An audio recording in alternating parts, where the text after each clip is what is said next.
If you're watching the replay, you could always support the show by sending a super thanks. That's right, a super thanks. That's the heart shape with the $sign in it.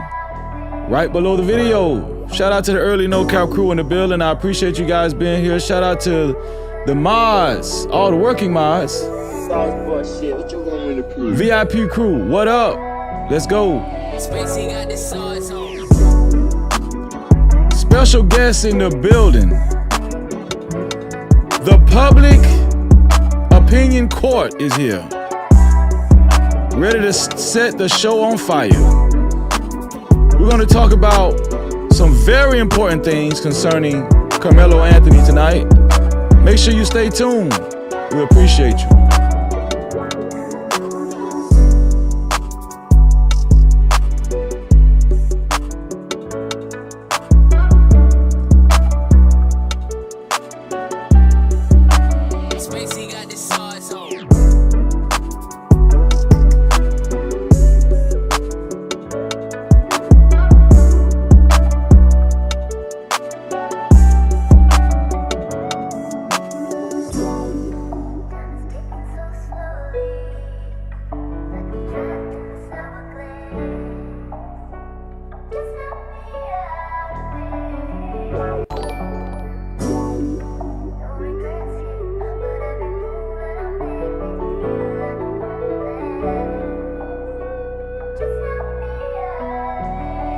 Spacey got the swords on.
Hey, bro, I appreciate you, man. Listen, man, go sub to my boy, man. Listen, man, go sub to my boy, No Cap-tivity, man. He's a good dude, man.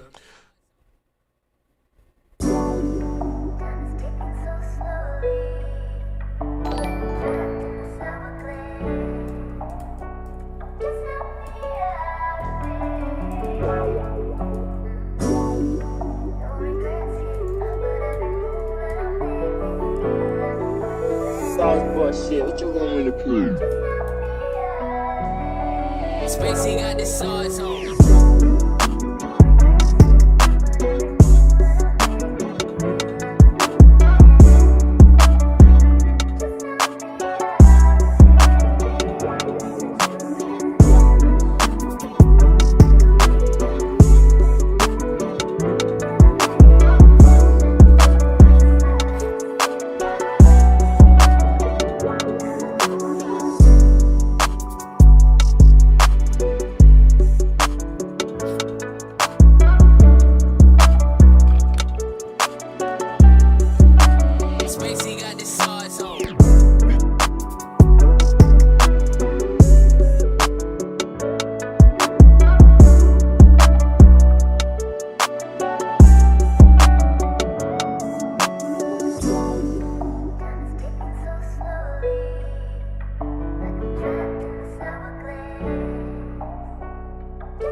Hey, bro, I appreciate you, man. Listen, man, go sub to my boy, man. Listen, man, go sub to my boy, No Captivity, man. He's a good dude, man.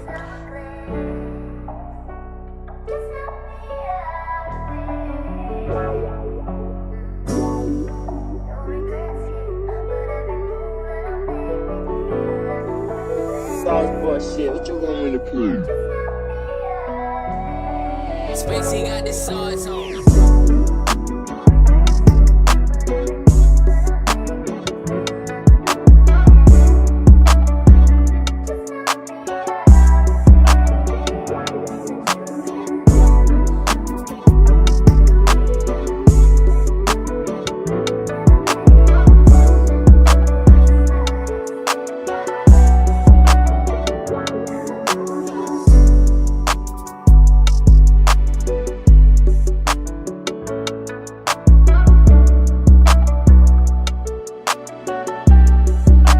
Spacey got the sauce on.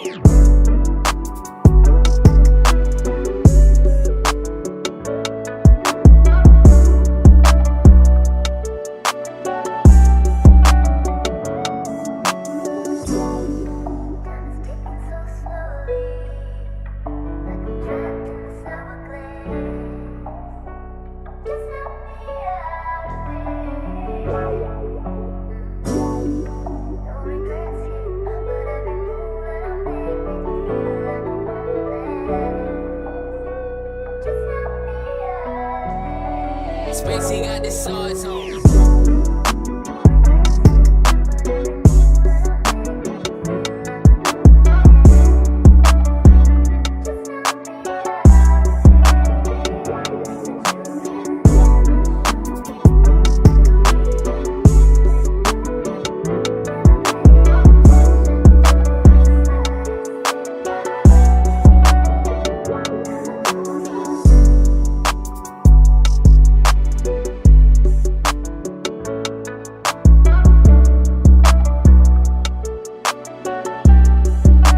Spacey got the sauce on.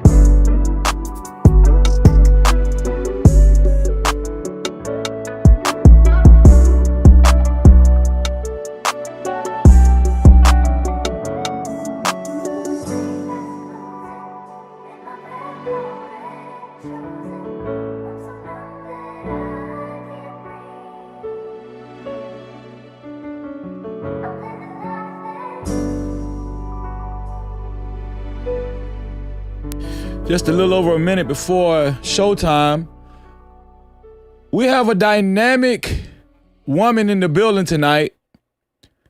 Her platform goes by the name of the Public Opinion Court. Thelma Anderson will be joining us tonight.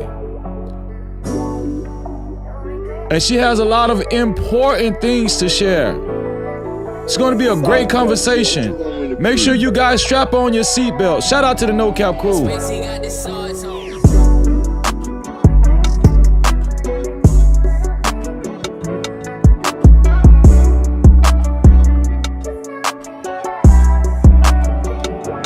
Make sure you share the live stream, ladies and gentlemen. Share button is right below the video, right next to the like and the dislike button. We appreciate you.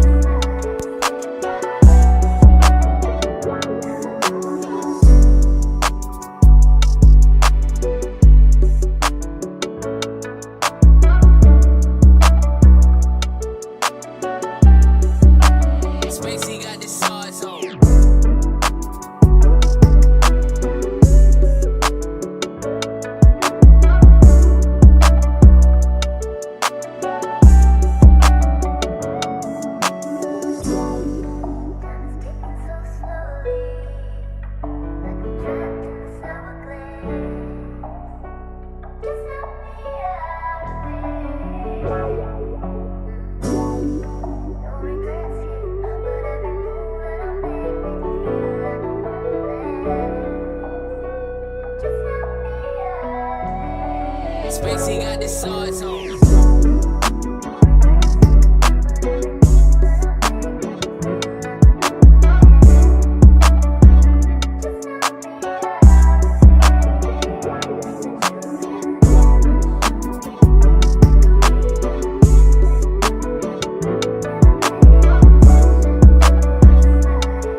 Times in our life, You got time to sing on it. You sing. we all have pain.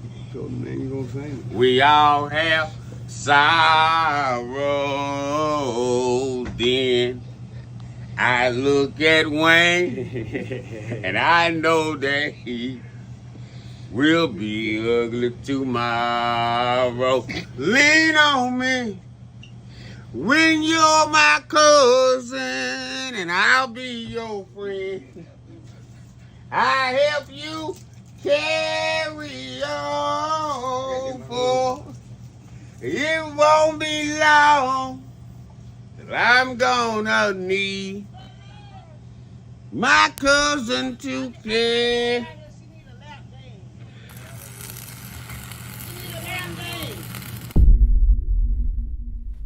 No Cap-tivity. Freezy.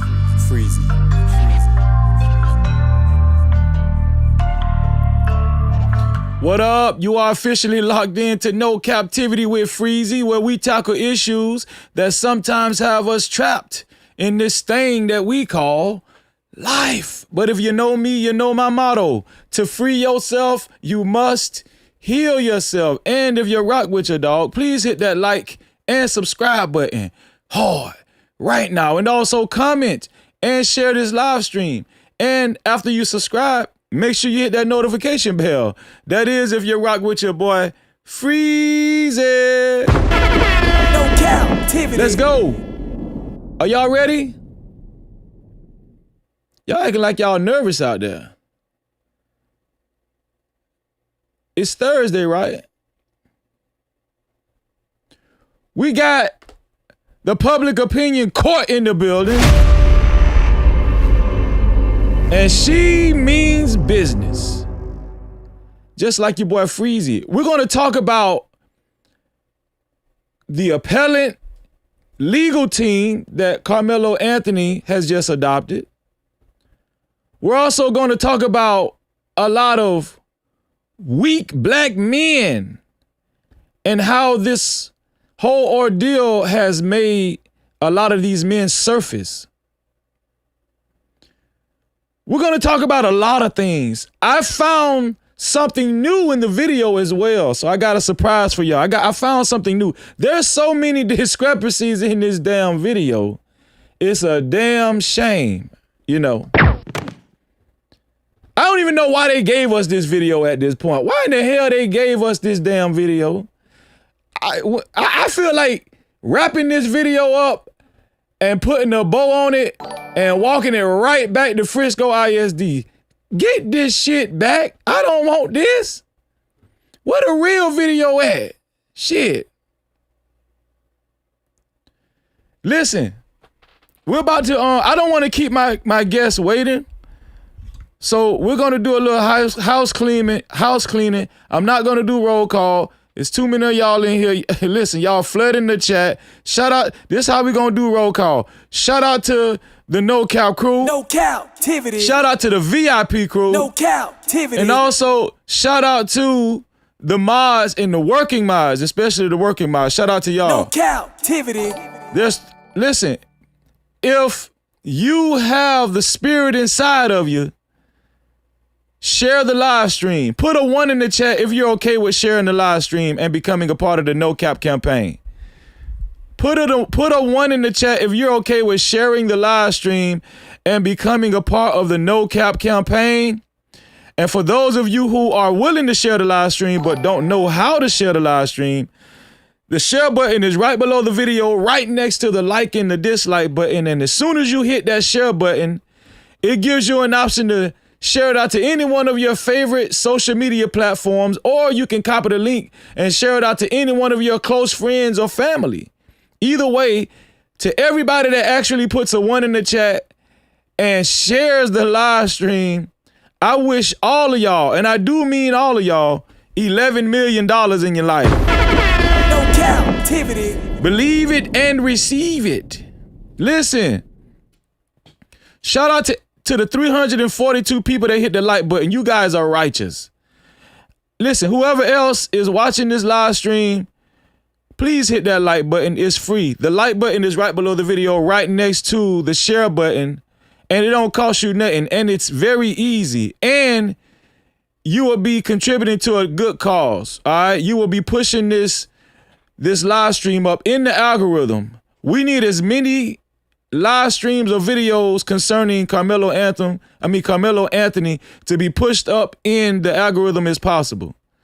So make sure you hit that like button. It's free and easy, and it's an easy way to contribute to the cause.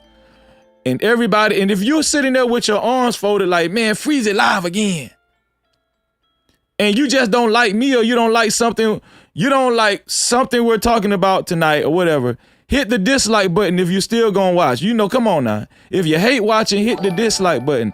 Don't sit there and don't do nothing. All right? Hit the dislike button. Whether you hit the dislike button or the like button, I wish all of y'all $4 million in your life. Thank you.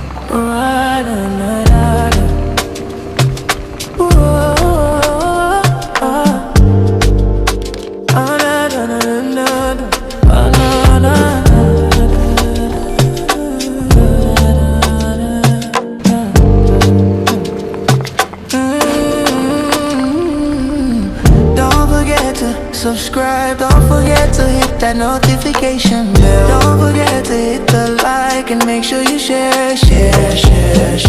Thank you for coming to the channel. No Cap welcomes you all in. Don't forget to subscribe and make sure you hit that notification bell. Don't forget to like, you don't share.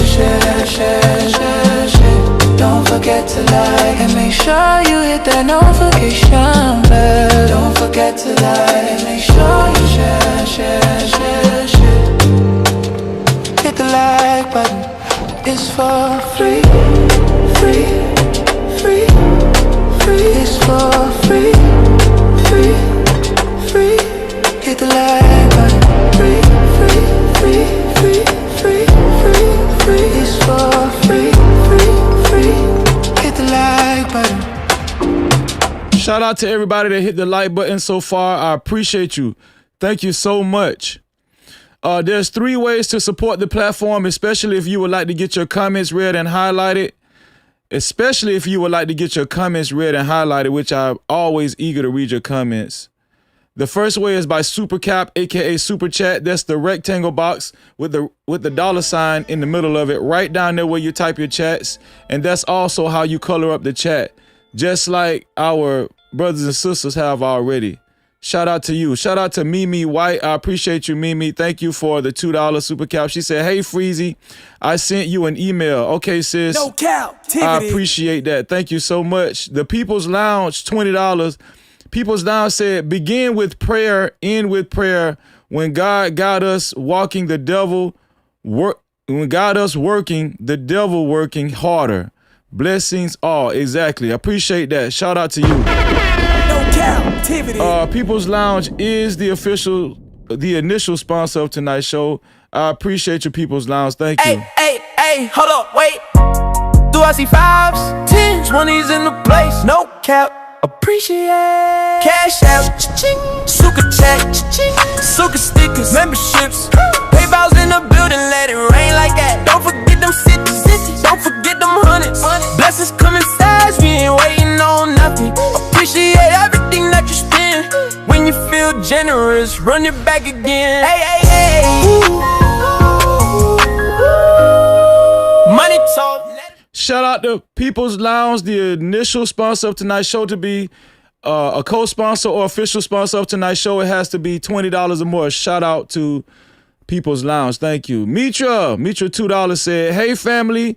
Hope everyone has or had a great day. Thank you, sis. I need that. No Cap-tivity. The second way to support the show and to get your comments read and highlighted is by Cash Cap. The Cash Cap is $Freezy no cap. That's $Freezy no cap. Who's going to be the first one to send the Cash Cap? Let's see if we got any Cash Caps yet. Yeah, we do have a cash. No, we don't have a Cash Cap yet.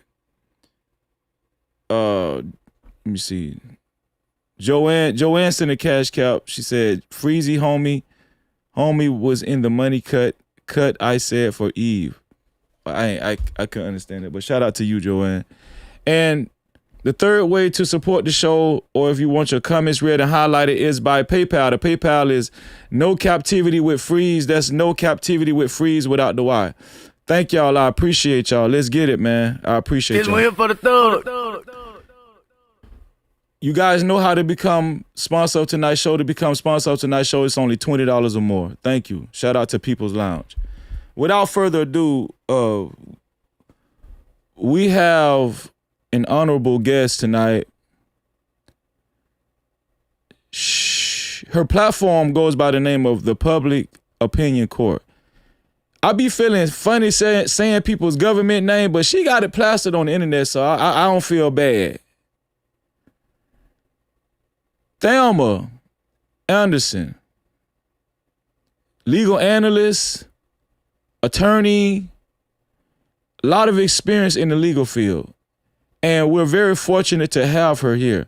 Now, you know, I reached out to her and I said, hey, would you like to come on the platform? Because I'm loving how you moving out here in these streets. She said, sure. You know, I was like, wow, that's, you know, God is good. God is good.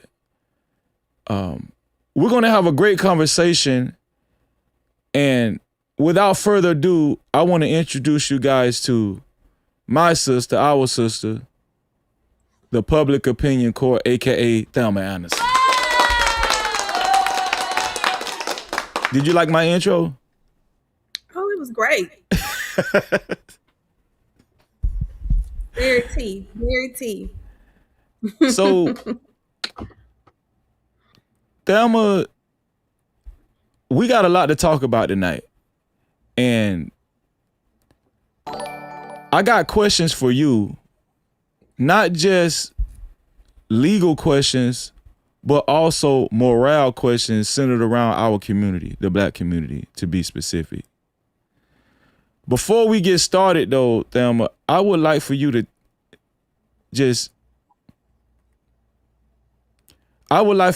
to stunt a little bit and let them know your background, your affiliations, what platforms you contribute for, so on and so forth. Could you make yourself familiar with the audience? Go ahead, Thelma. Absolutely. Well, I am excited to be here on your platform tonight, to be amongst your people. That's my people, and we all gonna be people together. Just a little background about myself. I am a 2-time HBCU graduate, Southern University for my undergrad. Law school, I went to Thurgood Marshall School of Law. After law school, I decided to join the Dallas County District Attorney's Office, where I was a prosecutor for almost 6 years until I got fired for being that girl, you know, ambitious and not allowing the injustice to play with my people. So after I left the DA's office, I ended up opening up my own consulting firm that merged from Telelawyer to BYOB, where I help entrepreneurs build their own business. I wrote a book, Shut Up and Prosecute, that put them on blast to let them know that you are employed by the people, not by yourself. They are your bosses. So we finna tell your bosses what you be doing in case they want to vote for you again. So I wrote Shut Up and Prosecute. I released it last March 18th on their turf. I went to their turf and I did a press conference. Since they want to play in these streets, I had to let them know what time it was and put them on notice that, yeah, you in this book. This you did this, we got receipts. And I mean, you know, it ain't go over too well, but who cares? Like, who cares? Like, no, we're not being silent. I appeared on reality TV, and I am currently still helping entrepreneurs with BYOB. And I'm going to now start helping y'all try to, you know, understand what the legal system really do to you and how you can take back your power. So that's a little bit about myself. Oh, yeah, and I am in Dallas, Texas. Some of them don't know your affiliations. What news outlet shows have you contributed to? Because I know you told me Roland Martin. You're affiliated with Roland Martin, right? Yes. So since the beginning of the year, I always guest co-host or guest panelist on Mondays on the Roland Martin Show. I've appeared on, if you're familiar with Tashara, I've appeared on her platform. I've appeared on Black Press USA. Dang, where else? Your platform. Hold on. Let me do this. She had to throw your boy in there now. Go ahead, sis. Go ahead. Yeah. Your platform, Yeah. Dennis Byron with the Hip Hop Esquire. I made my rounds, and I always land back at the public opinion court. Now, there was a lot of seriousness in what I was saying on why I wanted my sister to, familiarize you guys with her, but also the reason why that was very important is because of the credibility on the information that she's going to actually bring forth on this platform. That's very important, right? And let's just be honest. Like, we're on YouTube. Social media can be full of a lot of people that act like they know what they're talking about, but they really don't. This woman right here is thorough. Okay, I've been checking her out. She's thorough. She has the background to prove it, and she's a fighter. All right. Now, Thelma, I'm going to play a video, and I'm just going to ask you a couple of questions surrounding this video, okay? Are you ready? I'm ready. Okay, here we go.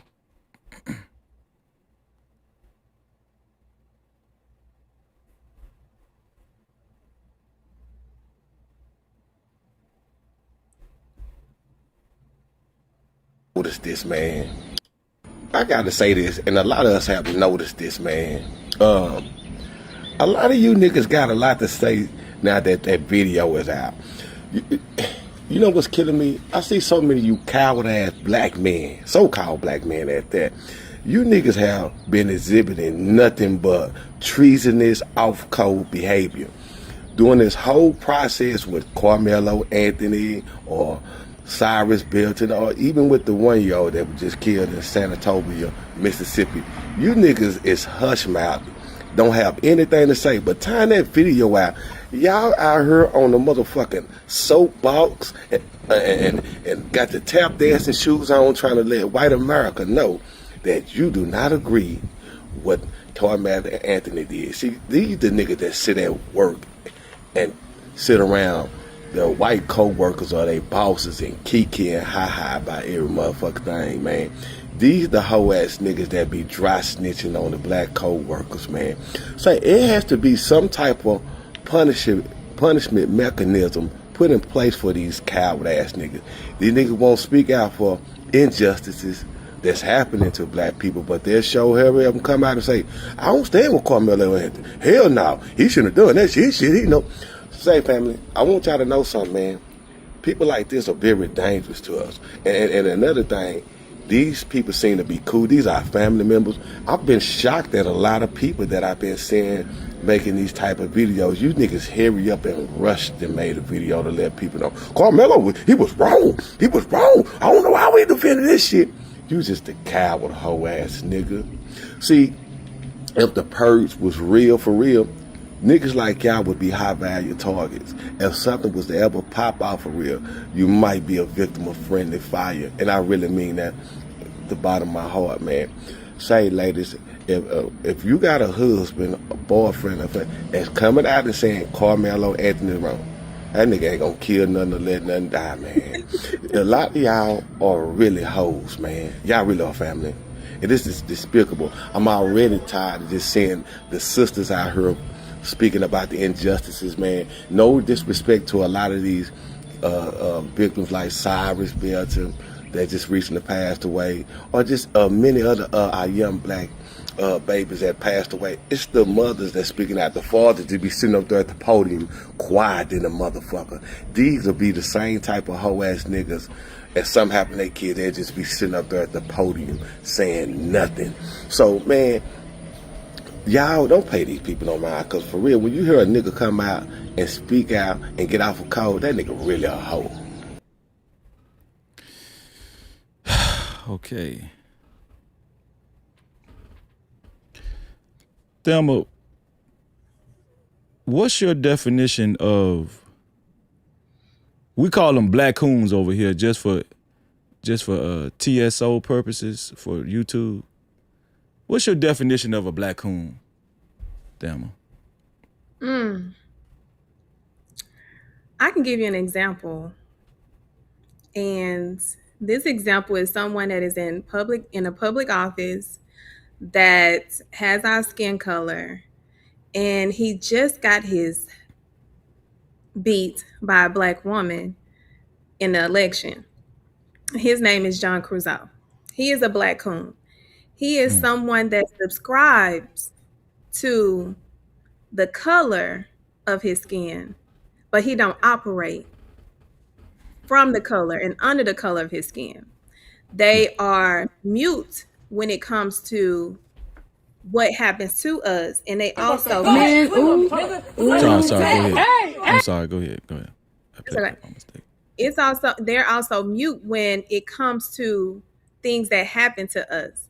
So when we're talking about coons, behind closed doors, they want to be black, but in front, they subscribe to the whiteness and what the whites say is acceptable about us, and they just mute. They mute, and they sometimes not cute. So it's really, when we're talking about coons, it's so many different definitions that we can come up with, because these behaviors are getting even worse. Back in our elders' days, we used to can identify them by 2 or 3 words. Now we got a whole dictionary of what a coon is that look like us. It's like wolves in sheep clothing, ain't it? Let me ask you something. Not to pry into your personal business, Thelma, but are you married, or are you like? I am single and at peace. Hypothetically, My peace. do you think that if a black coon approached you, let's just say a guy that looked like Shamar Moore, all the ladies like Shamar Moore, or let's say somebody like that approached you, and then you went out on a date with him, and then he started having black coon tendencies, and you're sitting across the restaurant table, and y'all having a conversation, and you want to talk about just black stuff, because you black. But then he started saying stuff like, let's say you start talking about Carmelo Anthony. It's a shame what's going on with Carmelo. Have you heard of Carmelo Anthony? And then he says some shit like, yeah, but y'all ain't worried about what's going on in Chicago. Check, please. No Cap-tivity. There's nothing else to talk about. Check. I just think that this Carmelo Anthony situation, I don't know about everybody else, but me, I knew we had black coons and house ninjas, but I did not know. The reason why I'm having this conversation, I know they know I just be joking too, but I'm dead serious. The reason why I'm saying this right now, because this Carmelo Anthony situation has revealed so many black men that think a certain way that I didn't even know it was that many. Mm-hmm. Yeah. Now, I don't want to leave the black women out. There's black women out there that have similar thought patterns as well, where they feel the same way about Karmelo, but it's not to the tune of black men. And it's alarming. That's one thing that I've been actually focused on lately. It's alarming. That video that I just played, it caught my attention because that dude, like, I felt it. I felt it in here, right? He would say, if something break out, they ain't gonna kill none, let none die, right? It was the gold that sold me on what he stood on and what he stand for. It was the gold mouthpiece that let me know what it really was. See, you know what time it is. You know what I'm saying? No Cap-tivity. See, the point. See, I could tell you very in tune with your ethnicity and also the essence of blackness. Mm-hmm. Right? Yeah. Carmelo Anthony is an excellent black kid. Excellent. A grade point average. Worked 2 jobs. Saved the kid from drowning. Family, nuclear family. 2-parent household. Everything. Star of the football team. Captain of the football team, track team. And when he went to Corkindale Stadium that day of April 2nd, 2026, he didn't expect none of this to happen. As a matter of fact, I don't even think he had to show up. He showed up as an alternate to help his team. Thank you. When he sat down, because his so-called homeboy, he thought, called him over there, and he was hollering at his homeboy, and he was just sitting down chilling. Some brutes decided to come up to him and be an authority figure towards him. And these kids are the same age, right? The same age that he is. Didn't own the tent, didn't own the bleachers that Karmelo was sitting on. See, I want to talk about facts. The facts are very important. A lot of people like to sensationalize stuff. They just want to sound politically correct, right? That's them damn black coons and them house ninjas and the confused black folk and them white adjacent black folk. Mm-hmm. They just want to be politically correct. No. Let's not be politically correct. Let's just talk about what actually happened. He was minding his own business, and some brutes came up to him and tried to act as if they were an authority figure, so much so to where they put their hands on this kid. Now, when we're going to talk about self-defense because you are a legal expert. We're going to talk about all of this. I'm just trying to do a lead in because I need people to feel this show. I need people to feel where we're going with this.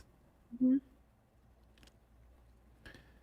And after the altercation, unfortunately, one of the brutes lost his life.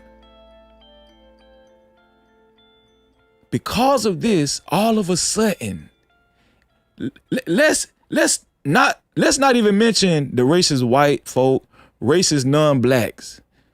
I'm just focusing on black coons and house ninjas right now. Because of how that incident turned out, Carmelo Anthony is a murderer. He's a hooligan. He's a thug.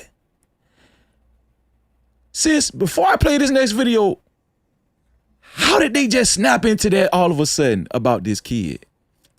Because I just can't see it. It's an inner weakness that comes with it. They don't know themselves. They running from their own identity. And it could be something that they saw in Karmelo that they knew they could never be.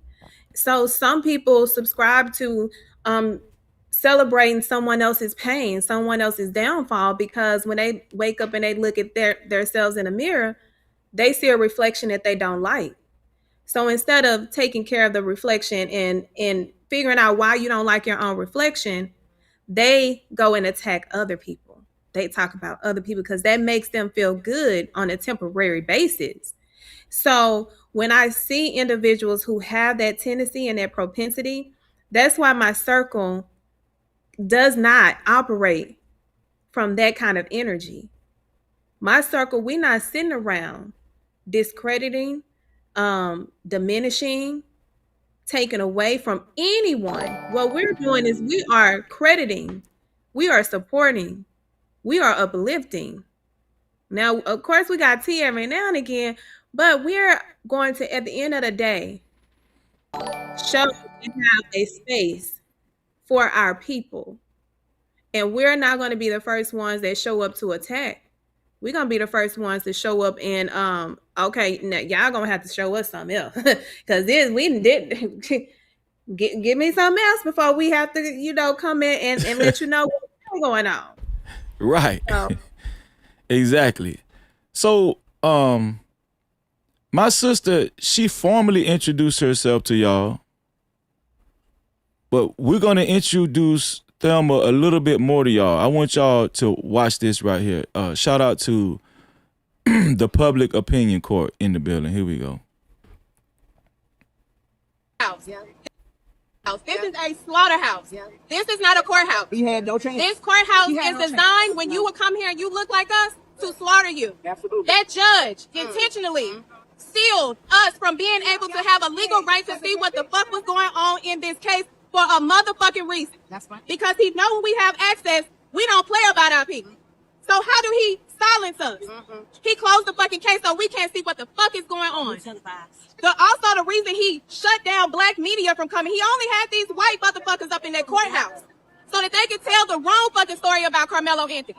And they could tell the white story about the domestic terror, because that's what they were. Those twins are domestic racist terrorists. That judge fucked him.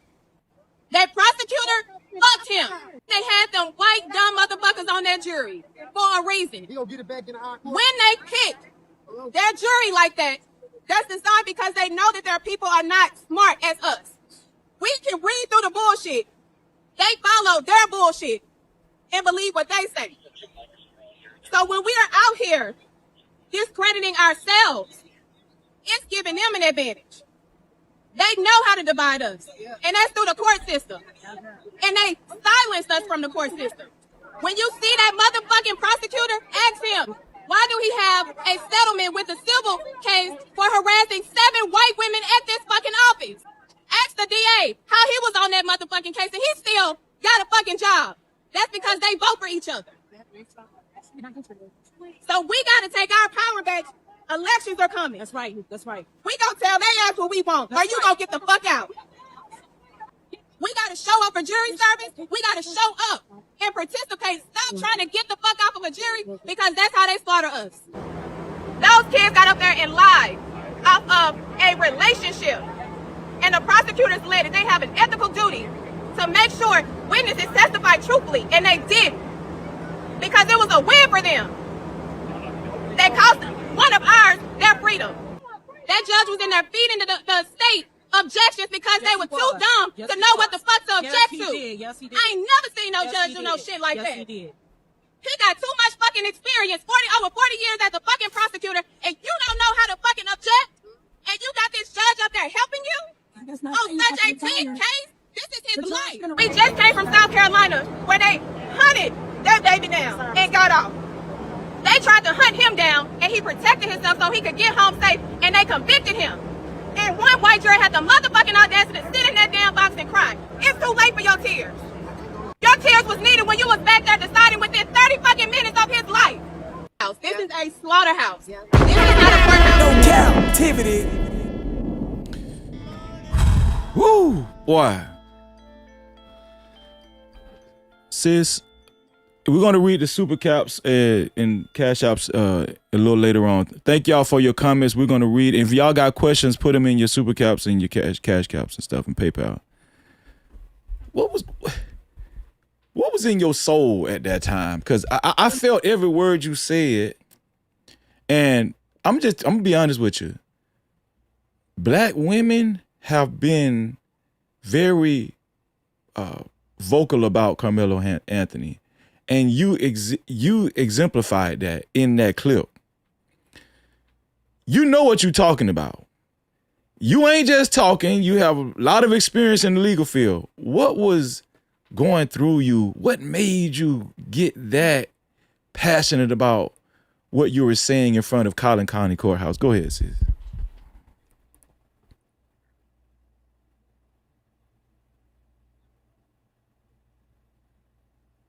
Take your time, man.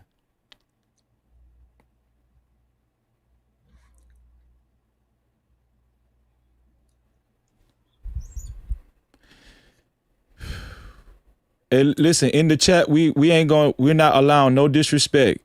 Make sure y'all, the mods, get on their ass. Take your time, sis. Take your time. I saw a family lose their son, their grandson, their cousin, their friend over a system that is supposed to be there to protect us from things like this. And I've been inundated in it, and I've seen it with my own eyes and have had to protect us because I knew how much power I possessed and how much responsibility and weight they carried.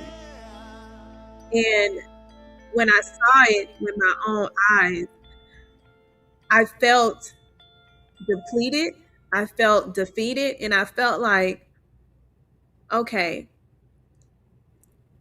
what is the purpose? And we can no longer live in a space of silence. We got to call it like it is. My profession is so comfortable with keeping everything behind closed doors.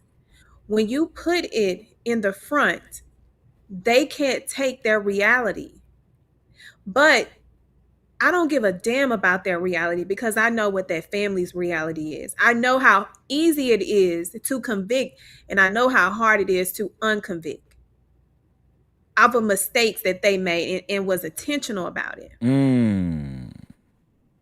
I've been speaking out about the cracks in this system, regardless of if anybody heard me in the beginning or now. Because eventually, we were going to see a reckoning.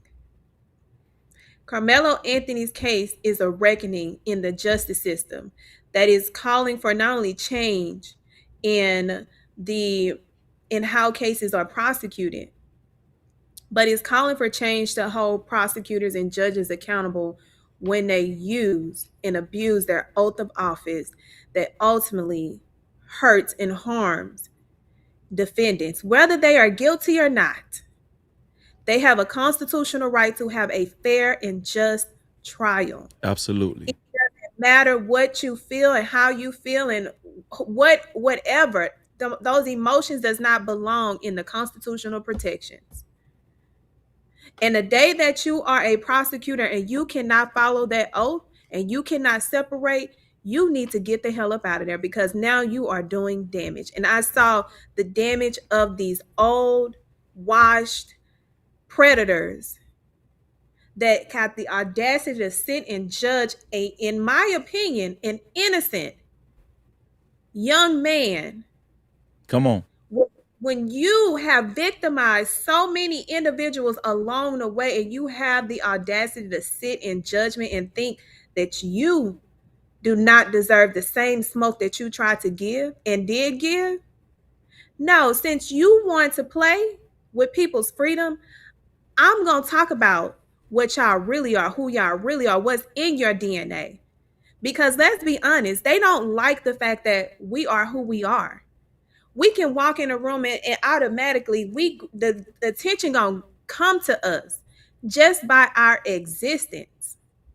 They have to work extra hard to try to get an ounce of our swag, an ounce of our DNA, an ounce of our energy, an ounce of our aesthetic, an ounce of everything that's existence with African Americans. So that's how we become a threat. Because they would never amount to the greatness that we are. That's why they have to put so many restrictions, so many roadblocks, and have to try to come and do everything. And guess what? We overcome each and every time. So my emotion came from knowing how this system did him. But also, I know God. And I know sometimes you are going to be that person that pain is the purpose for change. And that's what I saw. And that's the emotions around it because we got to get uncomfortable and stop being comfortable with being these cookie cutter professionals when we know damn well behind closed doors, these people are sitting up there ruining the justice system. Let me ask you something. Did you spend a little time in that trial where you're able to have access a little bit inside a little bit? Yeah, so I I went the first day. I went the first day just to see what the jury pool would look like. Okay. Because I know with questionnaires it could take a while, and I was just like, they ain't doing nothing but filling out some paper. It serves no purpose. So, but I was able to see that they did have the demographics of African Americans there. It was the 10% that makes up Collin County. So I was hopeful. I was very hopeful. Wednesday, I did not go and sit in the jury selection. Now I'm like, maybe I should have. Maybe I should have, because I know when procedures are being violated, when we're talking about Fort Dyer, because I picked several juries and I know the race neutral reason. And I've seen prosecutors who have committed Batson that don't look like us, and they're still employed. Still employed. That means, they got a slap on the wrist. So, but Thursday I showed up and it was like a freaking Hunger Games. Hunger Games. Now I'm gonna tell you, I was on my way and I'm like, it's up the road. I'm like, gotta get up the road. And I'm driving, I'm like, where is my wig? And I'm looking, I'm like, oh no, I'm gonna be late because my wig, I didn't add my wig. She was on the side of me. So I was late. I was late because my wig did not make it in the car. I don't know what she was thinking. So I had to drive back to get my wig. But when I got there, I saw this just mountain of confusion because of how they set up this public access. That on his face, I was like, oh no, this is not how this is supposed to go. They know damn well that they're supposed to have more than one courtroom available. When you shut down the courthouse from doing its business, every other court that operated shut down. You had no excuse as to why we didn't have an additional gallery for us to come in and be able to view it. That was designed. That's what I call it, the legal lynching. They use the law, whether they use it in a effective way or not, the right way or not, the legal way or not, they used it to their advantage to limit public access, because they know when we hear and see what's going on, we gonna call it out. They ain't want us Negroes using his social media to call out. You think the judge he had foresight on that and he was trying to put a lid on that? Absolutely. Because in my mind, how I'm thinking, if the murder trials that I've witnessed, a lot of them, we can see it because, people live stream it. We can see it from our living rooms. We follow that stuff. And I just had a feeling that Judge John Roach was like, knew he was up to no good, knew that he was forcing his hand in that trial. And if he had too many eyes on it, it'd just be too obvious. Oh, yeah. And he'll get too much scrutiny. I think he was trying to avoid a lot of scrutiny, so this way he could say, hey, I did it by the book. Because I'm going to be honest with you. I talked to a lot of people and they're like, Freezy, this trial is like a mystery. Like, we get different stories and people say they went in and took notes, like, independent journalists and stuff, but it's like this trial was like a mystery. Yes, it was. I can't even deny that. And that's one of the reasons why, for me, I wanted to make sure that I responsibly provided the information that came from the courtroom. And this is something that I was taught just by one of my mock trial coaches in law school.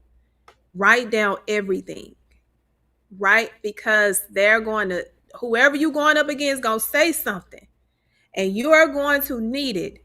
Because if you are too busy trying to pay attention to what's going on in the courtroom, you're going to miss something that is very beneficial for your case. You are on the state side, the defense side, the civil side.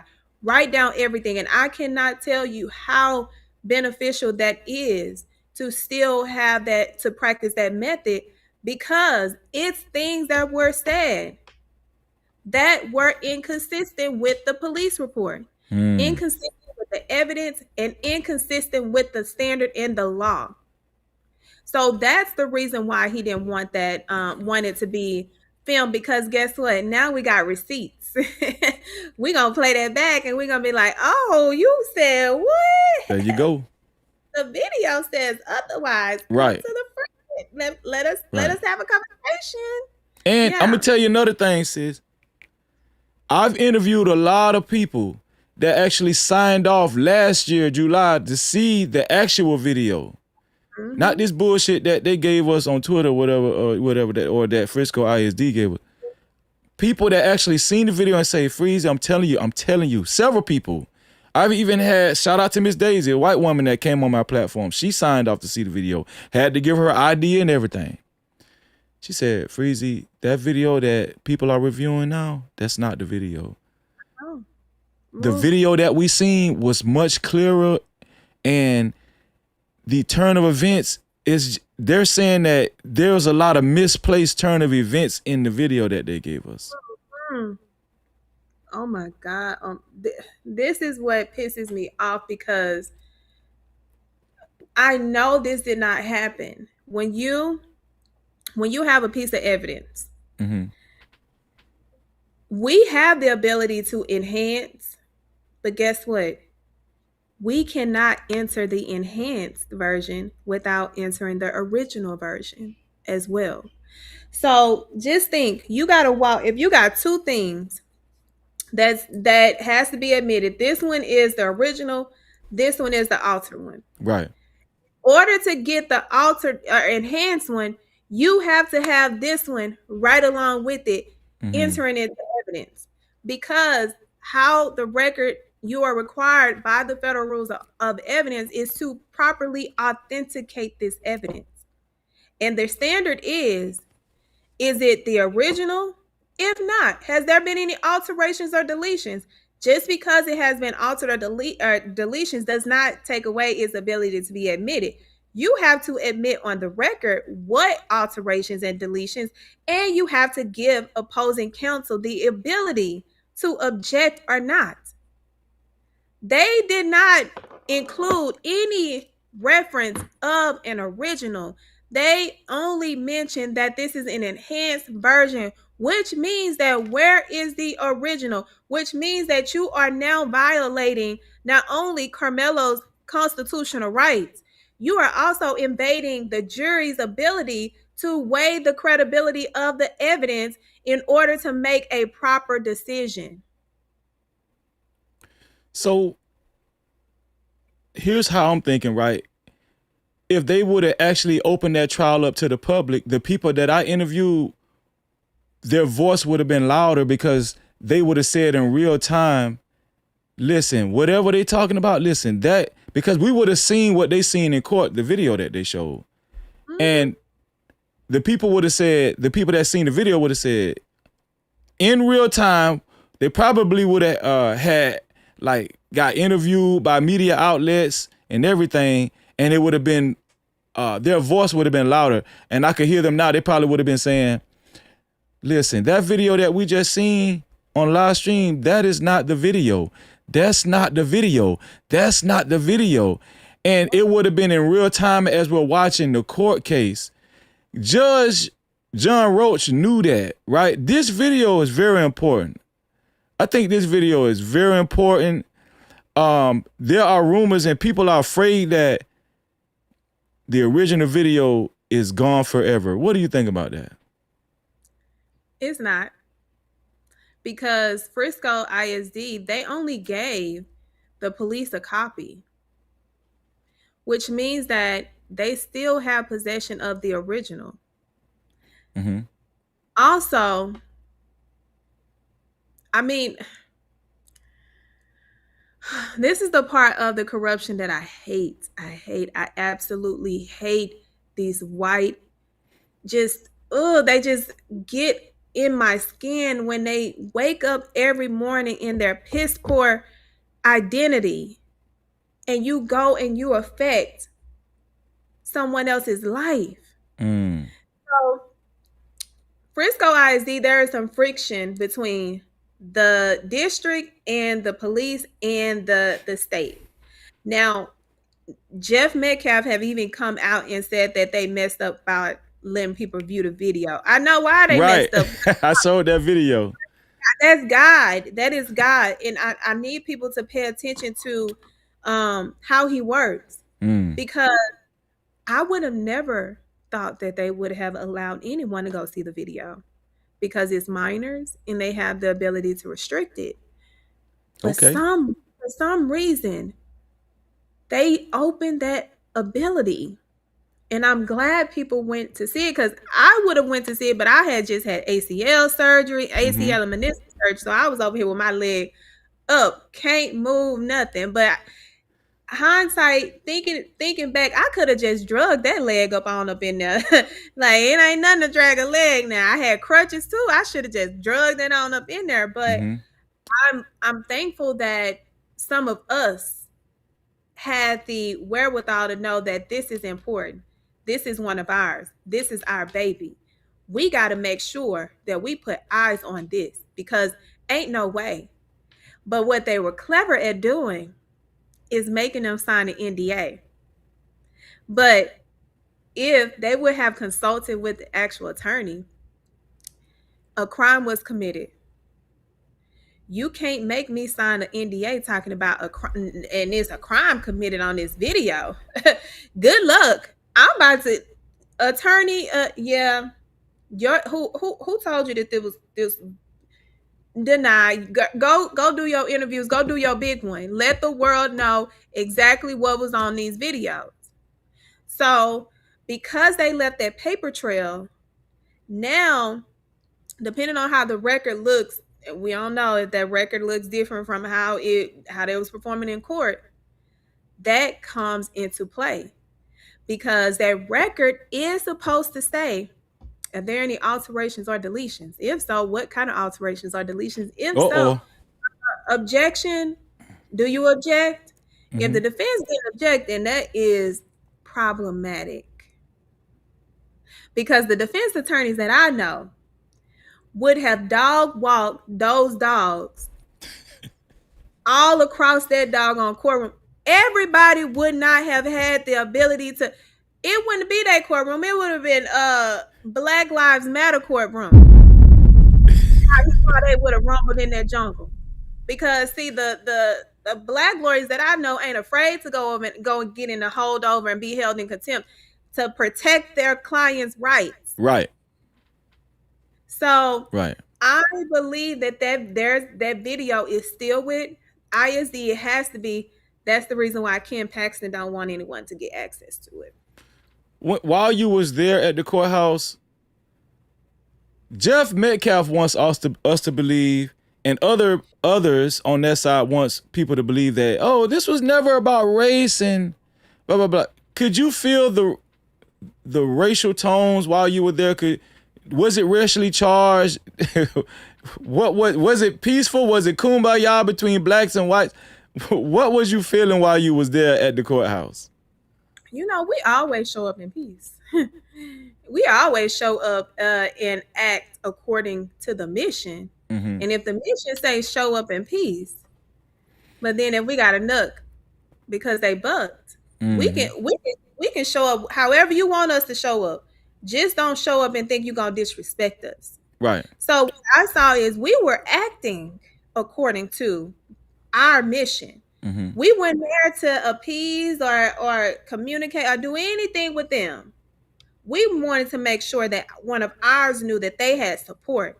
And regardless of how they tried to stop the public access, we wanted ours to know that we'll get up at whatever time to make sure that we show up and show you that you are not alone. But in doing so, yes, the pale chicken people was in there acting unseasoned. Like they like to cook food unseasoned. So can I steal that pale chicken people? That got a ring to it. Pale chicken. That's I like. Yeah. Go ahead. Now I call them white and dumb because they are white and dumb. I'm gonna call them the pale unseasoned chicken. So They don't take baths. So let's just go ahead and they don't like to take baths. So it's another level. Wet dog smell is kind of. Go ahead, see. Go ahead, man. We could go on hygiene problems for days. But so they started to, when they saw that they couldn't poke us, they started to lie and try to plan and using the sheriffs because they look like them to get a leg up. Yeah, I saw all of that. I was sitting in my vehicle on Wednesday when I could not get in. No, Thursday when I could not get in. I said, I'm not leaving. I'm gonna stay here. And I saw the guy who Nick was talking about was filming. Mm-hmm. He out there with a whole gun. We talked about that. Yeah. I'm like, what in the time? This is a time to kill? Because you don't come to disturb. They come to disturb and leave themselves unprotected. Because let me tell you one thing about us. Try us if you want to. Come on now. No Cap-tivity. Try us if you want to. I promise you, on your best day that you believe is your best day, gonna be your worst day. Yeah. They come on, man. They can't be that crazy. They can't be that stupid. Well, here's the thing. A lot of them feel privileged and entitled because, you know, the government is majority ran by them, and even in legal situations like that at that courthouse, Judge John Roach is white. You know, the DA is white. Most of the state is white. The police department is mostly white. So a lot of these degenerate pale faces, they feel empowered, right? But this is what I try to tell the brothers and sisters out there. And this probably why the black coons in the house and they just fall victim and they just feel like, you know, I'm going to join not the right side, but the white side, because, you know, it feel like if you can't beat them, join them, you know, that kind of mentality right there. But I try to tell, because this is a spiritual platform as well. You know, we're the most highest people, man. God, we're the originals. Say it. Say We it. got the biggest power on our side known in existence. And that's what Carmelo Anthony has on his side. I said this the other night. The truth will make you free. Carmelo Anthony, at the time of the incident, even when he got away from danger, when the police caught up with him, all he had was truth in him. That's what lets you know his intentions was not to kill anybody, let alone murder. You know, he was like, no, I'm not a less officer. I did. Is he gonna be okay? Like I'm filling out his aura. It was just truth. It was truth, right? And that's not sign. I come from the streets. That's not signs of a murder. I know some treacherous dudes, you know. And Carmelo Anthony is far from treacherous, far from an intentional murderer. This guy is he's just a good kid that have good intentions, right? And very good. He has truth on his side. So that's what I'm trying to tell the No Cap crew out there, the audience. When you got truth on your side, the truth will make you free, spiritually and literally. The only people that lied was in that courthouse on the stand, them damn witnesses. Talking about Carmelo Anthony was the aggressor. Do you believe Carmelo Anthony provoked? Yeah, he provoked. Do you believe Carmelo? Yeah, he was the only people that lied was them. Carmelo Anthony has the truth on his side. Yes. The truth. Yeah. Nothing but the truth. And that's what I... And we ain't gonna talk about all that corruption that me and you talked about behind the scenes as far as the judge and, Yeah. Well, we can't. We're gonna talk about them. Go ahead, sis. Listen, God, like I tell people, God has a way of using one of his in order to undo what has been laid in place. So the pain, and when I told Mr. Anthony the same thing, because Shout out to Mr. Drew Anthony. when we had a conversation, we both understood that this was a greater mission. The mission was so great that it had to happen in such a traumatic way. Like, this was traumatic. This was traumatic for Karmelo. This was traumatic for his family. Everything changed in their life off of these kids that was not raised right. Obviously. And that's why I said, teach your kids how to keep their mother hands to themselves. We don't get in y'all business. Y'all get in our business. And when y'all get in our business, now we got to let you know you finna mind your business after this. So we have to understand when we looking at what is the purpose. You have to go to God and have that conversation with him, because he's going to give you the answer. And I'm going to tell you, the answer ain't going to be what you like. You ain't going to like that answer. You ain't going to like when he tell you you got to get quiet. You're not going to like when he tell you got to isolate. You ain't going to like when he tell you, I need you to get around from everybody so that you can hear me. That's and right. You can see me and you can feel me, because if you don't, you're going to fail the mission for the purpose of the next direction that I'm taking you in. But you can't do that if you're going to be disobedient. So to see how this happened, and we know on its face, it should have never been a case that was brought because he was defending himself. Now we got to look at what is the greater calling. Why is Carmelo Anthony and his life, in his young life, being used to create whatever plan and purpose that God has next for this country?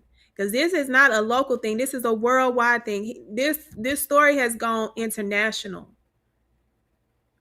And I just pray that they know that God is the ultimate protector, is going to provide on days where you cannot get up, on days when your nervous system just won't function the way that it should.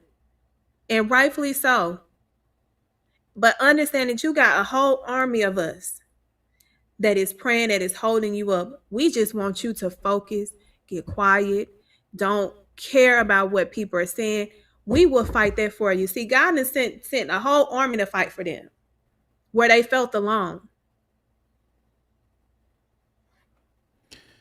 I want to talk about the legalities of this thing. And I noticed you mentioned earlier how weak Carmelo Anthony's defense team was. How unusually weak were they? I'm saying, we've seen weak defenses before, right? You know, but how unusually weak was this defense team? That's what I want to know from your experience as an attorney, legal analyst. What's your observation with this defense team that Carmelo Anthony had? For them to have a total of 20, 30, almost 60 years of experience under their belt. My nieces that is almost 10 years old would have did a better job than them.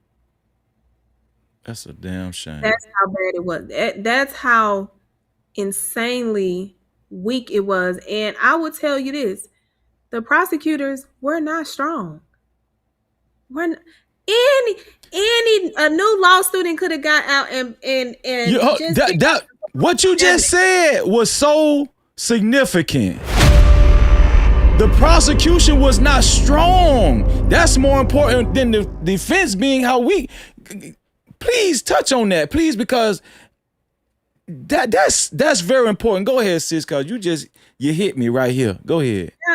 Yeah, it's the reality. Like when I look at how I used to prosecute cases, thank God I had an amazing mock trial coach that really instilled hard work in the beginning. Following the evidence, always do the right thing. But you're going to have to outwork everyone, even if it does not fit. You having to put so much work in. That man set his big bird ass down and thought he was out there cooking. He could and getting cooked. How weak of a case that he presented. But you really present a weak case when you didn't literally fabricated, hid, brought liars onto the stand? The judge is agreeing with you. The judge is teaching you fucking how to object to fucking things that you are forgetting to object to. You've been in this thing for almost 40 years. And it's time for you to give it up because you are now causing more harm because you never caused good. Are you saying it's time for Mike Howard to give it up? No, it's time for the prosecutor. The prosecutor. Okay. The way he was in there prosecuting that case was, I mean, they were all weak. It was. I'm like, this not advocacy. This is y'all not doing nothing. Y'all over here lying. Y'all over here admitting things that ain't even credible. And y'all over here just sitting there letting them do the shit. Damn. I'm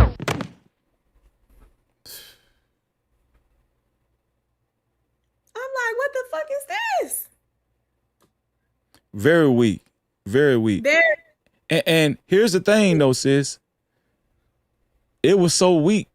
You didn't even have to be an experienced in the legal field to notice that it was weak. Just normal, plain James people was just they was recognizing that shit was weak.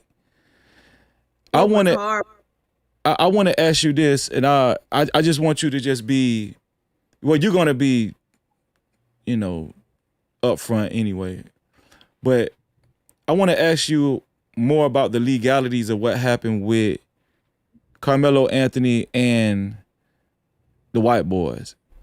Okay. Austin Metcalf, Hunter, and the rest of their goons. Just from a legal standpoint, because in court, the prosecution convinced the witnesses that Carmelo Anthony was the aggressor and the provocateur. On that day of April 2nd, 2025, from what we know, they noticed Carmelo sitting down and they had some words for him. And Austin didn't want him up under the tent, even though Carmelo was sitting there primarily because Eddie called him over there, right? This is factual information. Eddie Parra, who went to Memorial High School, who played on Memorial High School football team. When Austin asked him to leave, okay, I don't see, there's nothing illegal about him asking somebody to leave. Words, anybody can use words, your freedom of speech, right? Was Carmelo Anthony breaking the law by being up under that tent? No. No, he was not. But what I want to get into is, as far as the aggressor, Austin, before he even put his hands on Carmelo, he threatened to beat Carmelo's bitch ass, and he vocalized that. Then, after Carmelo warned him and said, hey, just don't put your hands on me, bro. Ain't nobody else got an issue with me being here. You just don't put your hands on me, man. Please. And Austin ended up putting his hands on Karmelo. And we're going to get more into that because word is it wasn't a push. It was chokehold, all kinds of shit happened, right? And I'm gonna play that information in a little bit. If somebody has told me if I don't do such and such, they're gonna beat my bitch ass, and then they approach me and they're hovering over me, and then they put their hands on me, and I end up defending myself in whatever way I feel fit. Who was the aggressor? Was I the aggressor because I just chose to stand my ground and not leave? I'm saying, am I the aggressor because I didn't leave when I was asked to by a peer that's around my same age and who was not an authority figure? That's very important. Who was not an authority figure and who did not have justification to ask me to leave. He did not have not justification, but jurisdiction. Did not have jurisdiction to ask me to leave, or make me leave. Should I say make me leave? In that scenario, from just your unbiased legal expert opinion, who was the aggressor in that situation? Without a doubt, it's them white boys. I call them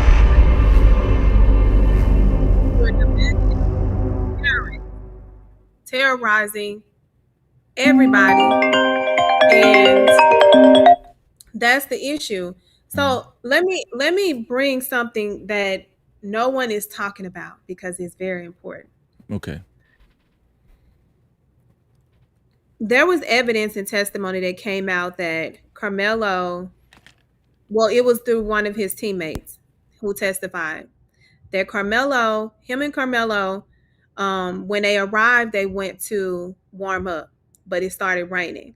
So they ran to the dugout because their tent was not there yet. It was on the way with the next group of students. And the only reason that tent didn't come with them because it requires manpower and they did not have enough student athletes to put together their tent. So it was coming with another group of students. It wasn't going to be long. I think they should have gotten there by 10:30.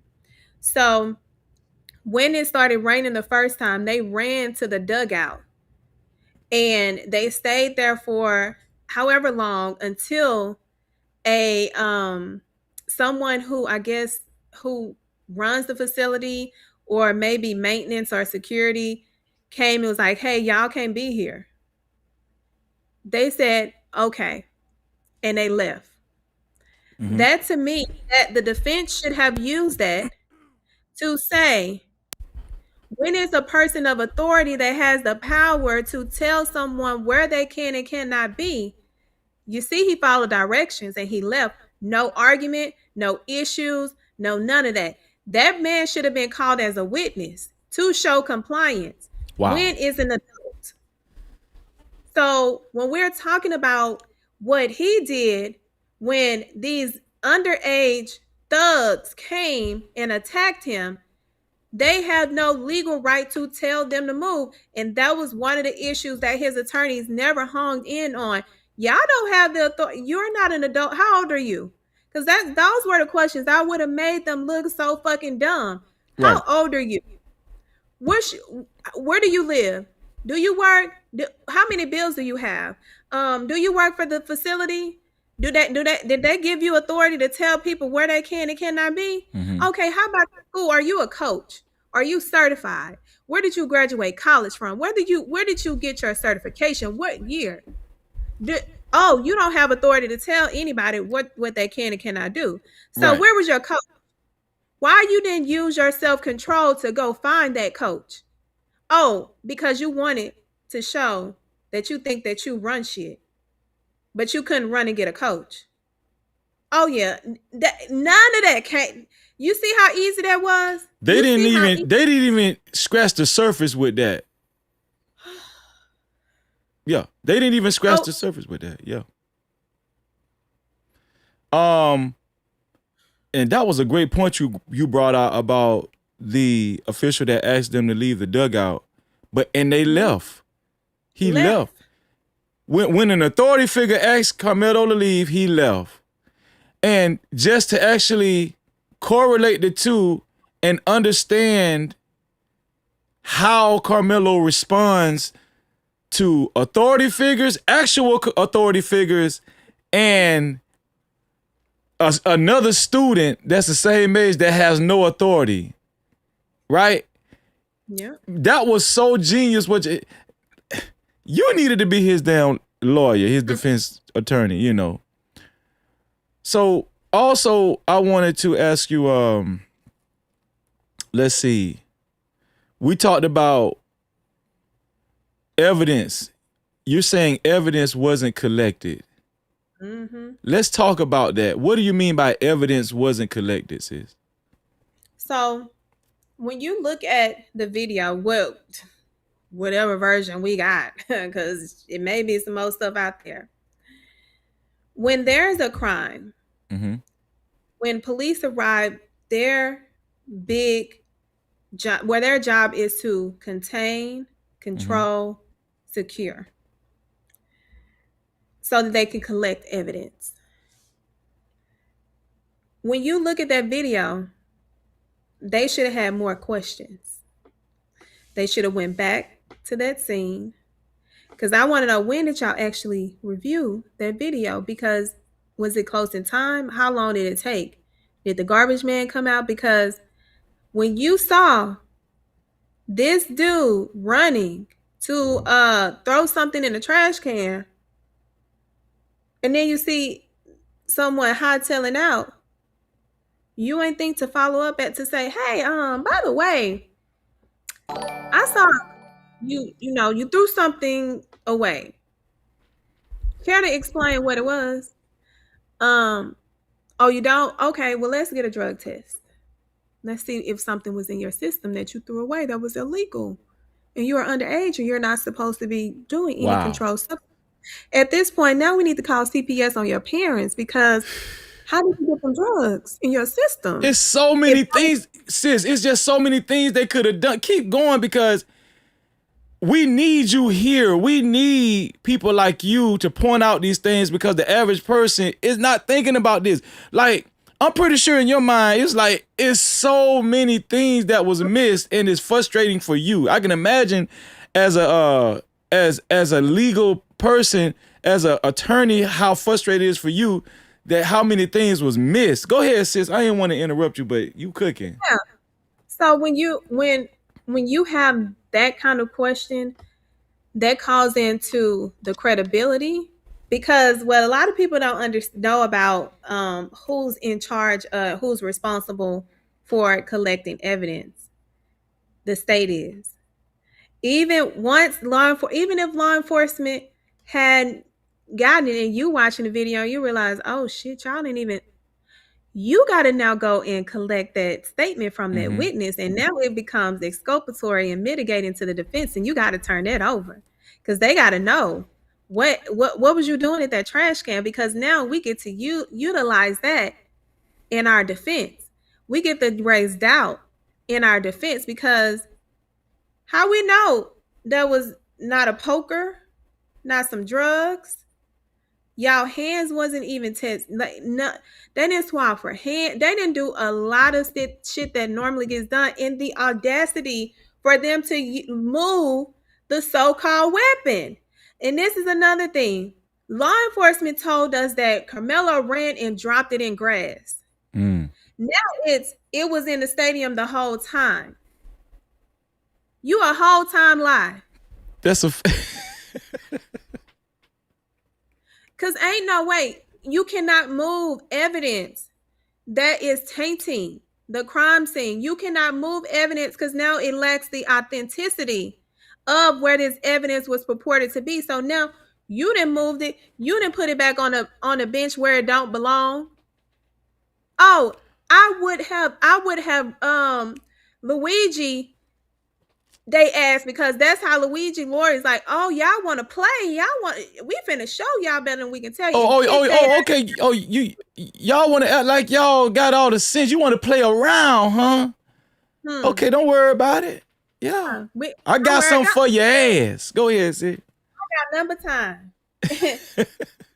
Time is on my hands, and I'm gonna wear your ass out on your end.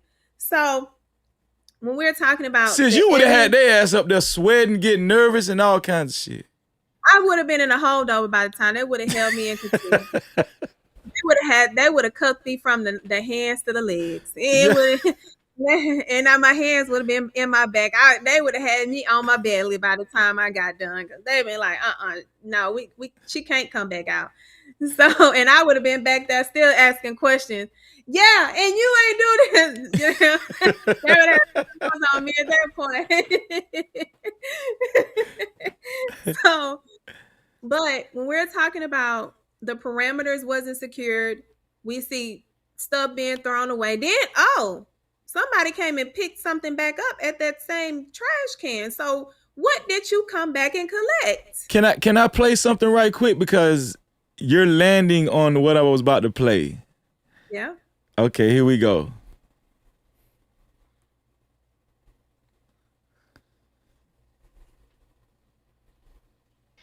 Yeah. Body. Do y'all see that? For.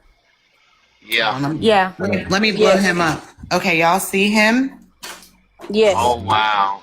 Okay. Y'all see this right here? Yup. Now, let me bring it down a little bit. Y'all watch real close. He hands it to the coach. Y'all see this right here? Yup. Yep. And then, right here is another picture right here. Now, I'm going to play the video. All right.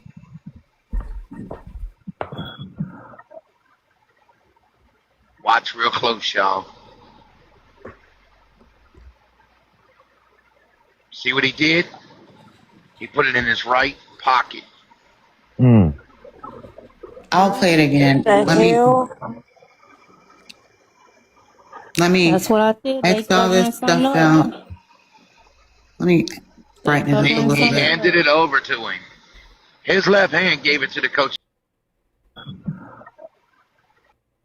Right here is another picture right here. Now I'm going to play the video. All right.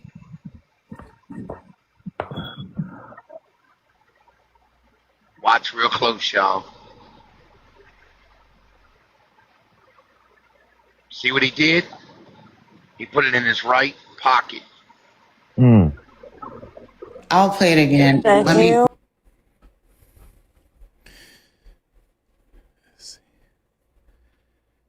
It's just from that alone, and there's so many things in this video. It's just too many suspect things going on in this video.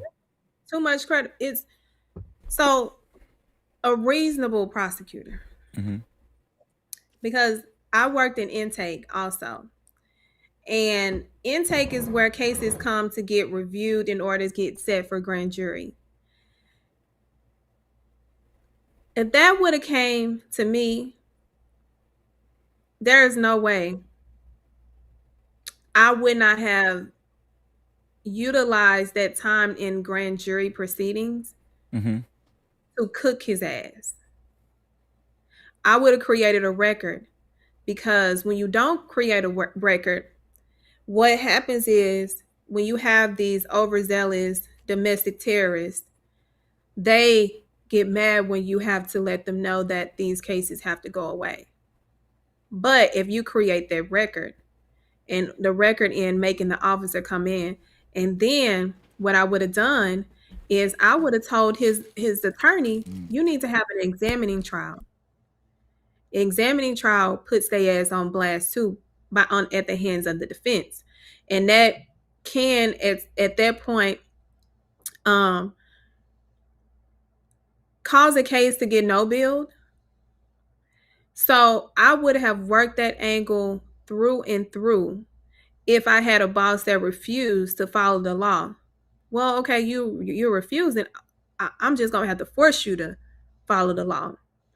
But that's why grand jury proceedings also there needs to be an overhaul in that as well, because it's time out for it just being the state up there presenting a statement from a report that ain't even fucking valid. No, let their defense attorney come in and wear their ass out. Right. Right. You don't get the protection of just having a badge when it's somebody's freedom. Yeah. So it definitely needs to be an overhaul, because that could have changed things as well. Real quick, Hunter did not testify. What's your thoughts around that? Because Hunter, to me, in my opinion, it seems like he would be like a centerpiece at all of this, you know? I'm going to play something a little later on where even Hunter's mother, Megan, said that out of Hunter and Austin, he's actually the more aggressive one. He didn't even testify, right? And he said a lot of shit on a couple of interviews with, I think it was Local News and then Fox News. He mentioned grabbing Karmelo's bag and everything. And from what I was told from people that actually attended trial, that didn't even come up in court. The grabbing of Karmelo's bag, that didn't even come up in court at all. And I don't want to overload you because I got a lot of questions, right? No, that happened. Yeah. If they grab this bag, this is my question. Because I asked Queen Sheba this the other day. Shout out to Queen Sheba. So Hunter said that Austin grabbed Karmelo's bag. If Austin grabbed Karmelo's bag, how in the hell at the time of the incident did Karmelo come out of that same bag simultaneously and stab Austin? That just didn't make no sense to me. Like, just using my common sense. Oh, it made very much sense. It just didn't make sense for them to combat what actually happened, because this is why awareness can either help or hurt the next phase of a case. Mm-hmm. So when it first came out and he was doing these interviews saying, oh, he grabbed the bag and then hands were put on Karmelo, that's robbery in the state of Texas. That's a second-degree felony. You mean to tell me y'all don't want to talk about that because that's actually a crime? And guess what? When you take the robbery aspect out of it, it takes away the ability to elevate the need for self-defense and the type of force that you would be allowed to use, because a robbery, oh, you damn right my life was in danger. Oh, that's I had no choice. So they had to silence that angle, because if that is indeed what happened, and the only reason why I say if that happened, because we haven't heard from Karmelo.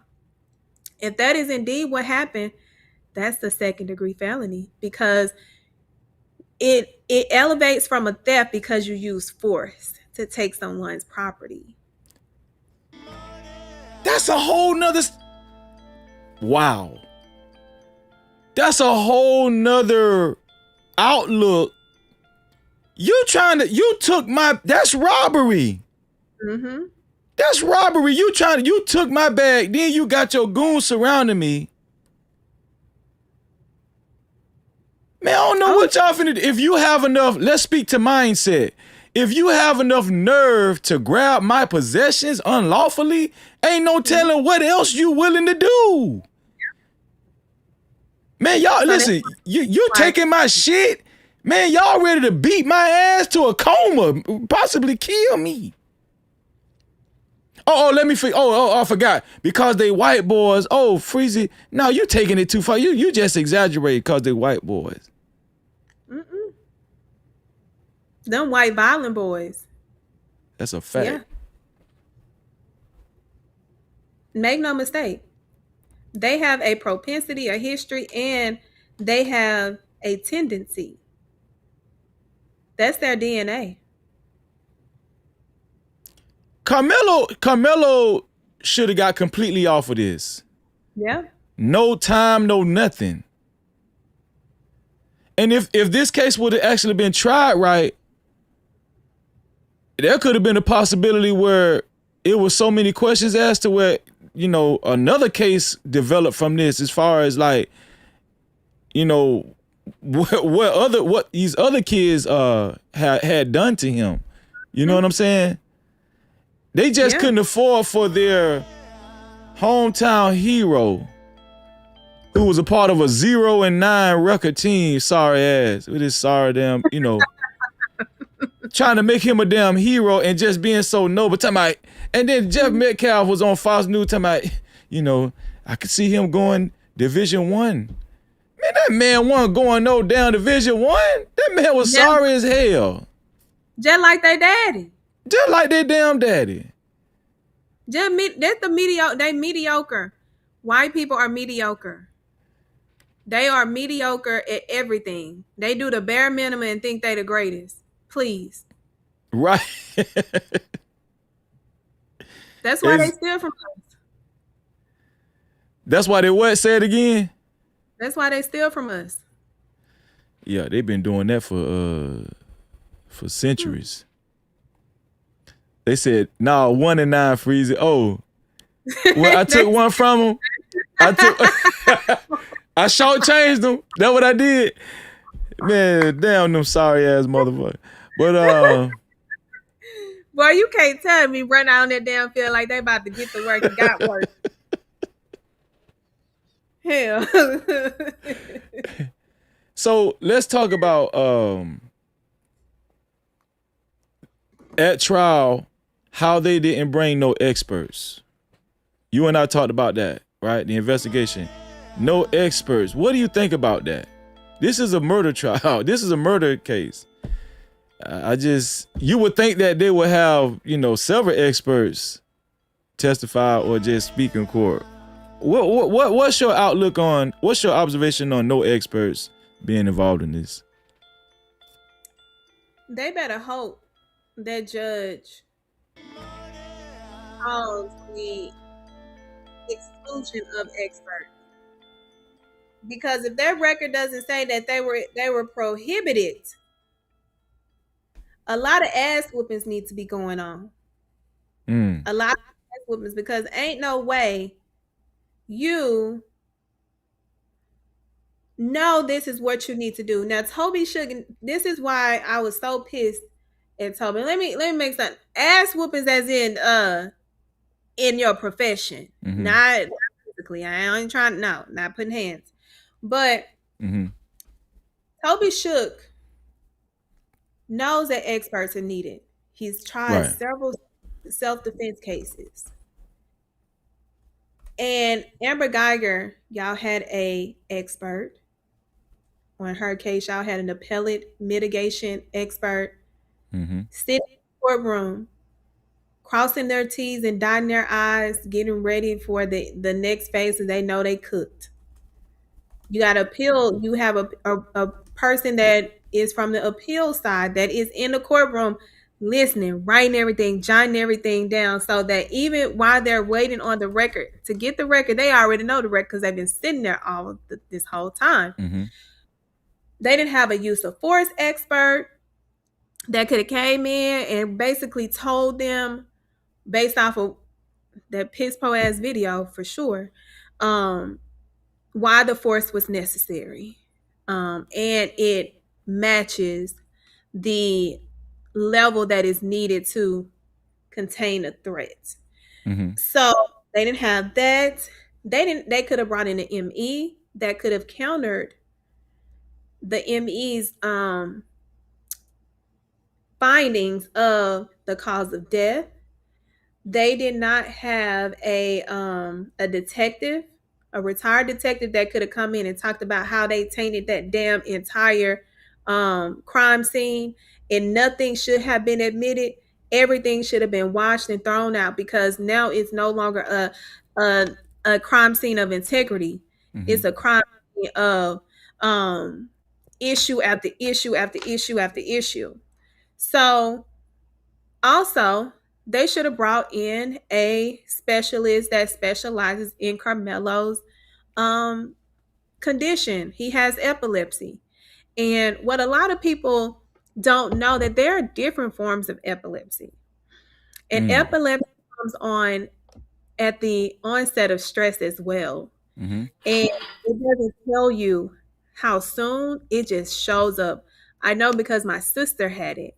My sister had a different kind of epilepsy that she would be, I'm thinking she walking and she having a whole episode. And we don't even know. So they had to not having somebody for punishment on that alone was detrimental. So it was a lot of experts that they failed to bring in order to counter the state, who ain't even do shit. So it wasn't much that they had to come in and undo, because they ain't do shit. But y'all ain't do shit either. So both of y'all ain't doing people. Right. So we talked about the strategy of the defense. Do you think the defense had a strategy, or? No Cap-tivity. Listen, your look was just priceless just there. Somebody go clip that shit up, what you just did. Listen, make sure y'all hit the like button. If you haven't hit the like button, make sure you hit the like button. The like button is right below the video. We need to shoot this live stream up in the algorithm. Free Carmelo Anthony. And we're gonna get to the super caps and the memberships and the cash apps in 1 second. I want you to touch it. Your facial expression told it all, but just speak on it just briefly, whatever.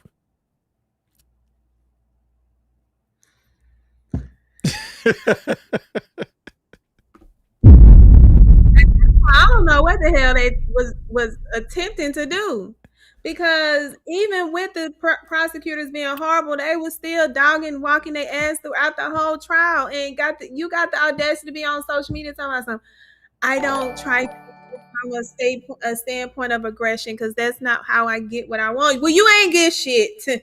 That would have been a time for you to put some dog in your bark, right? Because you in there acting like a newborn baby, getting spanked because you was up in there acting like you ain't know what the program was, and it was like, get with the program, and you was up in there acting like, and now they gotta spank your ass again. That's what it was. Yeah.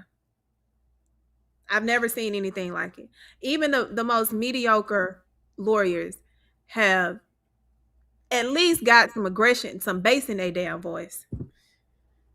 Well, let's tie that in. Let's try to tie that in with Mike Howard and Toby Shook's relationships, because I didn't know that Mike Howard had some experience in Collin County. He had tried cases in Collin County before. Yeah. And also Toby Shook. Toby Shook worked as a prosecutor for Collin County, to my knowledge, for like 20 years. It was Dallas County. Dallas County, okay, Dallas County.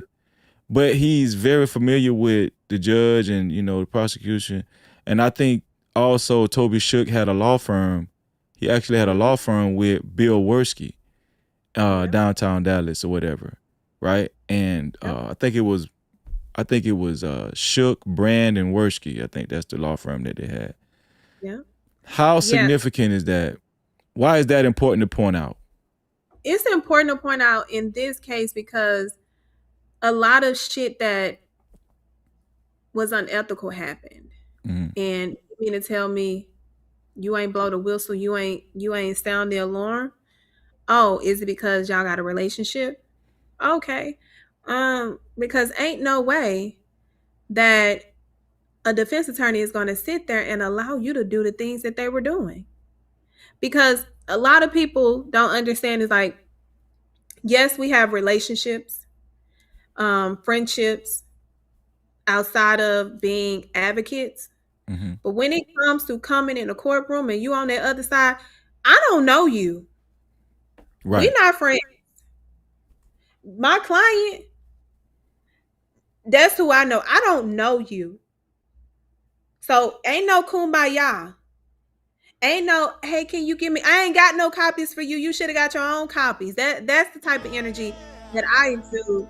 Even if I know you, I'll see you after the case, but I don't know you. Who are you? My loyalty ain't to you. Yeah. Yeah. And that's the way it should be.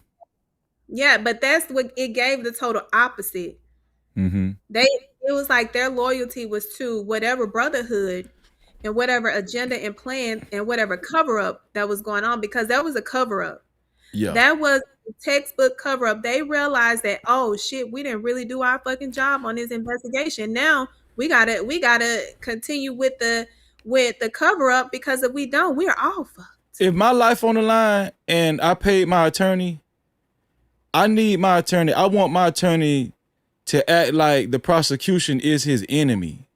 I want my attorney to act like he's going to war in that courtroom. No, seriously. Yeah. All of this nonchalant bullshit in my life. No. I'm liable to cuss my damn attorney out. Hey, what the fuck you doing, man? You know what I'm saying? Listen, I had a case with a really great attorney that would have been great for this case. But he doesn't practice in Collin County. We had a trial, and it was a pretty bad trial. It was, even though the dad and the stepmom didn't die, they got some horrible injuries. We went toe to toe in that case, and I remember a pre-trial hearing, and it was a piece of evidence that I needed to get in. He argued against it. The judge was right. He was like, "Well, he has to open the door." And I looked at, I was like, "Oh, that's what you okay, I see what you're doing." Okay, just wait. So we sitting down, and he getting in his mode, like he doing his big one. Then he opened that damn door. I said, Your Honor, can we have a meeting outside the presence of the jury? I think the door has been opened. And the judge released the jury, and we went over, and the judge was like, "Oh, you did open the door." We both looking at each other like, "Yeah, you got you one, but I just got the big one." And we went to town, and it ended up we split the baby. One of the charges got he got found not guilty, and one he got found guilty. And I was like, you can just tell that's a result of advocacy. That's a result of an individual coming there and actually doing their job. And two individuals on the opposite side understanding that we have a job to do. The friendship has to be outside of this court, and not being offended by someone doing their job, and doing it from a fair standpoint, not trying to hide shit or do anything under the table. That's what justice is supposed to look like. That was good. That was real good. And as far as, let's talk about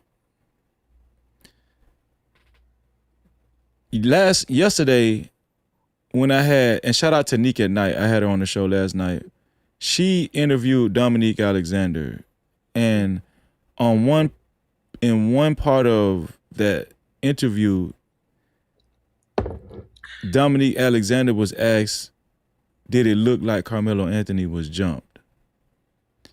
Dominique Alexander said that he actually went down to Frisco ISD and seen the video. So, and he was like, well, just from my point of view, and he was kind of stuttering a little bit. It was a little awkward, but he said, from my point of view, I didn't really see, from what I was looking at, I didn't really see that he got jumped. And then he said, I didn't really see the altercation, to be honest with you. I was like, how in the hell he didn't see the altercation? You watched the video and you went to Frisco ISD. So I just did some research, because I know several people, officially, that actually went down to Frisco ISD and signed off, their signature and everything. They had to give their ID. and went through all of the proper channels to see this video. And they actually have a list of, you know, of who actually seen the video. And I showed the list last night, and Dominique was nowhere on the list. And I even asked them, do you guys know if Dominique is one of the people? Because they, you know, all the people that seen the video, it's like they're a family. They know each other. You know, they talk. They very, very heavy on TikTok. It was like, Freezy, Dominique Alexander didn't see that video. He didn't go down to Frisco ISD and see that video. And I was like, can you give me proof? They gave me the complete list of the people that actually seen it, and he was nowhere on the video. What do you think about that, sis? Because he was one of the first ones that contacted his family, right? And acted like he had, you know, good intentions for this family, and he was acting in good faith. What do you want to say about that and his dealings with the Anthony family? He did a disservice to the Anthony family. He caused more harm than good. And I know firsthand because I had conversations with him. Mm-hmm. He reached out to me asking me if I had contact with the family because I was going so hard in what I was reporting on. And you reaching out to me like, hey, do you have contact with the family? I would never tell him if I did because we know his reputation. His reputation.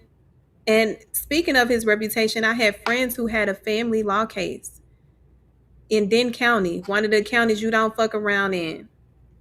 That girl still don't have her baby to this day because he used that race card to the disadvantage. And he didn't even have to do that. So to me, I'm glad that he's no longer attached because he is a opportunist. And I don't know what kind of opportunities he was looking for from this standpoint, but I knew he blocked the current advocates from actually having access to the family, to where now if you look at where they are, the family is positioned right now, it's quiet around them. It's quiet. The noise that was there so loud because of him, it's like the white noise that you need to replenish your nervous system and focus on the trauma that your family has endured. Right.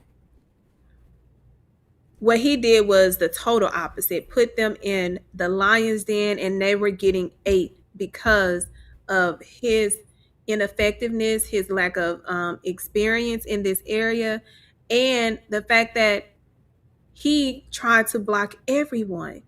So it doesn't surprise me that he's not being truthful about this video because he's not truthful about a lot of things in his life. It's his character. It's in his DNA.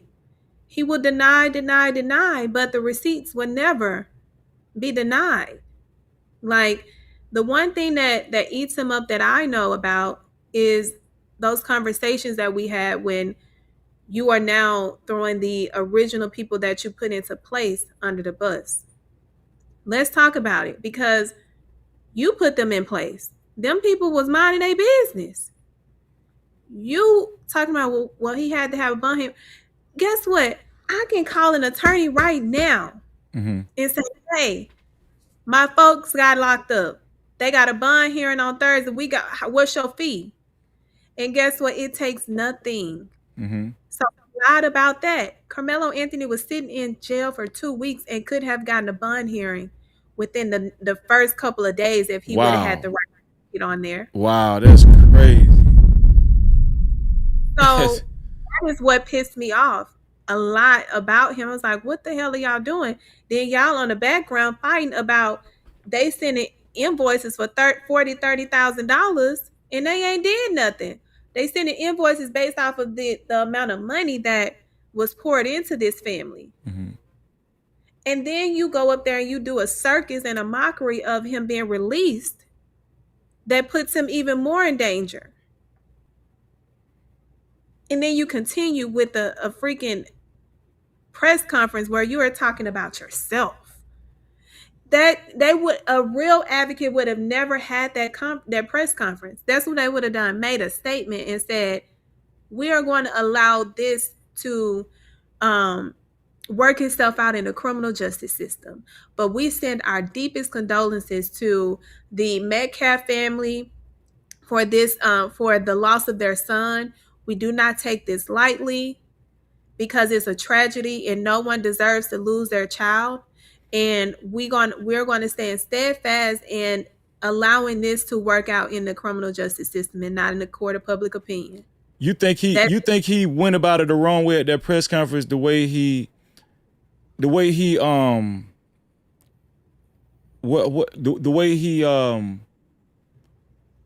what I want to say,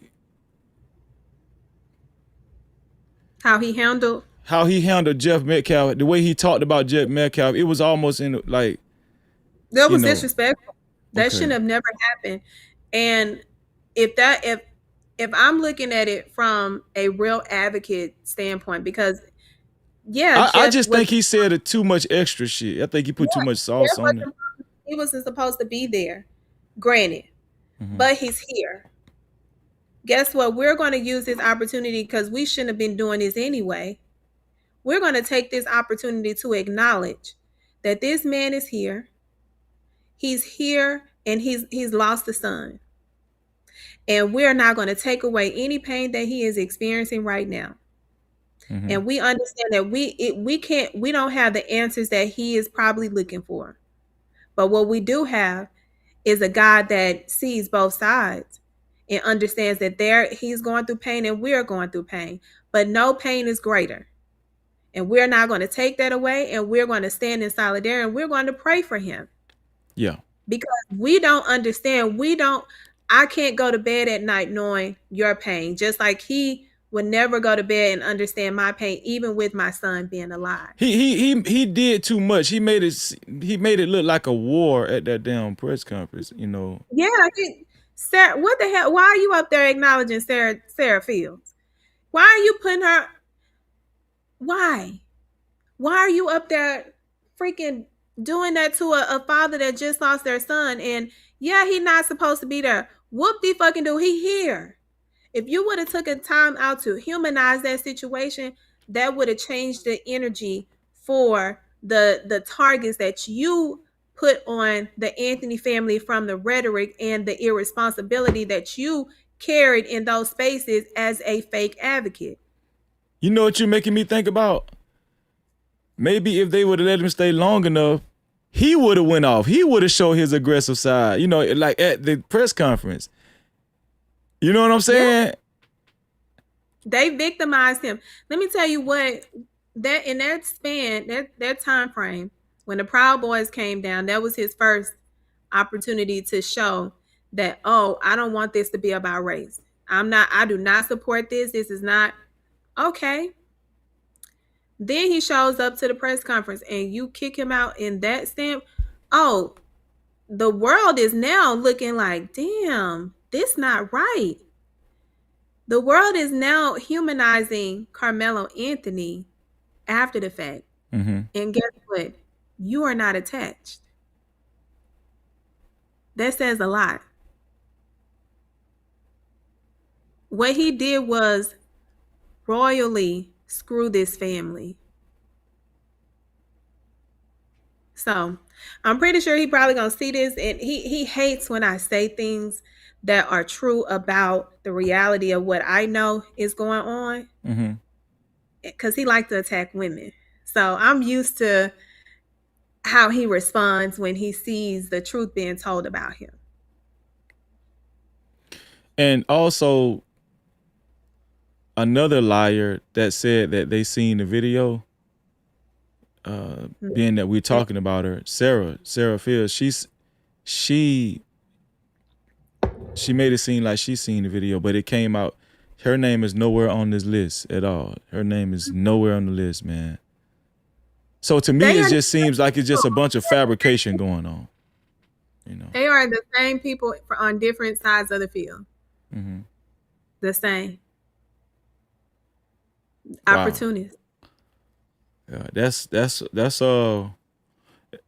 That's a lot. That's a lot, And here's the thing. Let's just be honest. There are people that use Carmelo Anthony's ordeal for clout, to gain more attention and credibility. I was watching this guy on YouTube. He's the family's pastor. And the interviewer asked the pastor, when it happened, did you get in touch with them right then? What did you have anything to do with, trying to find a lawyer for them or anything like that, or the process? Man, the pastor said, listen, boy, I'm talking about as soon as it happened, he said Dominique Alexander was on them like fast. He was kind of shocked how fast Dominique contacted the family and how fast he was in connection with the family. Like he was like, he didn't waste no time. It was pathetic. And before you know it, he escorting Karmelo out of jail. He got the security, just the way it looked and everything. Listen, I don't talk about it a lot because people ask like, well, how did you get connected to the family? I was pissed to see how he was navigating in such a high stake case with this family who's vulnerable and who's never experienced anything like this. It was a model family, model family that's living their life, raising their amazing kids. And when I saw that, the one thing that I realized is you can't overflow. I mean, you can't over process people that are being put in a pressure cooker. You can't come in with the same, from the same angle, especially if you're doing it from a place of good. So I remember he sent me a screenshot and it had Mr. Anthony's number on there. And instead of me reaching out from my personal phone number, I reached out through Google Voice. I did my identity. I simply introduced myself as a person that, has experience in this field. And I've seen things and I know things. And I first came from that standpoint, like, hey, if you got any questions, I understand is I'm going to be communicating with you, whether you respond or not. I just want you to know that you have someone that is here for you. And whatever questions, concerns you have, I am here to answer.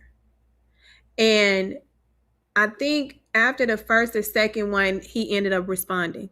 And we communicated for, I want to say, until almost the end of the year, where we finally met when he released himself from Dominique.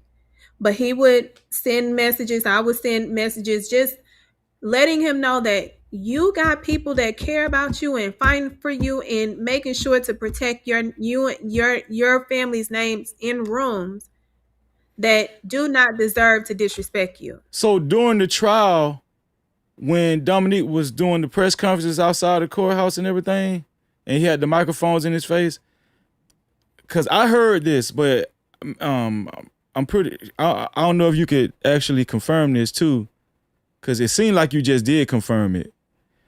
During the trial, when Dominique Alexander was being questioned by press and he was talking about the Anthony family, I heard that the Anthony family had already distanced themselves from him.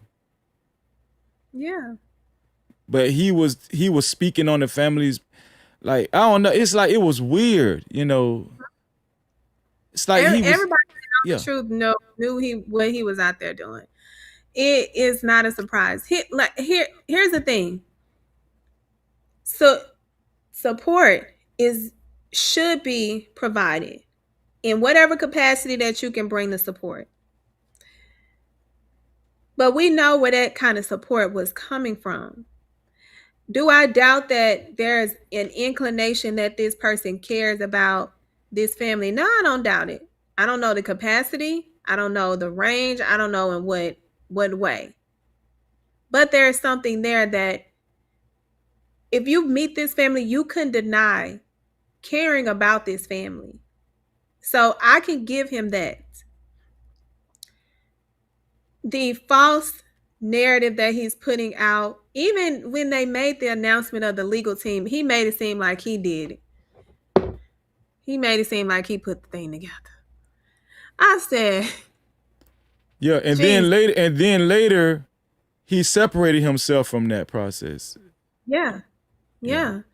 So when it was time, and I said this, and I'll continue to say this, when people are ready to remove themselves from something, they will do it. You don't have to mention it to them. I never spoke bad about Dominique when I would message and communicate from that standpoint with Mr. Anthony. Never talked bad about him. Never said anything negative, because my goal was to make sure that they knew that, hey, you got somebody that whether we speak or not, you can call, you can ask a question, you can do whatever. Just know it's a safe space here. You want to vent, you want to cuss these people out for what they did to your baby. Listen, this is a safe space. So that is foreign to people like that with him, because he will say things about you that try to discredit you. But listen, you don't have to operate from a small place. I don't operate from a place that I have to dumb myself down to someone that is used to being on the bottom floor with how they act. Too high up to allow somebody like that to continue to harm and continue to take our people out of their position that they should have been in the first place. So I don't want to hold you too much longer. This is the last thing we're going to cover. I want to cover Carmelo Anthony's new dream team. That's what I want to talk about. I want to talk about Carmelo Anthony's new dream team. Let me play this right quick. Shout out to the No Cap crew. Shout out to everybody. Shout out to everybody that hit that like button so far. I appreciate y'all. Here we go. There are new developments in the case of Carmelo Anthony, who was sentenced. There are new developments in the case of Carmelo Anthony, who was sentenced to 35 years behind bars for the murder of Austin Metcalf. Yes, tonight a high-profile legal team announced they will be representing Anthony. NBC5's Ali Spilliards is live with the latest on this. Now, Ali, what does this mean for the next phase of this case? Well, Brian and Brittany, this comes less than 2 weeks after Carmelo Anthony filed a pauper oath, basically a request to the court for an attorney saying he could no longer afford one. That came the same day that he filed a motion saying he intends to appeal his conviction. This team of 6 prominent Dallas, Fort Worth, and Austin-based lawyers say they're coming together to represent Anthony pro bono. The team's headed by former Dallas County Prosecutor Russell Wilson. It also includes Michael Ware, the director of the Innocence Project of Texas, and president of the Texas NAACP, Gary Bledsoe. Despite numerous requests, the team told us they are holding off on interviews for now. But they did release a statement saying, in part, we recognize the profound loss suffered by one young man's family and the uncertainty facing another. Our responsibility is to determine whether a legal error occurred and to ensure that every issue supported by the record is fully and vigorously presented on appeal. A couple of weeks ago, one of the attorneys now representing Anthony told me that this process takes time. He said an appeal likely wouldn't reach the 5th District Court of Appeals until the end of the year. If they have to move to the state or federal level, that could take even longer. Okay. How big is this? Because about a couple of weeks ago, the naysayers, racist people, black coons and house ninjas was making fun of Carmelo Anthony, saying, they done used up all their money. They can't afford a lawyer no more. Yeah, he about to rot in hell and rot in jail. And next thing you know, it's breaking news. You know, we got Mr. Bledsoe.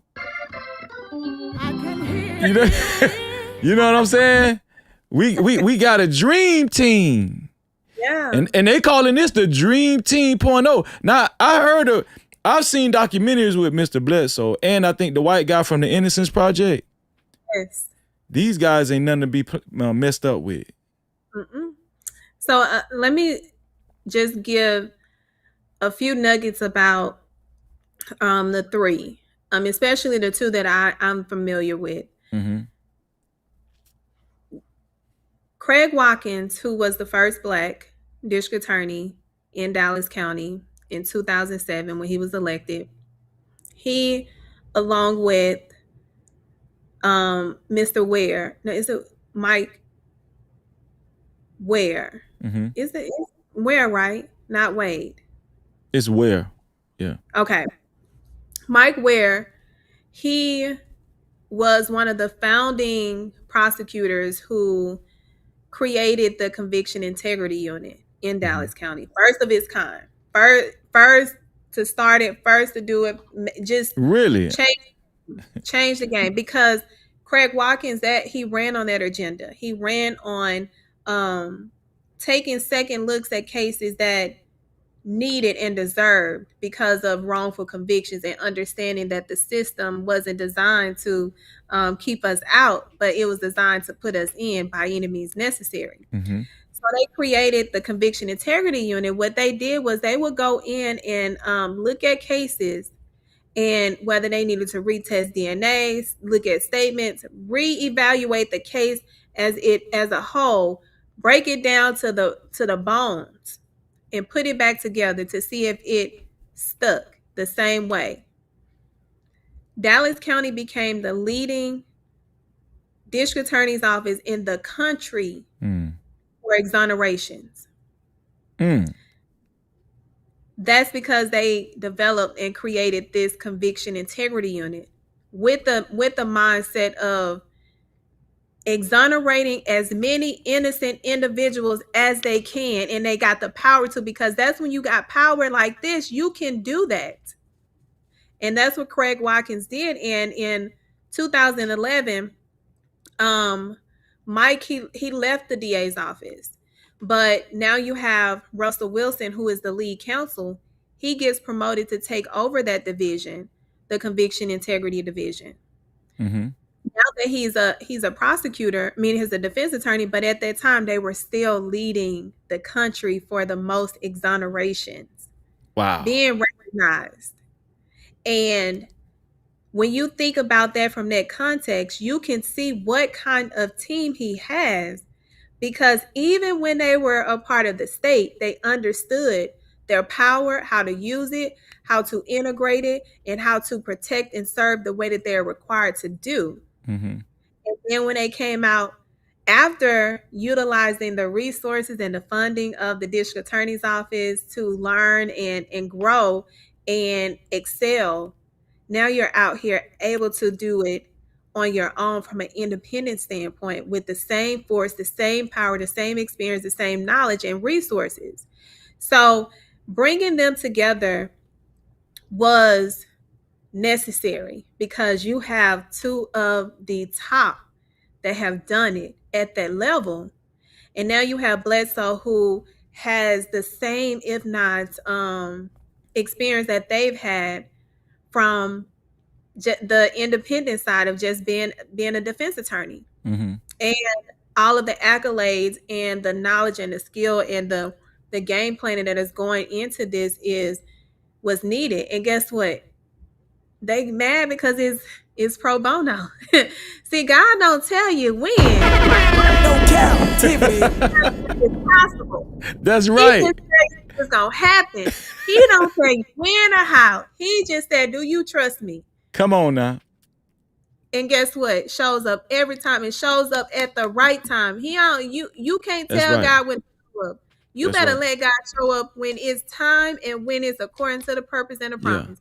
So guess what? When they found that out, everybody, they can't say nothing. Oh Lord, the Negroes are out here pro bono and shit, and they using their education. We let the Negroes get educated. Goddamn, how we did.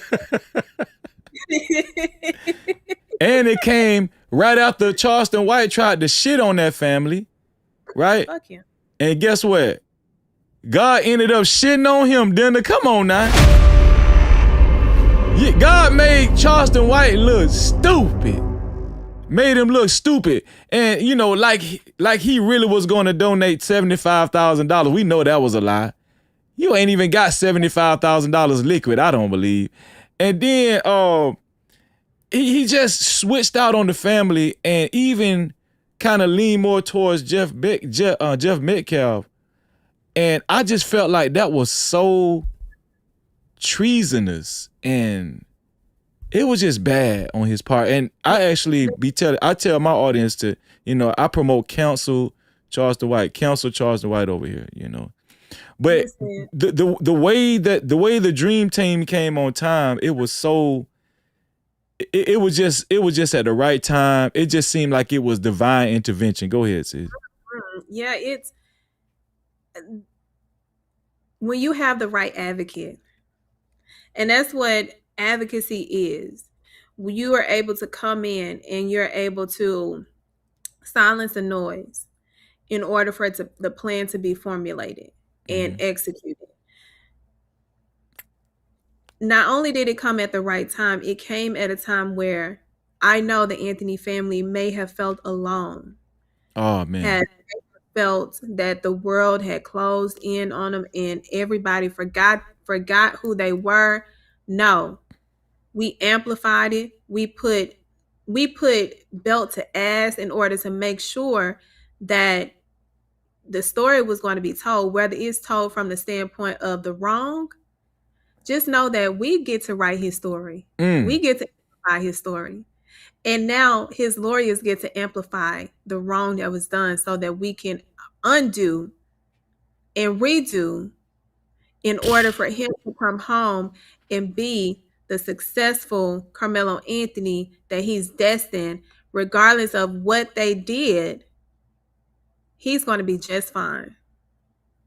Now, my audience has been asking a question that I have not been able to answer, and it's just, thank God we have you up here. One of the main questions that my audience always asks is, Freezy, in the recording when the police apprehended Carmelo Anthony, we didn't hear them read his Miranda rights. What do you say about that? I mean, were they supposed to read him his Miranda rights right then? Was he under arrest? Was he just being detained? What do you say to that? My opinion is always going to err on the side of what the law states. They knew he was a suspect just by the description. Mm-hmm. They knew it. What they should have done at that moment was tell him and read the Miranda rights. And the fact that they didn't do that, it further shows the lack of diligence and the lack of fundamentals that these officers, they did a piss poor ass job. So what they would have said was, this excited utterance and things that, but you already had him detained in handcuffs. You knew that there was someone injured. You knew that he has been identified as the suspect and you still failed to Mirandize him. That's something I would have definitely made sure was on the record, whether it was overruled or not. Mm-hmm. Right. That's a motion to suppress. You gotta do a motion to suppress on those statements alone. Yeah, that's good. Yeah, that's what they wanted to hear. That's what the audience wanted to hear. Sis, it looks like we've covered everything. Yeah. Before I let you go, I want you to give your final thoughts to me and to the audience and to everybody that's listening. And listen, hit that like button, y'all. Make sure you hit that like button so we can get this live stream up in the algorithm. Shout out to everybody that's hit the like button so far. We got almost 3,000 people watching, 1,800 people. I'm pretty sure we can do better than that. The like button is right below the video, right next to the share button. Thank y'all. And we got 32 dislikes. Thank you for the 32 dislikes. We appreciate y'all too. That is so funny to me. Like people take out their time to be angry for no reason. Hey, listen. I like when they hit the dislike button because it helps the algorithm, you know. So Yes. They yeah. gotta figure out what is this bad over here. What's going on? Right. But here's some things that I want people to understand, especially when things like this happen, because we take for granted our vote in local elections. Mhm. And local elections set the stage for injustice to happen or not happen. So when you don't show up and educate yourself on your district attorney, on judges, Mhm. on justices that may be on your Supreme Court, city councilmen, representatives, you are wasting your vote when you don't educate yourself on these individuals, when you don't show up to ask them questions. Oh, I shows up. I think I was more invested in this previous election because I needed to make sure that district attorney that was in our county got his ass out because he was doing more harm to our people, and it was successful. So I saw firsthand the power of showing up, the power of amplifying, the power of educating and educating others on the identity of individuals that are vying to become your employee, because that's what they are. Elected officials are your employees. You employ them. You get to hire and fire them. They get 4 years to show you what they made of. And if they don't show you what they made of the way that they lied to you or told you, fire them. So it's power in your votes. It's so much power right now in our votes in Dallas County when we're talking about the appeals court. There are 3 seats that are open that are up in November. Right now we have a 7-6 split for the appeals court that is going to hear Carmelo Anthony's appeal. Ask yourself, if there's a 7-6 split for conservatives having 1 seat advantage, and there's 3 qualified Democrats that are running, that means that we can take the majority. And guess what? November. That means that at that moment, we are better situated in order to affect change that could possibly lead to a better review of the appeals. Not saying that they're going to rule in a favor, but a better chance at a better review. So elections are important.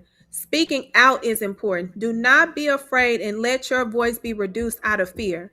God does not recognize fear. And if you allow fear to be in your DNA, that's going to also hinder you, and you are being disobedient to your purpose and your promise.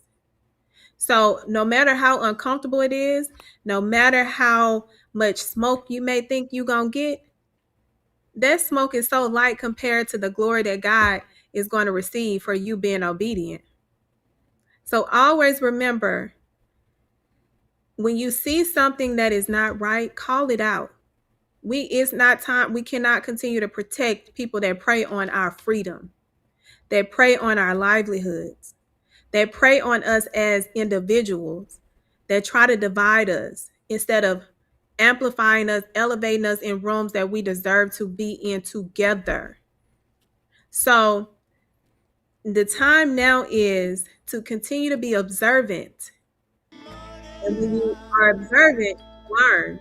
And when you learn, guess what? You get to educate and get to pass it along.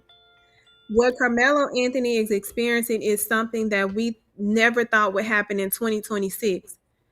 But God does wake-up calls for a reason. And the reason that this is happening is because there is change that needs to be made.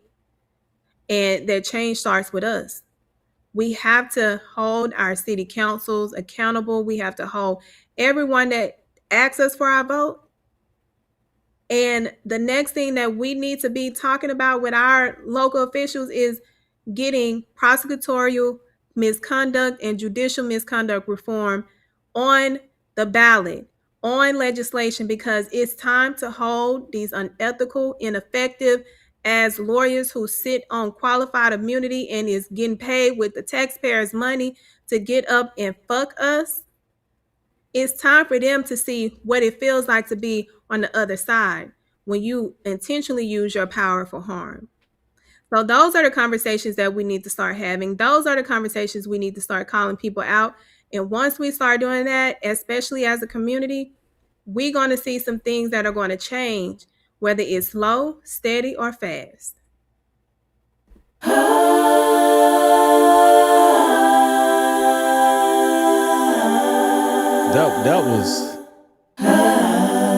was awesome.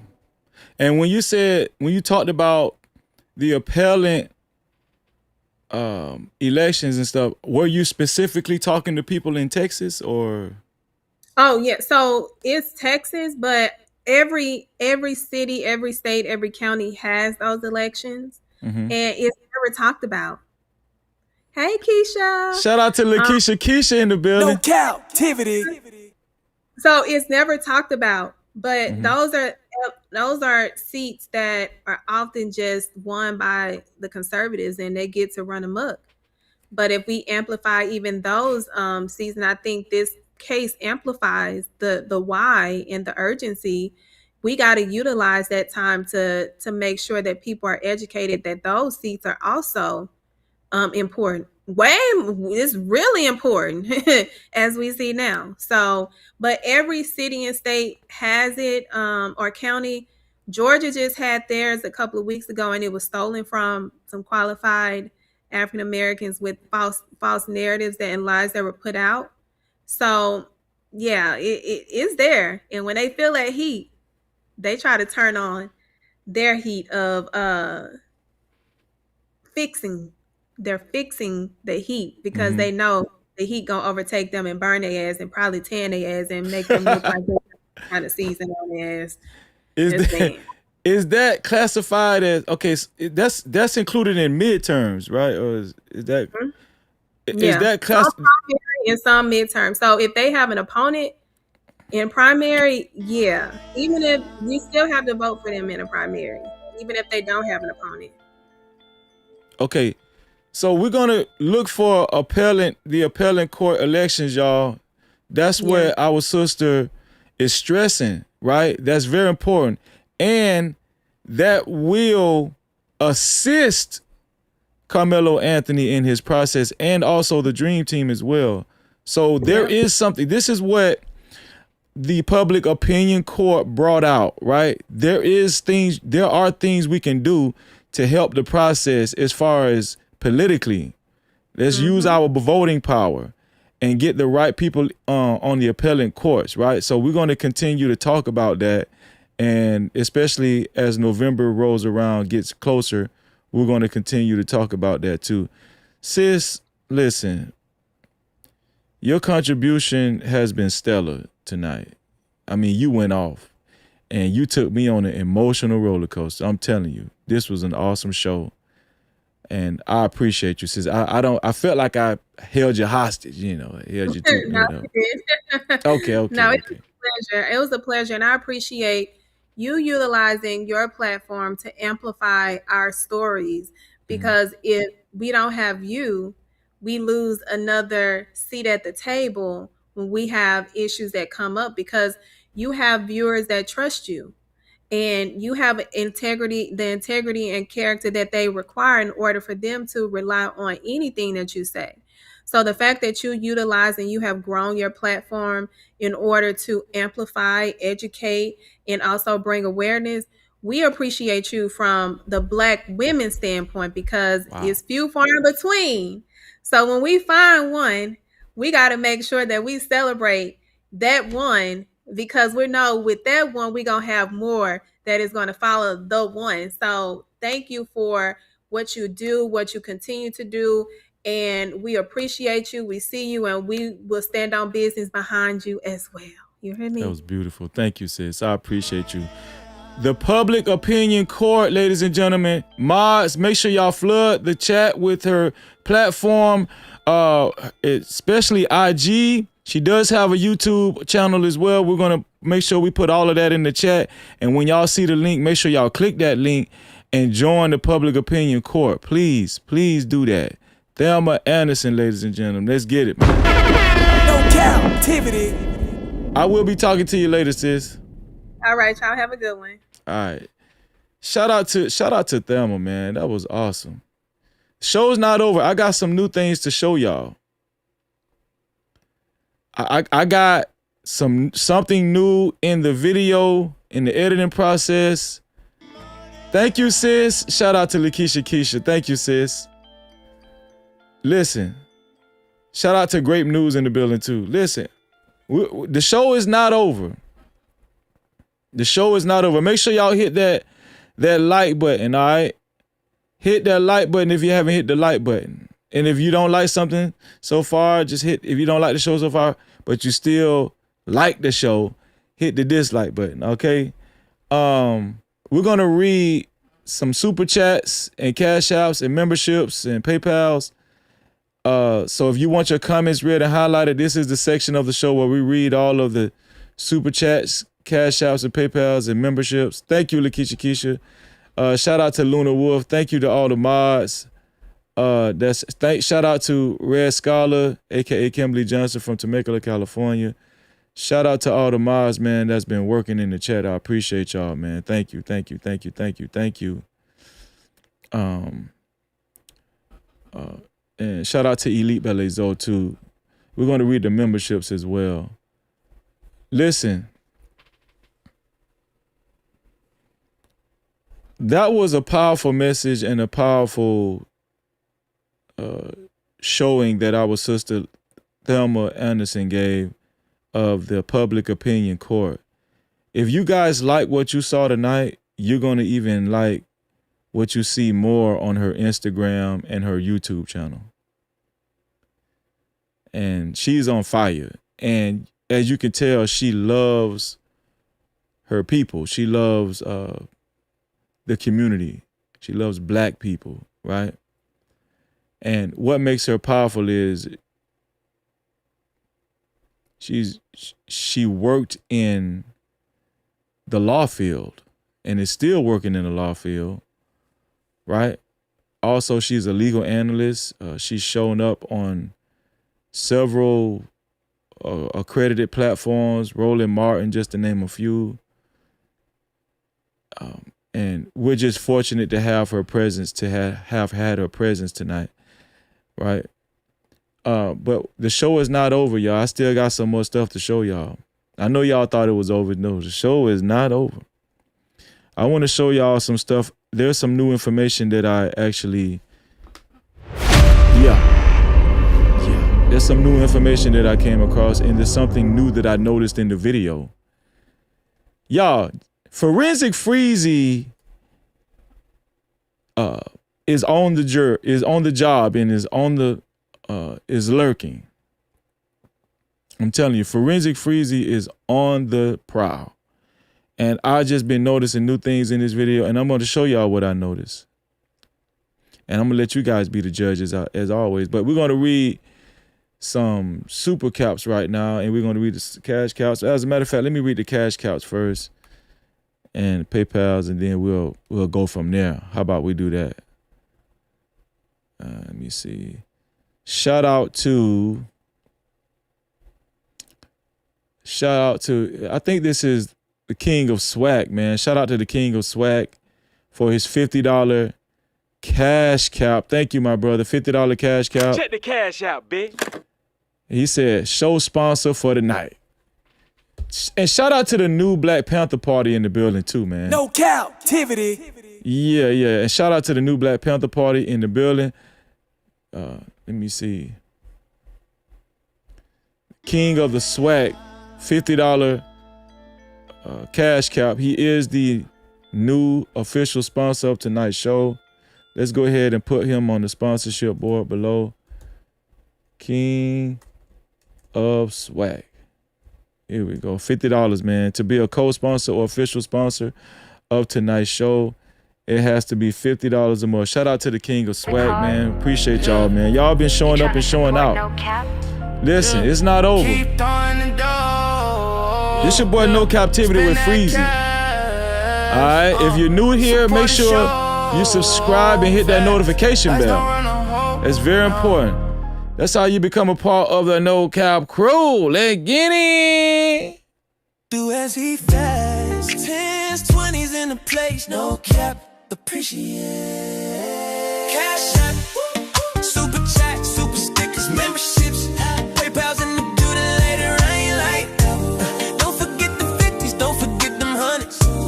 Blessings coming fast. We ain't waiting on nothing. Appreciate everything that you spend when you feel generous. Run it back again. Cash app. Cash app. Money talk. Let it flow.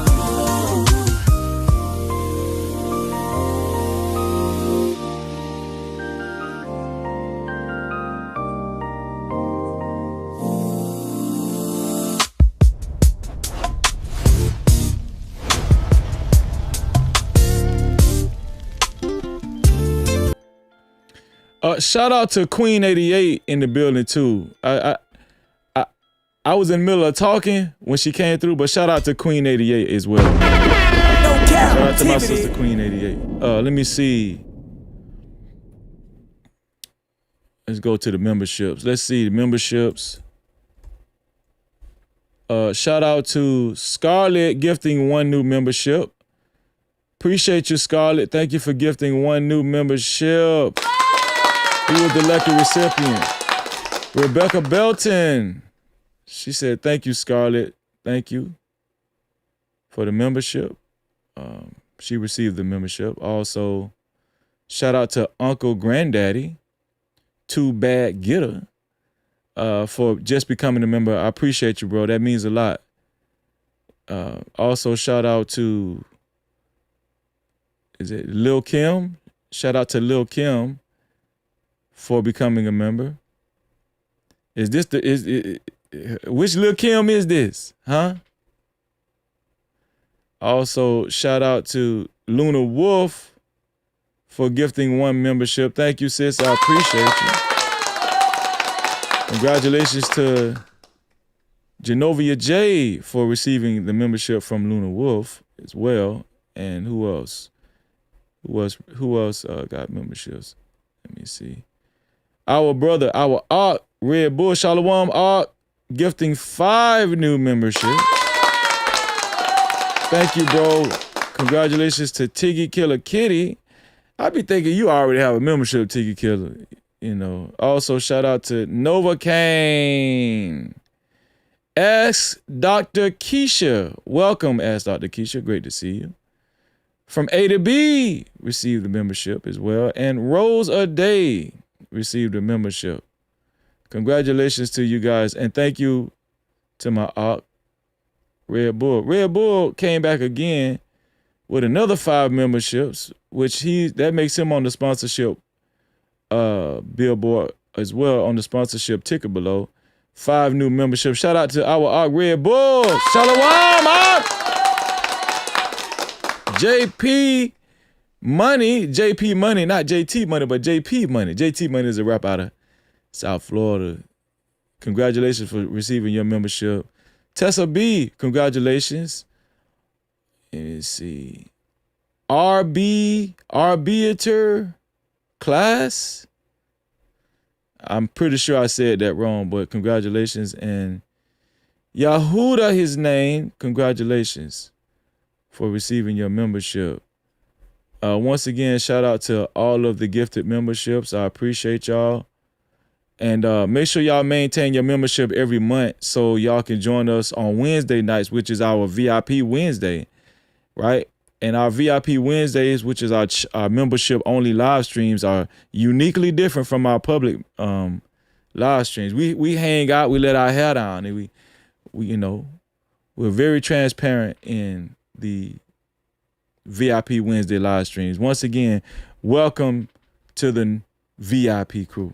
Welcome to the No Cap VIP Lounge. We've been expecting you. Yeah. No Cap crew. Welcome to the No Cap crew VIP.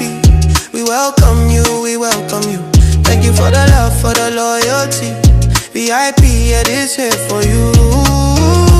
You show up, we All love, we need you. No cap crew, VIP. We honor you, believe you, yeah. You been riding, you been solid from the start. Every view, every liking from the heart. More than gold, yeah, your worth can be bought. VIP, yeah, you play your part. Oh, we don't take it light. Every day, every night. You the reason that we shine so bright. Welcome to the No Cap Crew VIP. We welcome you, we welcome you. Thank you for the love, for the loyalty. Look at that. Keep it coming, we going straight to the top. Told y'all they couldn't hold us down. Shout out to the VIP crew, the new VIP crew. We appreciate y'all. Thank y'all. And shout out to Red Bull. Red Bull is a co-sponsor of tonight's show with a total of $50 as well. Let's go ahead and add Red Bull to the sponsorship ticker that's going to be scrolling below. Or should I say sponsorship scroller below? Here we go. Red Bull, ladies and gentlemen. To be a co-sponsor or official sponsor of tonight's show, it has to be $50 or more. Thanks to King of Swag, New Black Panther Party, and also Red Bull. Appreciate y'all. No Cap-tivity. Let's read the super caps. Let's read some super caps. Let's see. Mia Santos, did I read this one already? What about the other black children that have been lynched at the same time? Yep. Shout out to you. Heavenly Cutter, $5 said, hold on. Heavenly Cutter, $5 said, how can I send you videos when I come across nuggets for Melo? I have a clip of Melo telling the police, I know I'm not guilty. Why they didn't run that?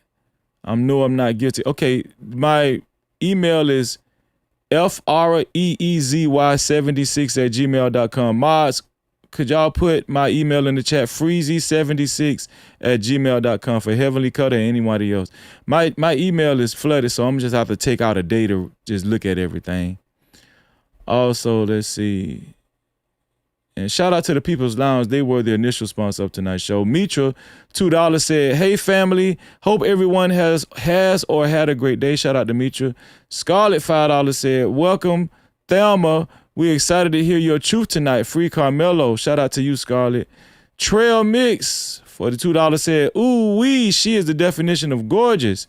Shout out to Trail Mix, man. Also, Butterfly Rose, $10 said, I 1000% agree with him. I've had that experience too many times. Yes, exactly. Butterfly Rose came back again with another $10. Shout out to Butterfly Rose, said, not to get off topic, but Freezy, can you please investigate who were the black jurors that found Child not guilty? I need to hear from them. I want to know what made them make that decision. I'll try to look into it. Shout out to you, Butterfly Rose, I'm sorry. And that was a great question. A great question. Shout out to you. That's $20 for you. Shout out to Slim Goodness for the $2. She said, I heard that single and at peace is priceless. Yes, it is. Yes, it is. Slim Goodness, $2 again, said, tell it like it is. The truth will prevail. On God. Come on now. Trail Mix said, $2 for the $2 says she ate them up and left no crumbs. She did that. Man, shout out to Thelma. Shout out to the Public Opinion Court. And she mean business. Shout out to Omar Razi. Omar Razi, thank you for the $5. He said, this is time to identify who is for us. And that's a fact, Omar. Slim Goodness came back $2, said they want to label Melo as a thug, but he's not. We know he ain't no damn thug. They crazy as hell. Shout out to Butterfly Rose again, $10. That's $30 for Butterfly Rose. Said, call them what they are. Cave demons. Come on, man. I see you feeling the spirit, Butterfly Rose. Slim Goodness, $5 said, they effed up when ISD showed the original vid. Man down, plan down. Everyone that watched it has the same story. This speaks volumes. Can't erase memory. Nope, you can't erase memory. And they did royally F up. Shout out to you, Slim Goodness. Let me see. LaDonna Sanders for $5 said, cool channel. Appreciate you. No, not more than I appreciate you, LaDonna. Also, did I say your name right? I hope I did. Shout out to Eyes Open Edified for the $10 said, hey sis, we need you. Keep up your good work. All praises. Yes, all praises to the Most High.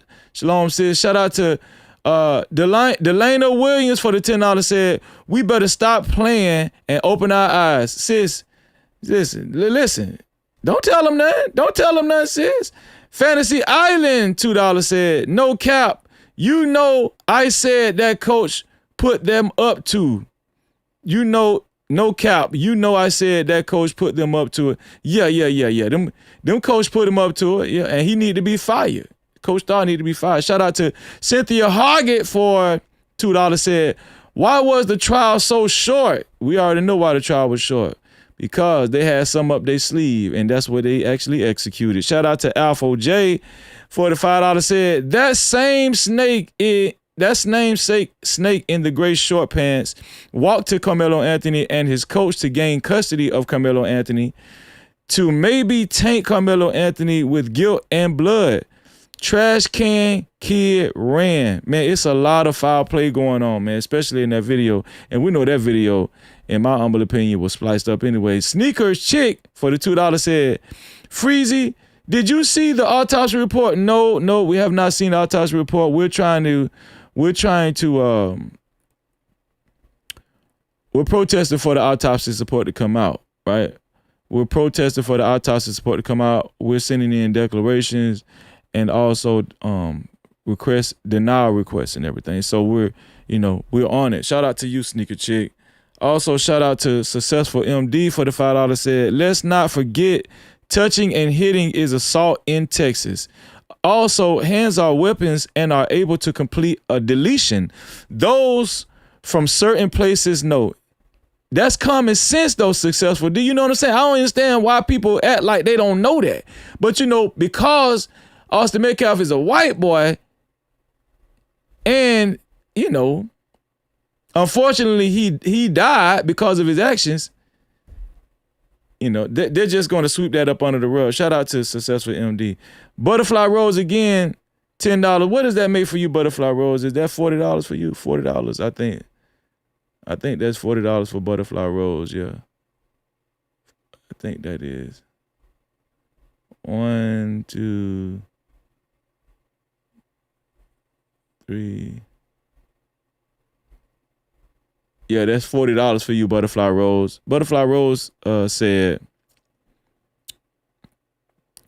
Thelma, you are brilliant, and I love you. Thank you.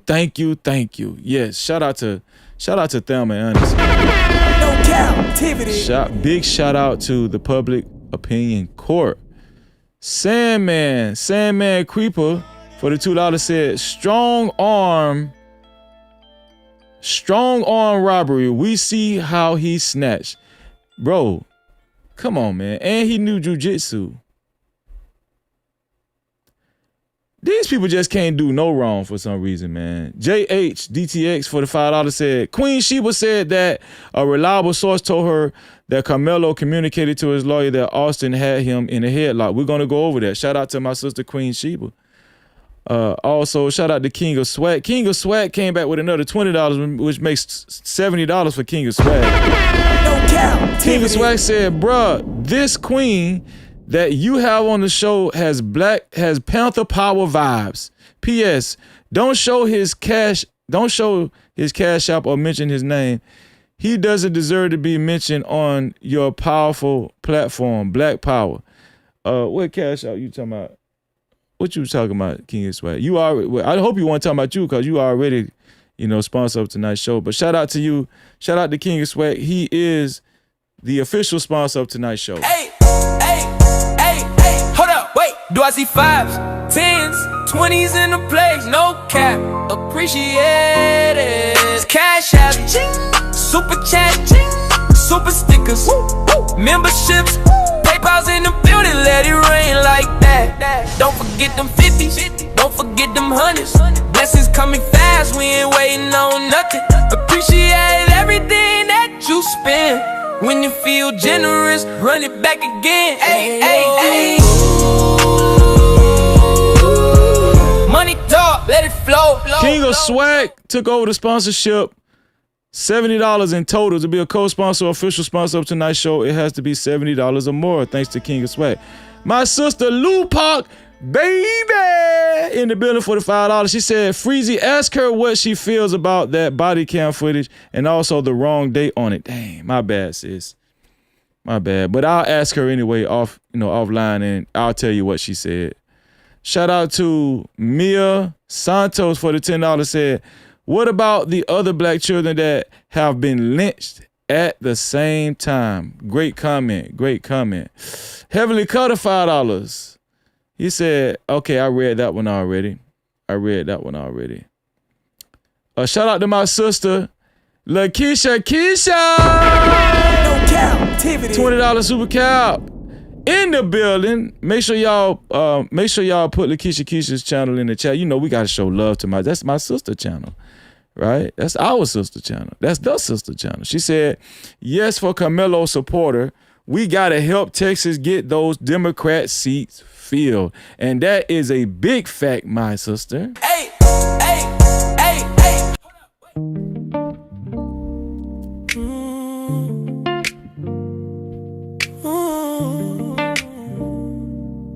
Yeah. 20s in the place, no cap, appreciate. Cash app, super chat, super stickers, memberships, PayPal's in the building, let it rain like that. Don't forget the 50s, don't forget them hundreds. Blessings coming fast, we ain't waiting on nothing. Appreciate everything that you spend. When you feel generous, run it back again. Cash app.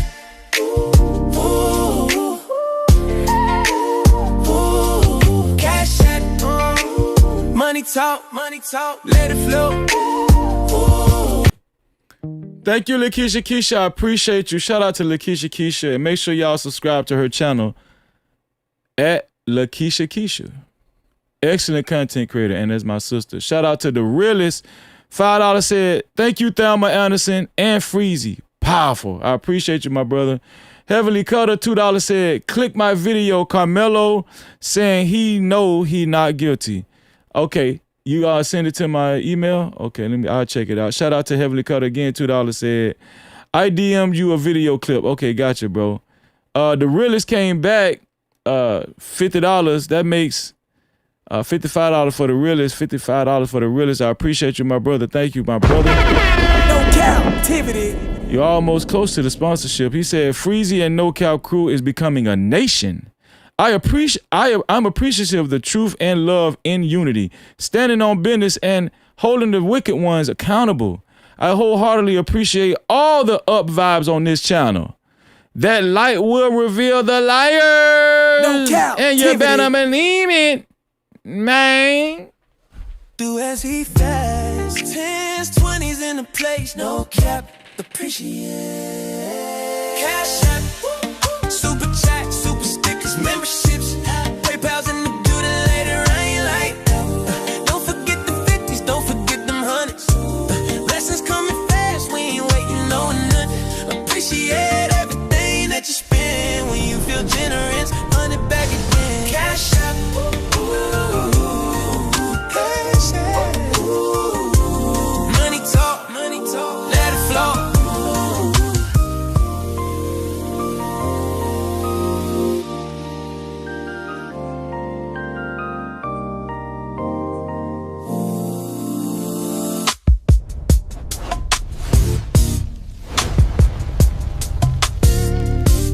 No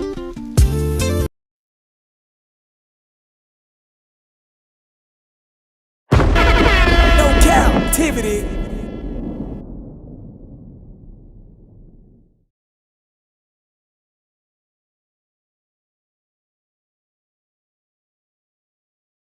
No Cap-tivity.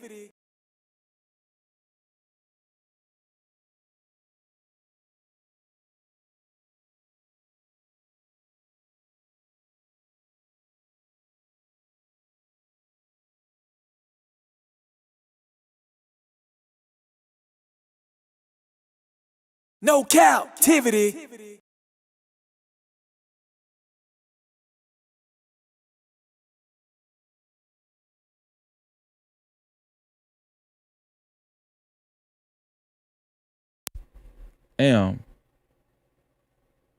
How long was I muted?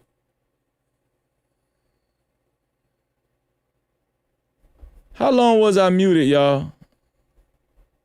I was just muted. Let me read the realist again.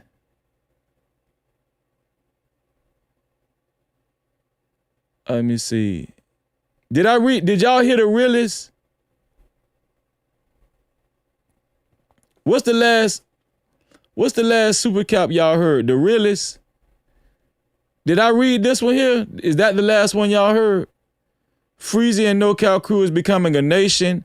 I'm appreciative of the truth and love and unity, standing on business and holding the wicked ones accountable. I wholeheartedly appreciate all the upvibes on this channel. That light will reveal the liars. I read that one, right? Y'all heard that one? Okay. Let me see. Also, shout out to Sneaker Chick, $2. The autopsy is out on another blogger's channel. Okay, my email is freezy76@gmail.com. FREEZY76@gmail.com. If you got the autopsy report, send it to my email. The realist $10 said that camera footage make me feel like they got the audio from an arrest on that day and put it on the Karmelo footage. Some dish about that. I love Lakeisha Keisha and Thelma Anderson. Shout out to both of them. Cap-tivity. Shout out to both of them. Okay, now we got it right. Y'all gonna get me together. One thing about y'all gonna get me together. And listen, Lupac, I reached out to Thelma and for your question, and I'm just waiting for her to get it back to me, okay? This is for Lupac. Lupac, I reached out to Thelma for your question, and if she gets back to me tonight, I'll read it out for you online, okay? Let's see. And listen, as far as the jewels go, the ones that gonna get read online, the ones that show actually online are the ones over $100. I mean, over 100 jewels. The jewels over 100 jewels get shown on the screen. So shout out to all of the jewels that have been shown on the screen. I appreciate y'all. Shout out to all the jewels, man. Recent events. I appreciate all the jewels, man.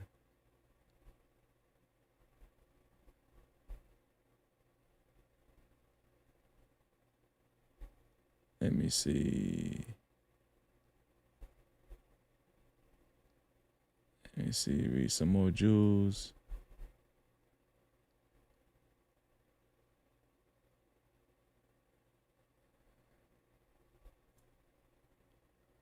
But shout out to everybody that sent jewels. It's not showing on I'm looking, but shout out to everybody that sent jewels.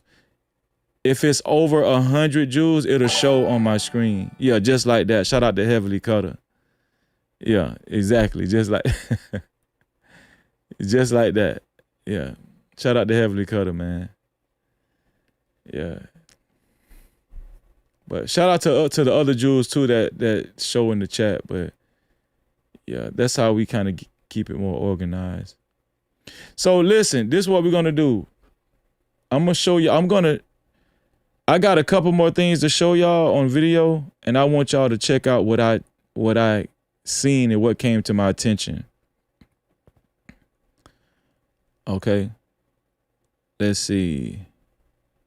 Let me bring up this video again.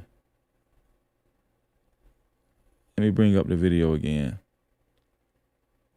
The video at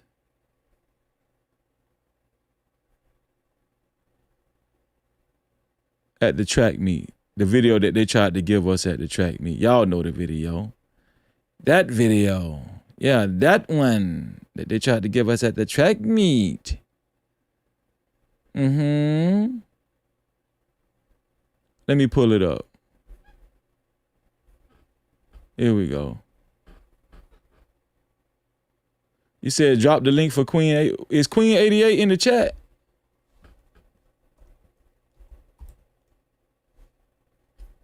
Where Queen at? Where is she? I don't even see her in the chat. Where you at, Queen? Queen said hello, and that's the last chat I see. I don't see her in the chat.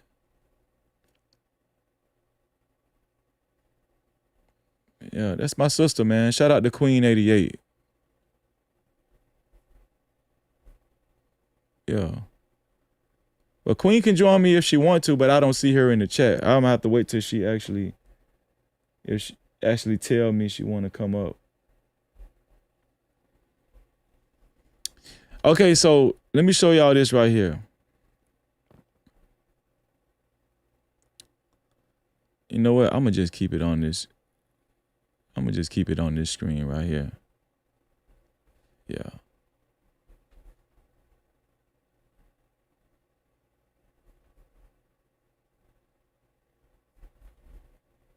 Okay, let's see how this works out. Here we go. So I want y'all to pay attention. Here's the thing. I don't think I'm gonna be able to play it from this one. You know what? Nah, not that one there.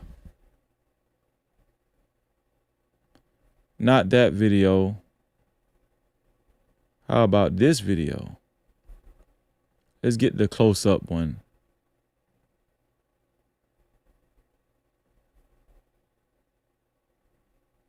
Let's see how far that one go.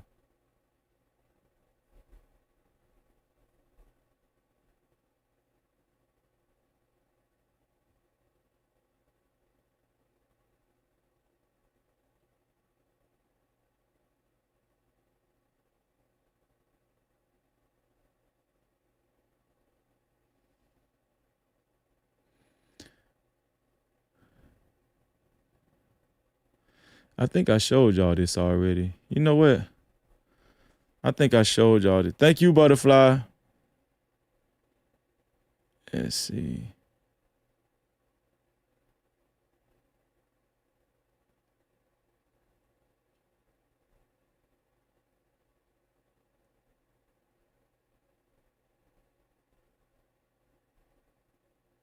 Let's see. Okay, he went back.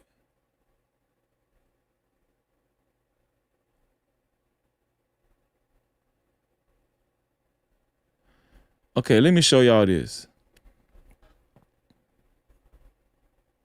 I think I might have showed y'all this already, but I'm going to show y'all again.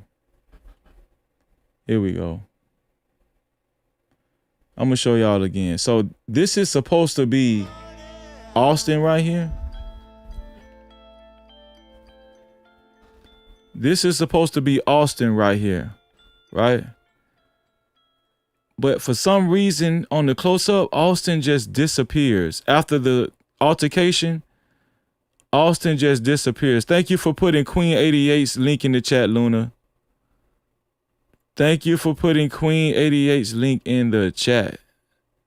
Who is that? Shout out to Trucker Yell in the building. What's up, Trucker Yell?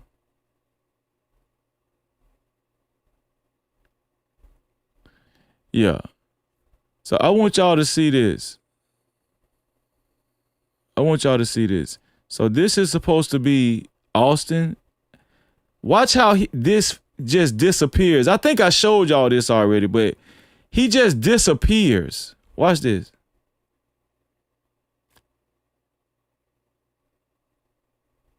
Watch this. Keep your eye on this guy.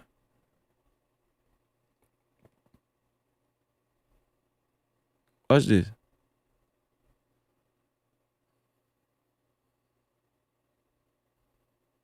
Okay, the altercation break. And see how they just disappear? That's weird to me. Look how he just disappears. Look at that. Look at this. Just disappears. If y'all can't tell it was some manipulation to this damn video, I don't know what to tell you. He just dissimulate.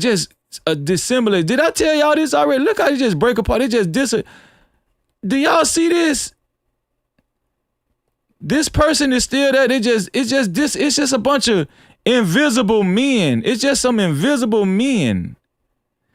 Look at this. It just disappears. And it becomes like an invisible man. but you can still see the head. Look at this. You can still see the head. Did I show y'all that already? Look at that. That's the head. It's just the invisible man. Why can't we still see the head, but it's just invisible?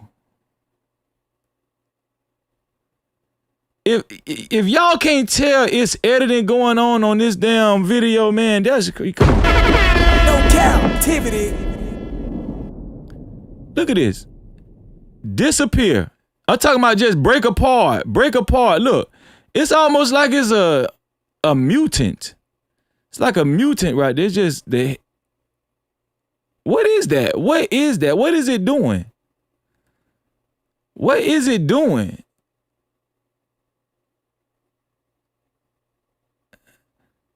Right? What is it doing? So this is supposed to be Austin.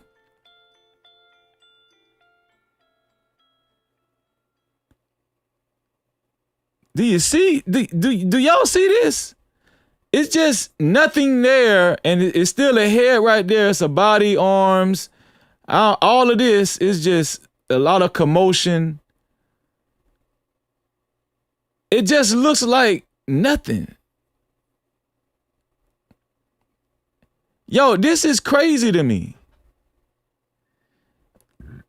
This is editing. It's editing. I'm telling you, they focused on this area up under the tent.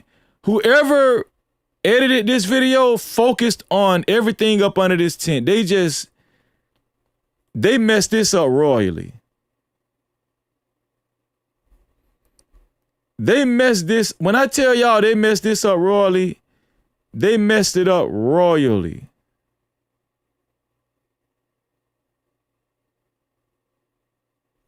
This is crazy to me. Look at this. Now I'm going to play it in slow-mo. I'm going to play it in slow-mo so y'all can see it. Should I zoom in? Should I zoom in? Should I keep it zoomed in? Is that good enough for y'all? Is the zoomed in? Y'all would rather see it zoomed in. Let me just play it. Let me play it slowed down so y'all can see how this man how Austin just disappears. How he just disseminates. Is that the word? Disseminate? Watch how he disappears. Watch this.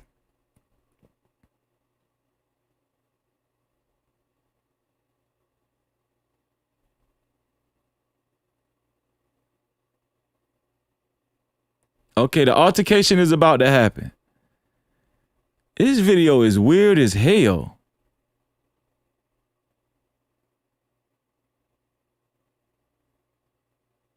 Watch this. Do y'all see how it started breaking apart? Look at that shit. Look at that shit. This is crazy. This is crazy.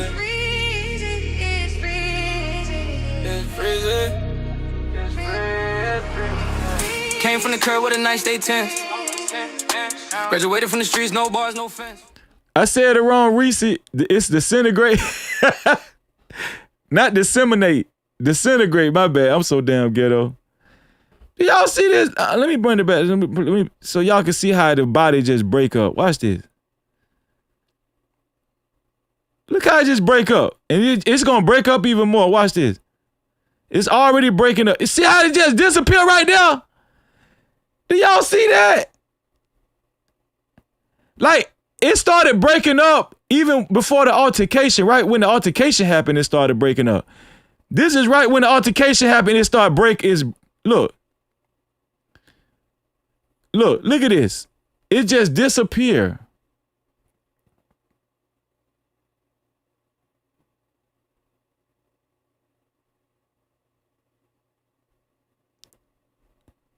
What do y'all say about that? And we ain't even gonna talk about. We ain't even gonna talk about how Yellow Coat just disappeared down there too. Everything disappearing. Watch how Yellow Coat disappear. Watch how the yellow coat just disappear, y'all. Did y'all see that? It Can y'all see the yellow still here? Can y'all see the yellow? Y'all, this is something new. Can y'all see the yellow still here? Right here. Yellow here, the yellow it's still like a yellow tint right there. The hell going on with this shit? It's still yellow right here and it's yellow right there. Watch this. Boom, disappeared. Look at it. Boom. It's still yellow up here though. It's still yellow. And it's yellow right here.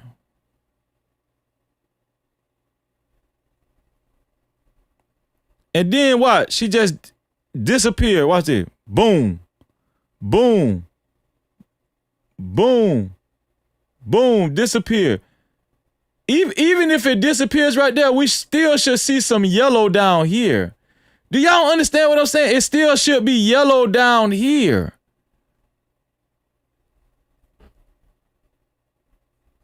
It's still yellow. I need y'all to see this. It's still yellow right here.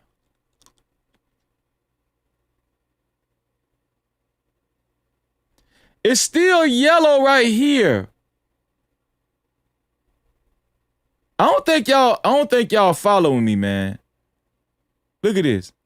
That's where the yellow was originally sitting. That's where the yellow was originally sitting. Once the yellow goes down, it's still yellow up here though. It's still yellow. It's still yellow, and then the yellow just disappeared, and it's still yellow, a yellow mist right here. Are y'all getting this? It's still a yellow mist right here. This no captivity with Freezy. Forensic Freezy. It's still yellow right here. And the yellow had disappeared. But let me bring the yellow back. Boom. Disappeared. Back. Disappeared. Boom. Disappeared. And it still should be yellow right here. If they fell down right here, it still should be yellow right here.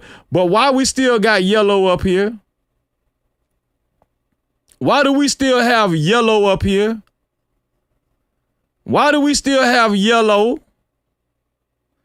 Yellow been gone. Yellow been gone. Yellow disappeared. So why? And that's where yellow was sitting. I'm finna prove to y'all this is where yellow was sitting. I'm about to prove to y'all this is where yellow was originally sitting, and it's still yellow right here. Watch this. Watch this. Let's bring yellow back. Let's bring yellow back to the original yellow. See where yellow sit at? Right there. Yellow is right there. Then when yellow goes down and disappears, it's still yellow. Why is yellow still there? It was edited. Oh yeah, it was edited. No captivity.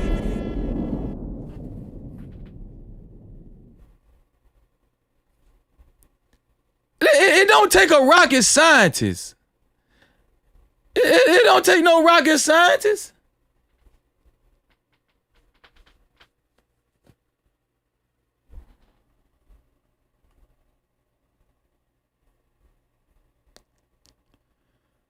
Let's see. Shout out to Sneaker Chick for the $2 said, I sent it to your email.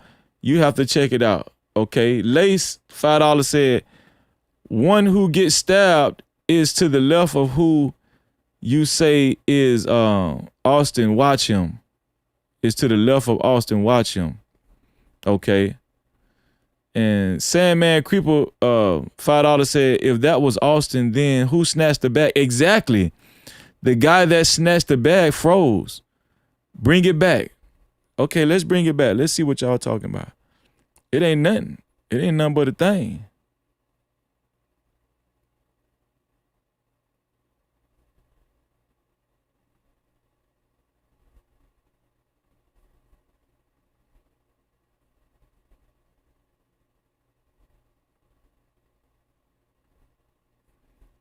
Let's bring it back. Hold on.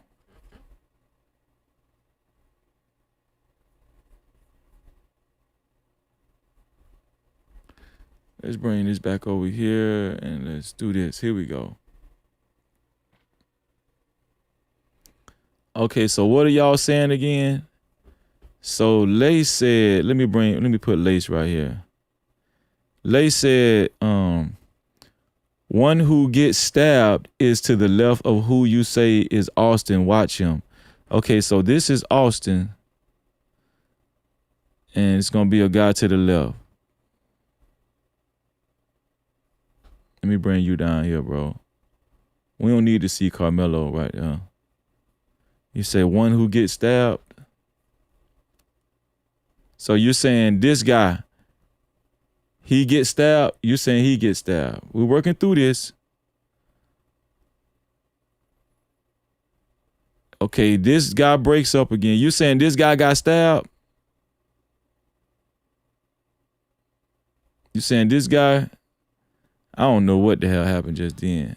I tried to follow you, Lace. Let me see. Sandman Creeper $5 said, if that was Austin, then who snatched the bag? The guy that snatched the bag froze. Bring it back.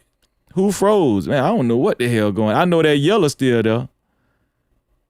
I don't even. We know Karmelo bag got got snatched. When did he snatch the bag?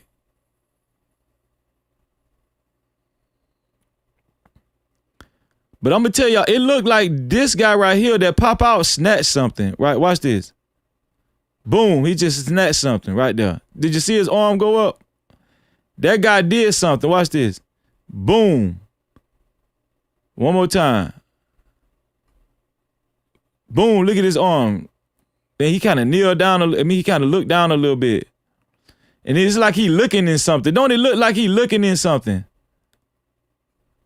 He snatched something. It looked like he snatched something. Boom. And then like he looking inside of it right there. He looking down. And then he looked down again. See how he bent his head again? That, to me, that's when they had to snatch his bag. That's how I'm looking at it. And then the altercation happened.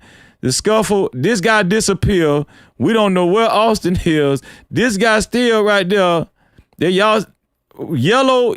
Okay, yellow disappeared. It's so much stuff going on. Yellow disappeared. We still got yellow right here. It's just too much going on, man. We still got yellow right here. This look like the this look like the Predator.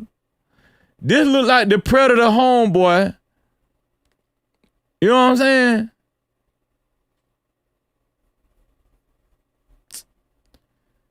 Yeah, this shit crazy.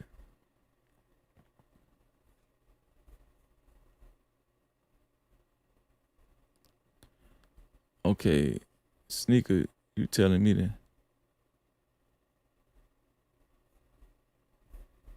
You saying check my email. Yeah, I got so many emails, man. I got so many emails. Okay, you sent me an autopsy report.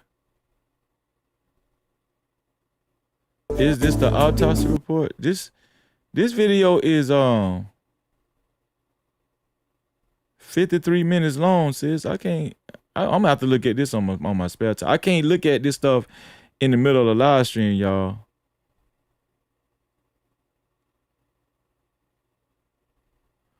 He's talking about Portia Williams and everything.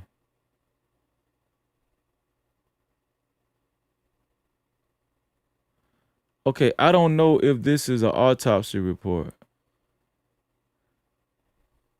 This doesn't say autopsy report, sis. This say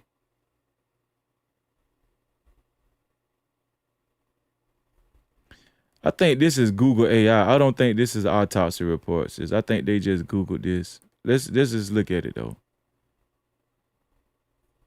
Let's look at it.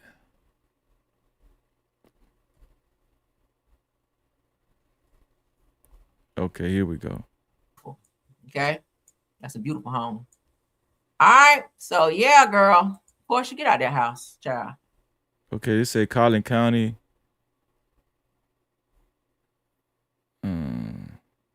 Cause of death, drug. Okay, I got this already.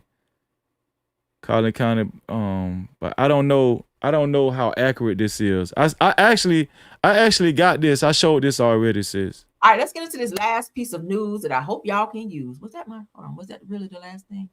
Yeah, it is. All right, so Shout out to Carmelo Real. Some new findings. I have the autopsy. Shout out to Nina, the paralegal, for the autopsy information. This is. I don't know. They're saying this is. She's saying she acting like this is real. I actually been had this. I showed this, but I didn't know if it was real. And I say autopsy findings down there, notes. I actually read this. Methylene, dioxy, methamphetamine, MDMA. Yeah, Molly was found in the blood of deceased at toxic amounts laced with fentanyl and whatever that P word is. Propiononylate.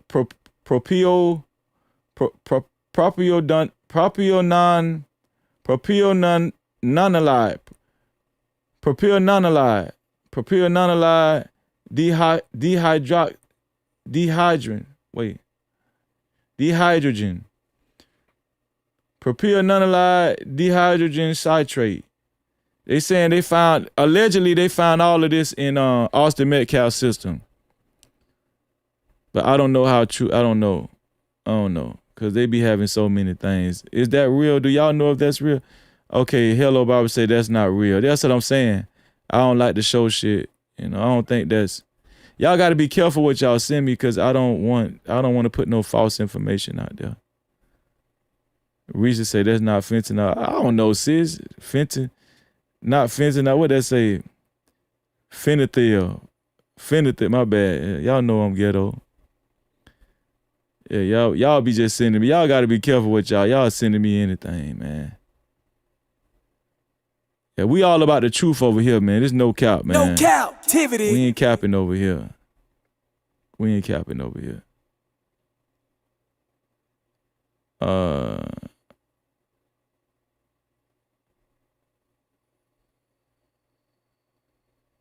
I gotta look at this stuff on my email. It's just too much. Okay, I want to show y'all something else. Megan Metcalf spoke on Hunter Metcalf.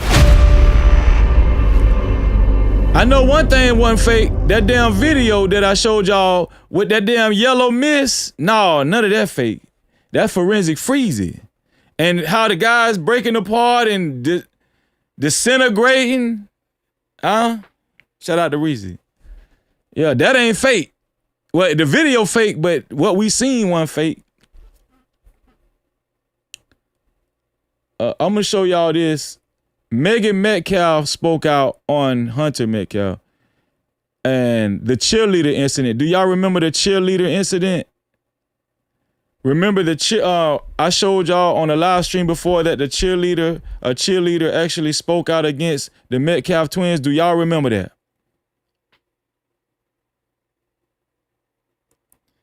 Do y'all remember that? Cheerleader spoke out and an email was leaked about the Metcalf twins and how abusive they are. I'm gonna show y'all this right here.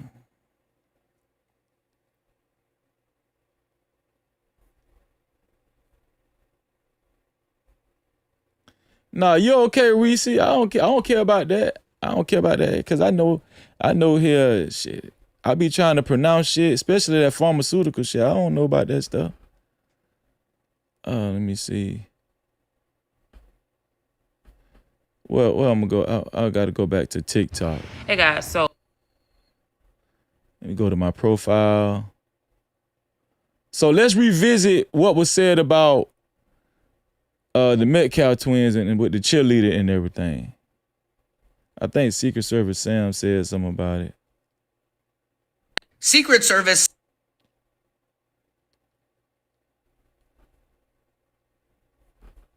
Secret Service Sam here with more receipts on the Carmelo Anthony. Now, look at the picture. It is not. Okay, where is it at, Secret Service Sam? Where are you, Secret Service Sam? Where is it? Where the cheerleader said what she said, bruh.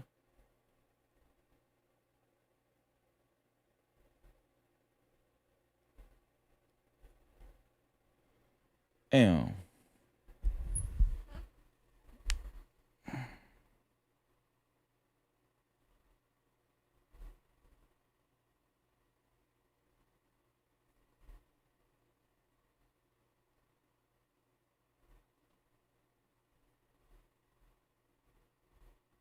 Secret Service Sam are alleged. Why didn't Austin mind his attended Christmas parties together? They are friends. Secret Service Sam here with more receipts on the original. This is messed up. Look how dark picture. There are no. Damn, man. Trying to figure out where I put it at. Is this it? Secret Service Sam here on the Carmelo Anthony case. She's saying they're all lying, right? Kinda says something. Give an email like this that Dwayne Turner supplied me with. Proves what every other person who. Hold on, y'all. Bear with me. Because I got to show y'all this shit. Hold on. Cheerleader. Maybe I should have just searched it. Searched cheerleader, Secret Service. But he spoke. I know.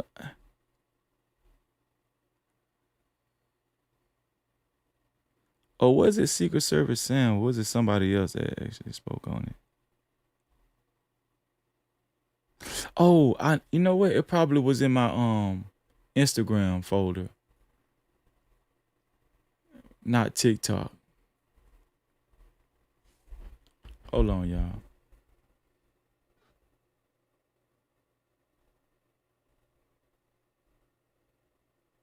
Might be in my Instagram folder.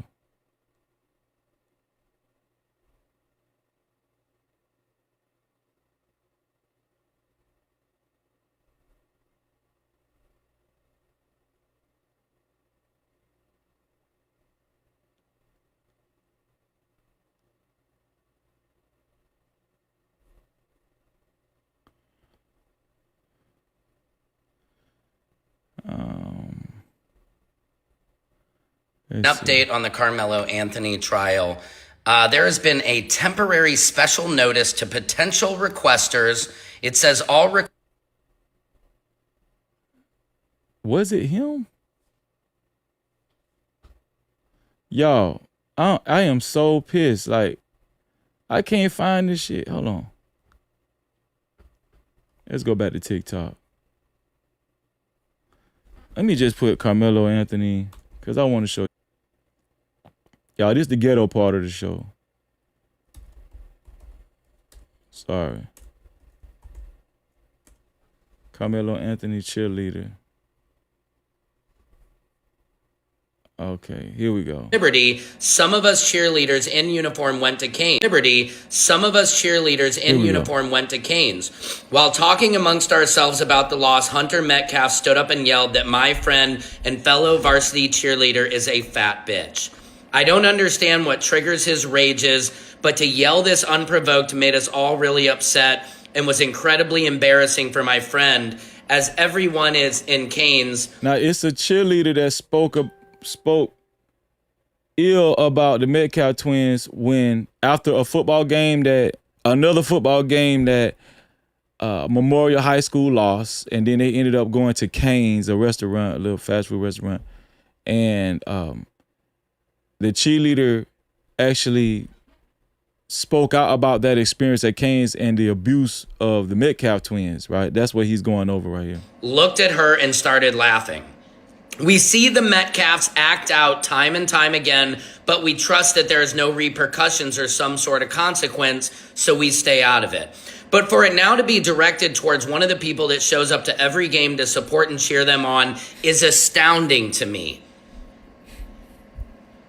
After they left Canes, one of the other football players told us that Hunter said his hands were bisexual, implying that he would not only hit guys, but also girls. She is not embarrassed, but genuinely scared, especially after seeing the way he can act on the field. I'm only coming. So y'all heard what she said.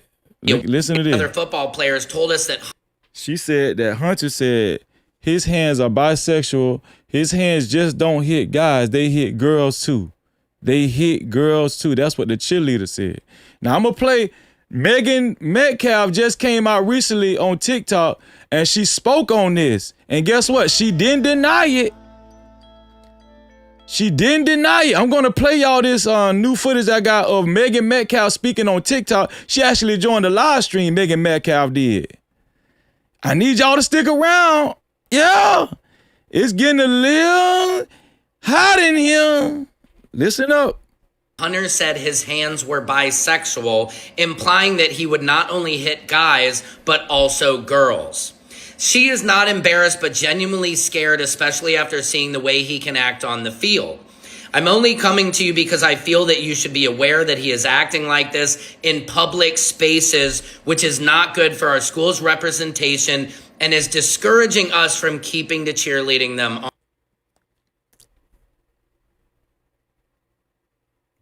I really don't get why people say, oh, so it's okay to stab somebody. Like, of course not. It's not okay. But you give these people violent reps, or you say that they're violent individuals because they're protecting themselves. Now, if the roles were reversed, of course, it would be explainable. And okay, that's another part. Oh, we don't need to see that though. Shout out to her. God bless her soul. So y'all heard what the cheerleader said about Hunter Metcalf and how physically abusive he is, and how he said that his hands are bisexual and his hands just don't hit guys, they hit girls too. Right? Because they had just lost a game, another game of many games. They always losing. And they went to Canes and the cheerleaders was clowning they losing ass and they got mad. You can't get mad at the cheerleaders for clowning your loser ass. This one here for the thug. You a loser. It's okay. But I'm gonna play to y'all. I'm gonna play y'all what where is it at, man? I'm just losing every damn thing. Is it on Facebook? I think it's on Facebook. Who sent me that? Y'all, please don't tell me I lost this shit. Please don't tell me I lost this shit, man. That's not what I'm looking for. No. Not that. Did Kyra send it to me? This could have happened. Y'all, I'm about to get pissed off, man. What's going on? Oh my God. Where did I put it? Is it on TikTok? Let me go to my profile.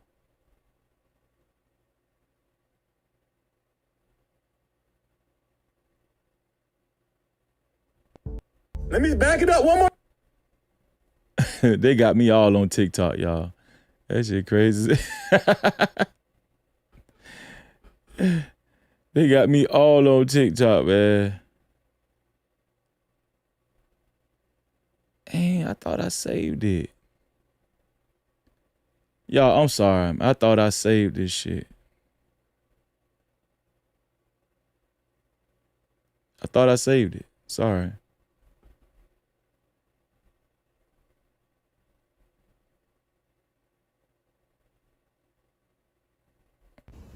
What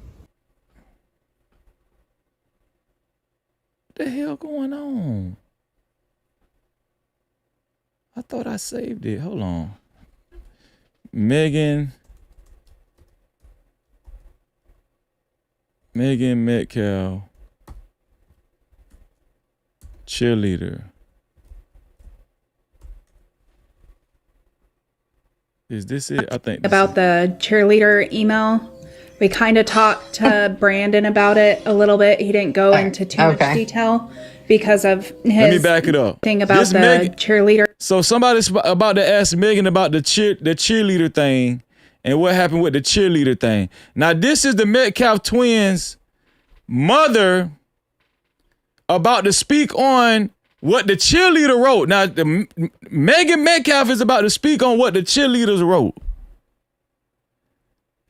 Pay attention. Here we go. Email.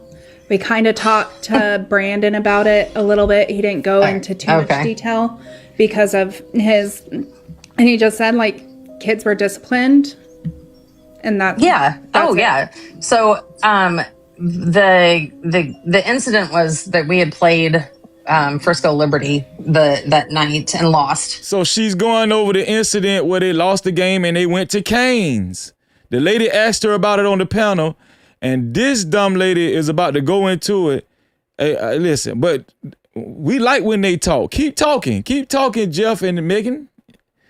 Watch this. They lost once again, as usual. They lost another football game, as usual. Here we go.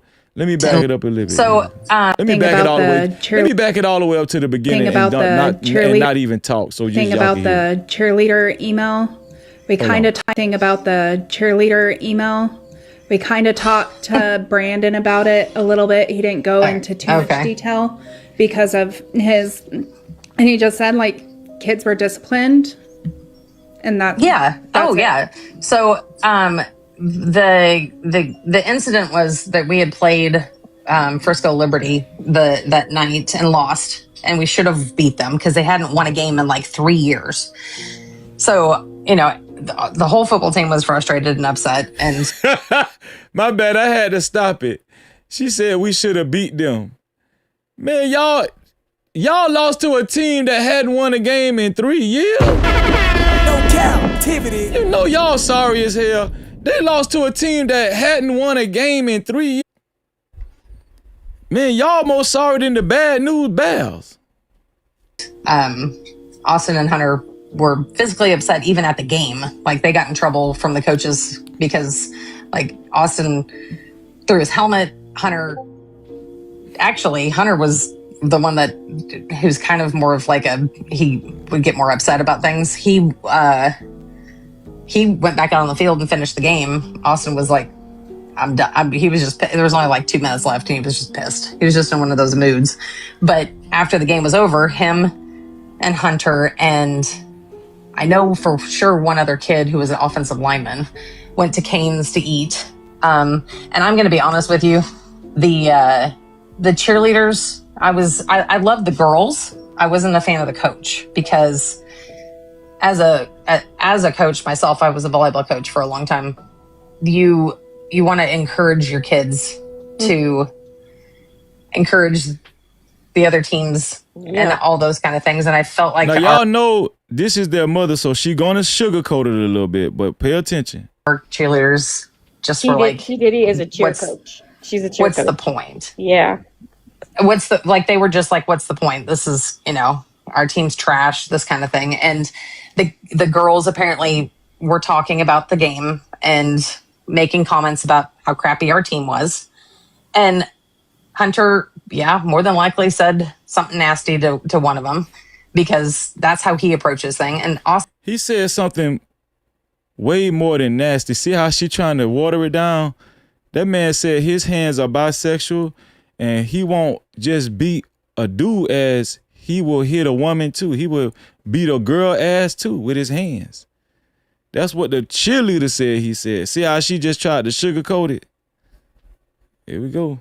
And just when everyone was like, man, I don't understand why you guys got to be like that. Like we're upset that we lost and this is how you're not even going to support us. Man, so why should they support y'all sorry ass? Them cheerleaders was tired of losing. Shit. And them cheerleaders were tired of losing. They tired of going out there losing and cheering and doing splits and getting tired for nothing. Anybody want to come out there? They probably wanted to quit the cheerleading team. There was not like a physical altercation. It was more of verbal of like you guys are assholes for not, you're supposed to be First School Memorial supporters, and you're acting like we're shit. And you're. Do you see how entitled? I'm gonna play this all the way back in its entirety. But do y'all see how entitled you're supposed to support us? Bitch, I can do what I want to do. You can't tell me what to say. Bitch, you sorry. You sorry as hell. You lost to a team that ain't won a game in 3 years. Bitch, I can say what the hell I want to say, bitch. Hell, you gonna just police my mouth. Do y'all see the pattern? They trying to police the cheerleaders. Oh, don't laugh at us. You don't criticize us. Don't say nothing negative about us. Bitch, y'all sorry, bitch. You got us up here. I'm risking my life getting thrown in the air. A bitch could drop me. I'm risking my life for y'all losing ass team. For the losing ass team. People throwing me in the air. I don't know if they gonna catch me. Cheerleaders on top of that. So fast forward to the email that was sent. From what I understand, the coach had talked to Austin and Hunter about just what happened on the field the night before, and then the coach had sent the email, and Coach Jackson, who is our head football coach, actually told them, if you have a problem, you need to go to the police, because it was off campus and there was nothing he's gonna do. Because she telling them, if you got a problem, you need to go to the police, and it was all because it was off campus and there's nothing the police gonna do. She already convinced there's nothing the police gonna do. You can't do shit about my boys being abusive, verbally abusive, physically abusive. See how she was already convinced the police ain't gonna do nothing. She talking to the cheerleader that had a problem with them and that became frightened of the Metcalf boys and felt the need to speak out. That's how this shit got leaked. But Megan Metcalf is gonna reveal to y'all how she feel like it got leaked. Watch this. Watch it. Watch this. It was off campus. So nothing came of it other than, yes, there was a talking to. And again, I go back to the original fact. Austin would never disrespect a girl per se. Hunter, he could have some choice words for someone who was going to be disrespecting him. I'm just going to be completely frank. That's just how he is. They were identical twins, but they were two completely different type of children.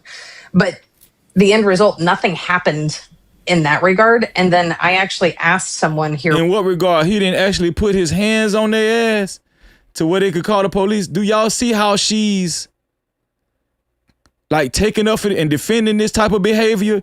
Do y'all see how the mother is defending this abusive behavior? And I'm telling y'all right now, this is why them boys was like that. See how the mother is defending this shit? This why them got leaked or whatever, the email had gotten out to all these people or whatever, and someone had mentioned more than likely it was a mom. Thing about the cheerleader email. Not now. She's saying, yeah, somebody mentioned that a mom did this shit. A mom leaked it. A mom leaked it. It's like, why are you looking for the mom? Why you ain't? She didn't say nothing about reprimanding her boys, or she didn't criticize her boys not one time. She took up for her boys. Do y'all see what I'm saying? That's why them boys was like that. They felt entitled. She didn't hold her sons accountable on nothing during that live stream at all. Not one time. Now I'm finna play it from its entirety without me talking. Here we go. Thing about the cheerleader email. We kind of talked to Brandon about it a little bit. He didn't go into too much detail because of his, and he just said like kids were disciplined, and that. Yeah. Yeah. So the incident was that we had played Frisco Liberty that night and lost, and we should have beat them because they hadn't won a game in like 3 years.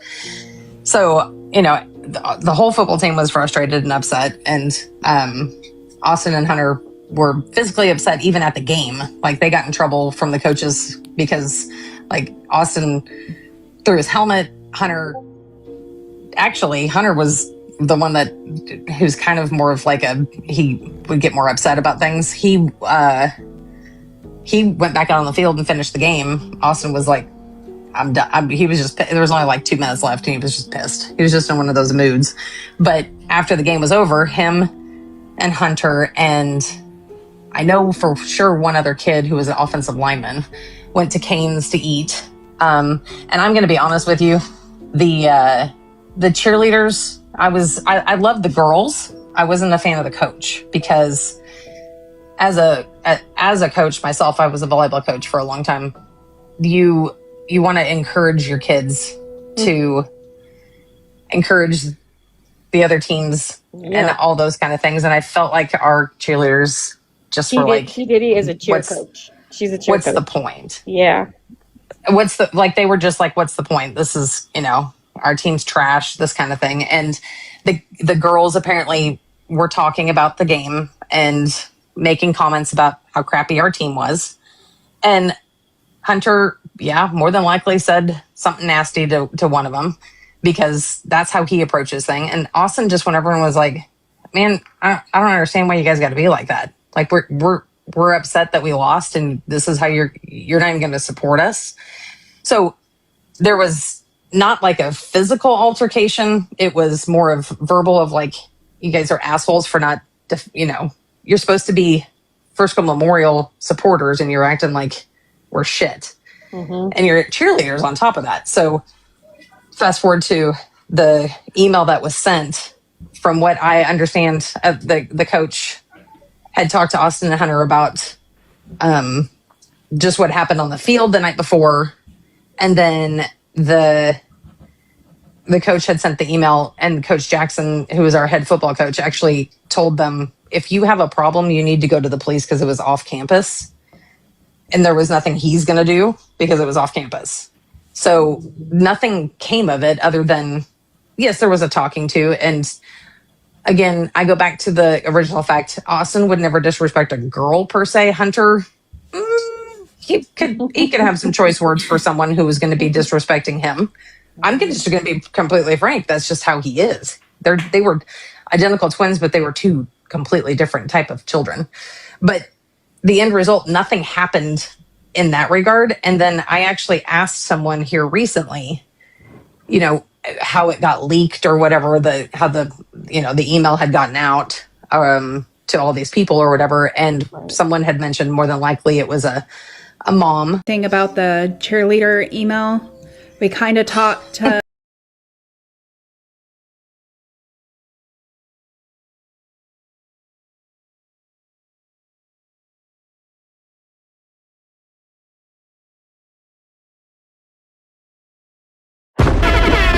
Cap-tivity.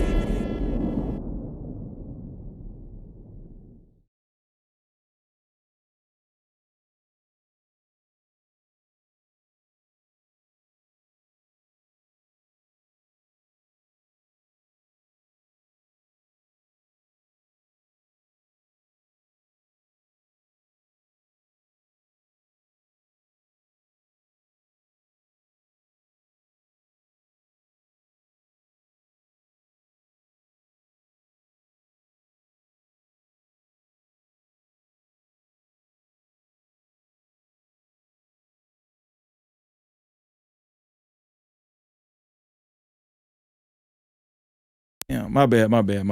I'm sorry. I don't know why I keep doing that. Sorry.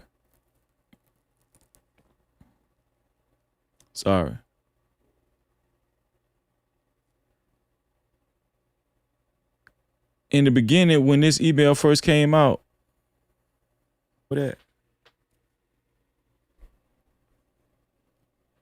y'all remember that? They were saying, oh, that email was fake. That email fake, and they just do anything to try to make the Metcalf twins look bad. They just do anything to make the Metcalf boys look bad. Remember that? Now we know that that's a real cheerleader, and that email was real, and it was leaked. The Metcalf's twins' mother, Megan Metcalf, is so bad. She's so trifling. Instead of really talking about the cheerleader and how frightened the cheerleader was and how problematic the cheerleader said her boys, the Metcalf twins, were, she targeted the cheerleading coach and said she don't like the cheerleading coach. And instead of talking about her raggedy ass abusive boys, she talked bad about the cheerleading coach. And she defended her boys and basically made it seem like the cheerleading team should not have been criticizing her boys and picking at her boys. Or just picking at the football team. Now we know the cheerleader is real. Make sure y'all subscribe and hit that notification bell. Make sure y'all subscribe, hit that notification bell, and after you subscribe and you hit that notification bell.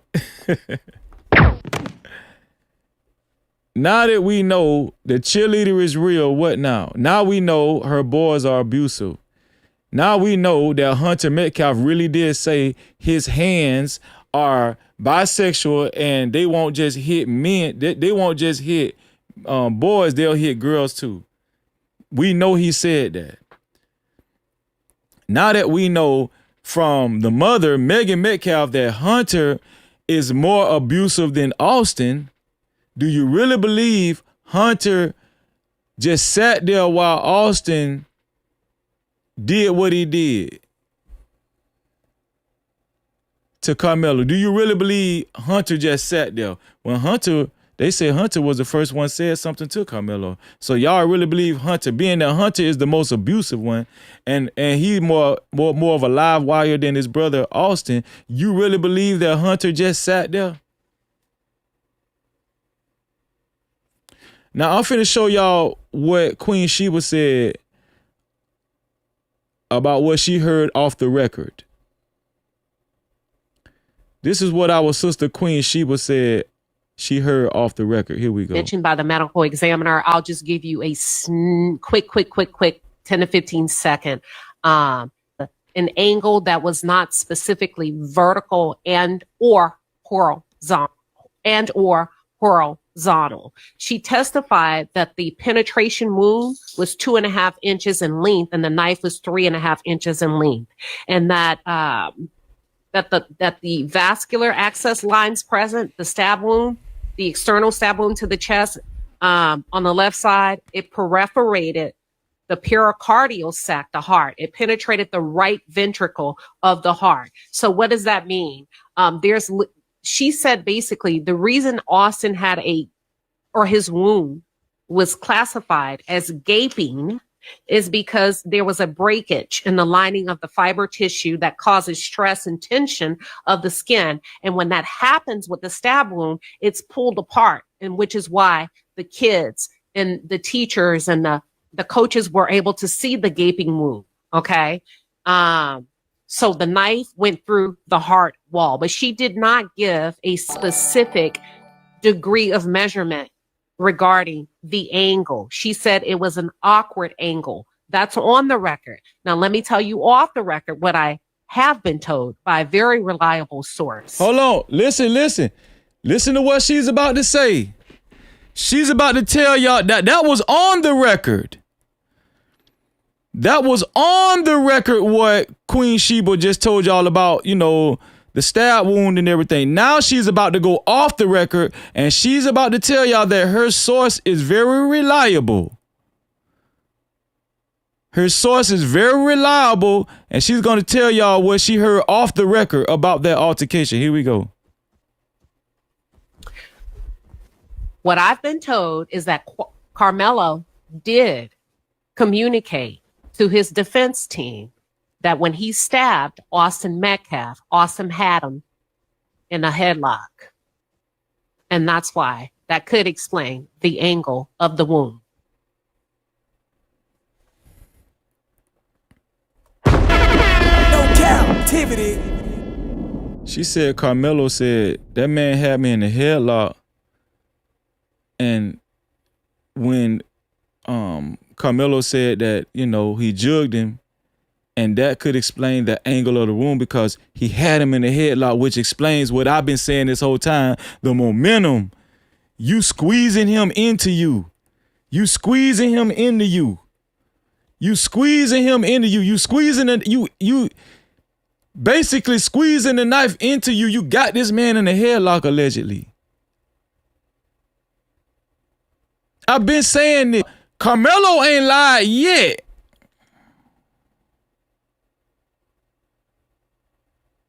Okay, chokehold, headlock. You know, they probably think it's the same thing.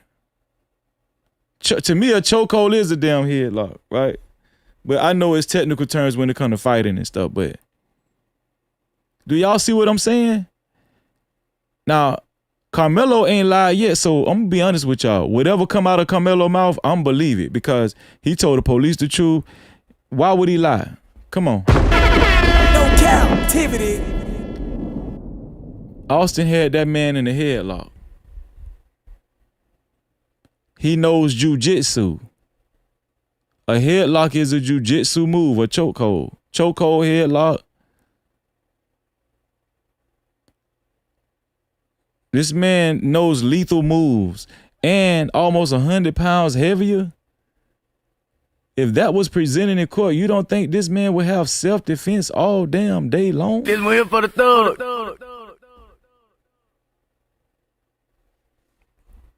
Because he was in a headlock. That's off record. Let me go to Q Film Media, mentioned by the medical examiner. Let me play it one more time so y'all can hear it again. Mentioned by the medical examiner. I'll just give you a quick 10 to 15 second. She didn't testify about the angle. What she said was it was an angle that was not specifically vertical and or horizontal. She testified that the penetration wound was 2.5 inches in length and the knife was 3.5 inches in length, and that the vascular access lines present, the stab wound, the external stab wound to the chest on the left side, it perforated the pericardial sac, the heart. It penetrated the right ventricle of the heart. So what does that mean? She said basically the reason Austin had his wound was classified as gaping is because there was a breakage in the lining of the fiber tissue that causes stress and tension of the skin. And when that happens with the stab wound, it's pulled apart, and which is why the kids and the teachers and the coaches were able to see the gaping wound. Okay.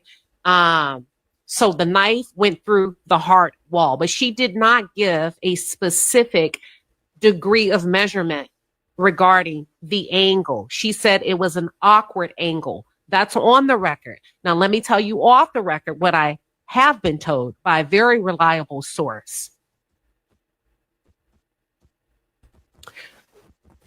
What I've been told is that Karmelo did communicate to his defense team that when he stabbed Austin Metcalf, Austin had him in a headlock.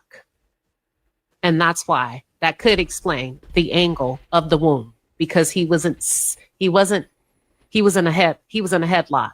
That's off record. Let me go to Q Film Media, mentioned by the medical Cap-tivity.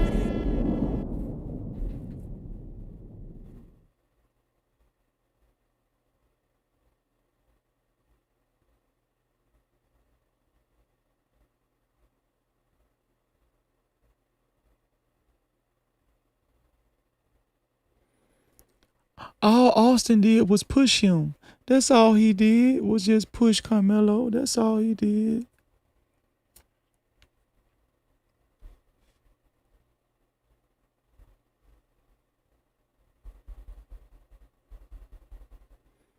Y'all do know Karmelo is gonna get his appeal, right? Y'all do know that, right? He got the best legal team in the world. It's so much unintroduced evidence. They didn't hardly introduce no evidence for Karmelo. The legal team, Karmelo's defense team was trash. To be honest with you, they haven't even presented Karmelo's case yet. This one here for the thug. Karmelo's case hasn't even been presented yet.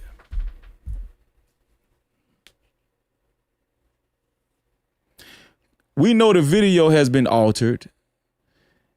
If you ask me, they made the altercation seem shorter than they made it seem shorter than what it really was. I think the altercation was longer than that. They got people disappearing. The yellow still up there, and the girl with the yellow raincoat, she already done disappeared, but the yellow mist is still. It's just too much going on, man. It's too much going on, man.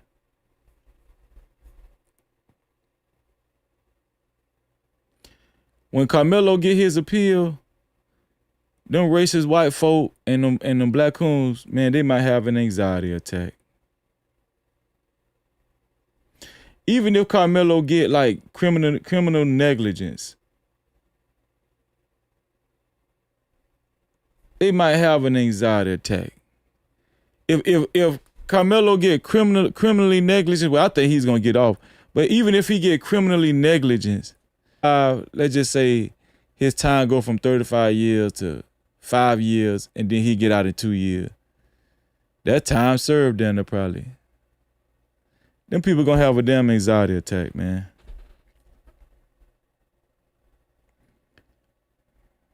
Shout out to my sister Kyra in the building. You know I gotta recognize my sister Kyra. She said it was longer than that. From beginning to end, it was about 3. What was about 3 minutes, sis? The altercation? Write me back, sis. The altercation was about 3 minutes.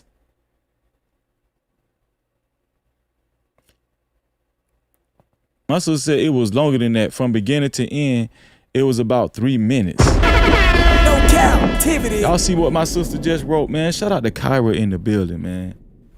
Shout out to all the, strong brothers and sisters, man. Look at what Kyra wrote.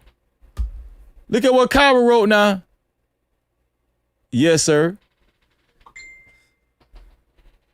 See what I'm saying? Look at what Kyra wrote. Yes, sir. Let me go ahead and time you out for the rest of the night. See, you telling me I'm on mute trolling. Guess what? You just got your ass up out of here for the rest of the night. I should block your bitch ass. But let me go and get you up out of here. Cause you might be on the wrong, you might be behind or something like that. But we just gonna time you out anyway. We're gonna time you out for 30 minutes. Tell me I'm muted. I know when I'm not muted. Yeah, wrong with you, boy. Yeah, wrong with you.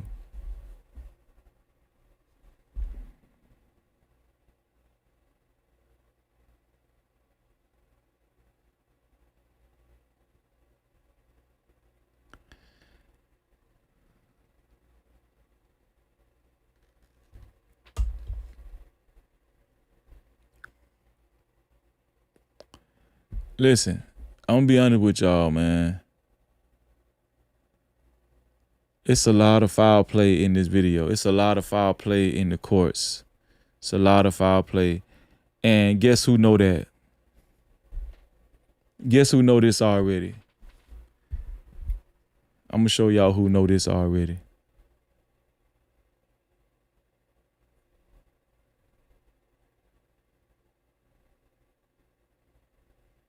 I'm gonna show y'all who know this already.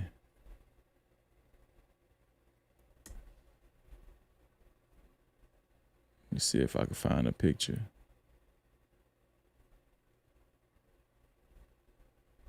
This who know already, y'all. This who knows already. Lead counsel, Russell Wilson II, Gary Bledsoe, Michael L. Ware, Brooke Cluse, Justin A. Moore, and Sean DeRedia. That's who know, y'all. They know them people messed up. They wouldn't even took this case. I don't even think they would have took this case if it was just unwinnable. They know the state messed up. They know the judge messed up. They know something about that video. I'm telling you, they already know. And see, lawyers like this hold on to their guns. They ain't finna tell us what's really going on. They ain't finna tell us what they actually know. Somebody finna be in trouble. Somebody might get arrested behind this shit.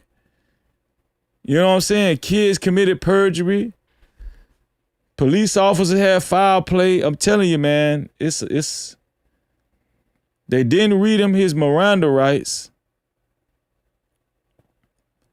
Y'all knew y'all was taking him in. Y'all knew y'all was taking him in right then. Y'all put that boy in handcuffs. Y'all knew y'all was taking that boy in. Shit, they had already rushed that boy to the hospital. Somebody in trouble. Trouble.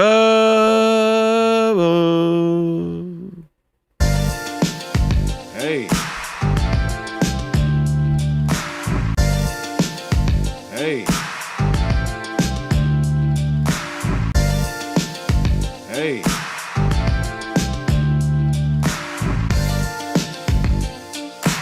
When I'm in rain. Somebody in trouble. Somebody in trouble. You can't hide. Somebody in trouble. You know what they gonna be saying? You know what they gonna be saying by the time the Dream Team finish with their ass? I wanna say I'm sorry for the things I've done, and I try and be stronger in this life I chose, but I want you to know. Nah, it's too late now. It's too late. Late, man.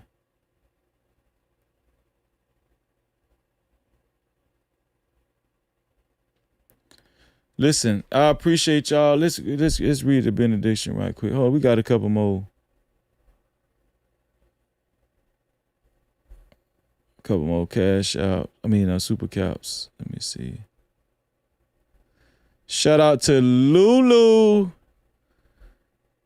Shout out to Lulu, $45. Lulu said, Dwayne Turner said on a live with Lakeisha that the autopsy is 70% true because he already saw it. It's 70% true? Well, what part of it is true then? What part of it is true? Shout out to my sister Lakeisha Keisha. Huh? On the job. Shout out to Lakeisha Keisha, man. BBM, thankful for the $25. Shout out to BBM, thankful for the $25. Said, Freezy, did you hear on the body cam when Carmelo Anthony was being put in the back of the police car on of the voices in the background saying, oh, it's that ninja? They were in shock that Carmelo Anthony was a suspect. Nah, I'm gonna have to look at that again. Hashtag free Carmelo. I'm gonna have to visit that and show that on another show. We at the end right now. Shout out to Heavily Cutter for the $2. Said, how it got leaked means they used to hiding shit. Come on, you already know, my dog. That's all they do, dog. That's all you do. That's it. That's all they do. That's all them damn pale faces do, man. That's all you do. That's it. You rap. That's all them black coons do. That's all they do. That's all them house ninjas do. That's all you do. That's it. You rap. That's all they do. They just lie and cap. All they do is cap. Y'all saying y'all. Why y'all keep saying y'all can't hear me? Y'all can't hear me? Put a 1 in the chat if you can hear me. Because they keep saying they can't hear me. Put a 1 in the chat if y'all can't hear me.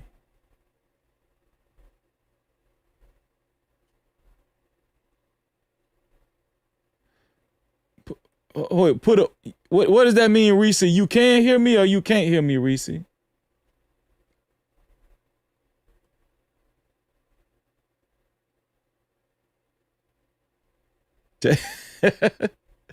That was a dumb moment on my part. I said, put a 1 in the chat if y'all can hear me. And then y'all put a 1 in the chat. And then I said, does the 1 mean y'all can hear me? Because I mistakenly said can't hear me too. Yeah.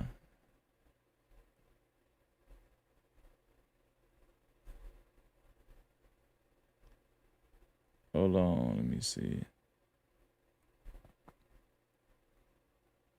Let me see, Sean. Let me see, Sean.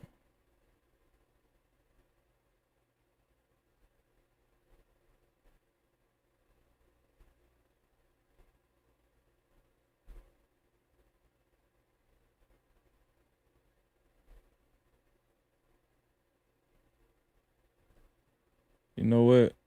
This your lucky day. I'm finna. Hold on. Unhide. Okay. Some of y'all might be behind in the stream or something like that. What y'all say? I'm sleepy. Some of y'all might be behind in the stream. Might check.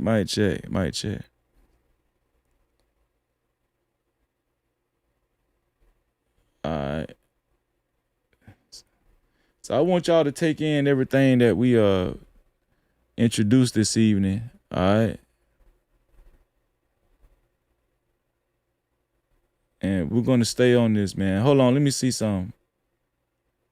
Okay, let's do the benediction, man.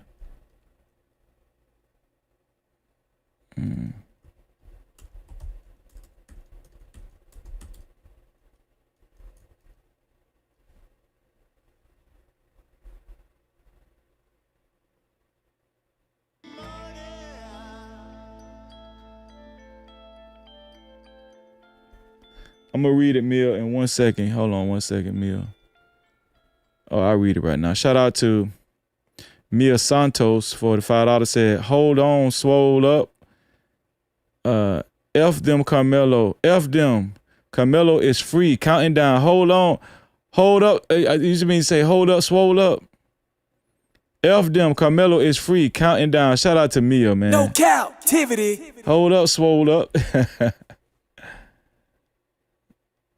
Let me see.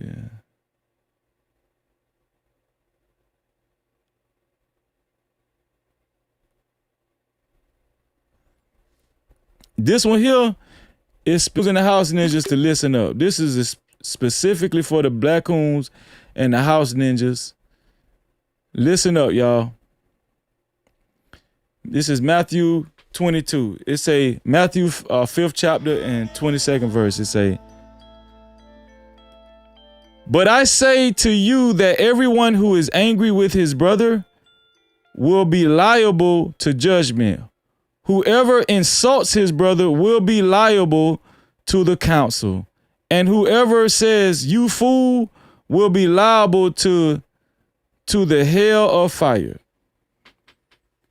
You know what this is saying? This is not talking about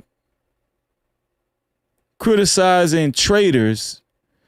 Right? This is talking about criticizing a good brother like Carmelo Anthony. That's what it's talking about.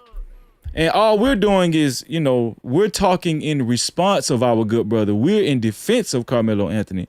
But the black coons and the house ninjas, they just couldn't wait to demonize this kid, right? That's who's doing all of the demonization. They couldn't wait to demonize this kid. When they first heard about this story, they demonized this kid. But these same black coons and house ninjas, they cried for Charlie Kirk. That will let you know how psychotic they are. They cried for Charlie Kirk. A C Rocker who ain't did shit for you, can't do shit for you now. Right?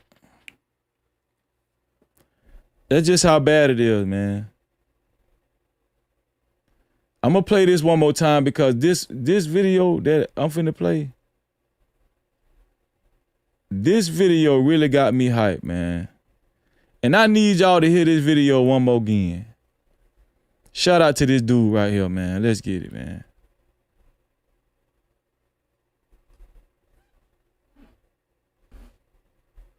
What is this, man? A lot of you niggas got a lot to say now that that video is out. You know what's killing me? I see so many of you coward-ass black men, so-called black men at that. You niggas have been exhibiting nothing but treasonous, off-code behavior.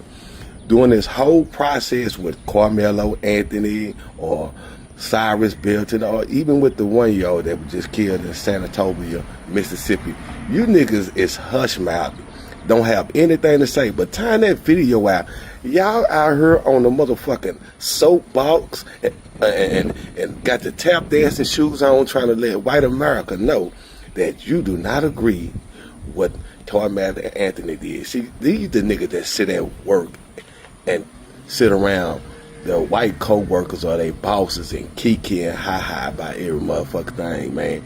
These the hoe-ass niggas that be dry snitching on the black co-workers, man. So it has to be some type of punishment mechanism put in place for these coward-ass niggas. These niggas won't speak out for injustices that's happening to black people, but they'll show hurry up and come out and say, I don't stand with Carmelo Anthony. Hell no, he shouldn't have done that shit. He know. Say, family, I want y'all to know something, man. People like this are very dangerous to us. And another thing, these people seem to be cool. These are family members. I've been shocked at a lot of people that I've been seeing making these type of videos. You niggas hurry up and rushed and made a video to let people know, Carmelo, he was wrong. He was wrong. I don't know how we defended this shit. You just a coward hoe ass nigga. See, if the purge was real for real, niggas like y'all would be high value targets. If something was to ever pop out for real, you might be a victim of friendly fire. And I really mean that at the bottom of my heart, man. Say, ladies, if you got a husband, a boyfriend, that's coming out and saying Carmelo Anthony wrong, that nigga ain't gonna kill nothing or let nothing die, man. A lot of y'all are really hoes, man. Y'all really are family. And this is despicable. I'm already tired of just seeing the sisters out here speaking about the injustices, man. No disrespect to a lot of these victims like Cyrus Belton that just recently passed away, or just many other our young black babies that passed away. It's the mothers that's speaking out. The fathers to be sitting up there at the podium quiet than a motherfucker. These will be the same type of hoe ass niggas. If something happened to their kid, they'll just be sitting up there at the podium saying nothing. So, man, y'all don't pay these people no mind, because for real, when you hear a nigga come out and speak out and get off a code, that nigga really a hoe.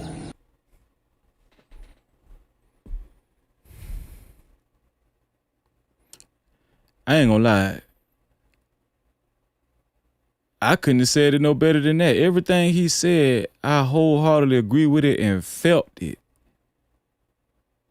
That shit be some whole ass shit. Just going against this kid, knowing this is a good kid, and the way they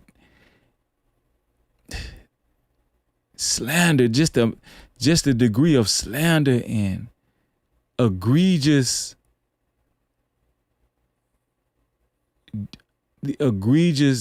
depictions and AI videos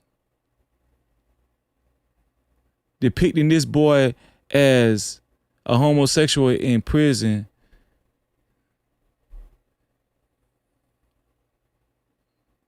As if he about to get raped or something. These black men doing this. These are black men doing these, black coons and house ninjas. And then after doing something like that or posting something like that, they expect for black youth or even black men like me to join forces with them or listen to they bitch ass. They indecent bitch ass. They whole ass. These are hoes. And then the other guys that don't have enough nerve to do that, the ones that still rub shoulders with these type of guys, they hoes too. That's some whole ass shit. You don't even got enough nerve to say, hey, bro, that's wrong. You don't supposed to do no shit like that.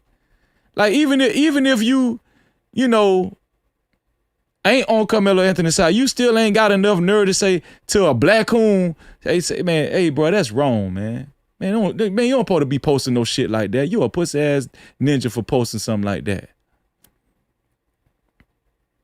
Them niggas is hoes, man. These same hoe ass niggas get knocked out. They get knocked out in fights and everything. They hoe ass.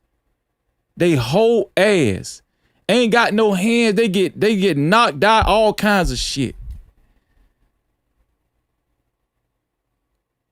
And then you know they whole house fucked up because the wife co-signed that shit. Even if you disagree with the kid, this kid's supposed to be in your community, and you gonna create some shit like that's gonna depict this kid in such a way just so you can appease your white audience, you whole ass ninja. These niggas is hoes. But we supposed to listen to these whole ass ninjas. We supposed to listen to these whole ass ninjas after they do some shit like, man.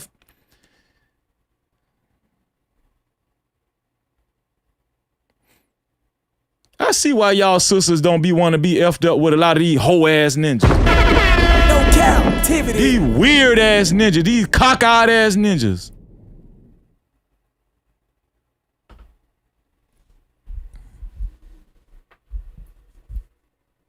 Shout out, y'all. If you just want to be around some sane black folks, stay right here on No Cap-tivity, man. No Cap-tivity. If you want to be around some sane black folk who don't give a damn about impressing no white folk, and listen, I'm on your side, Jim. You know, I voted for Trump, Jim. I'm all about humanity, you know. Hey, listen, if they fry Karmelo, that's on him. He killed an innocent white kid, you know. He had no business. He had no business under his tent. That was Austin's tent, you know. When Austin told him to leave his tent, he should have just left. You know what I'm saying, Jim?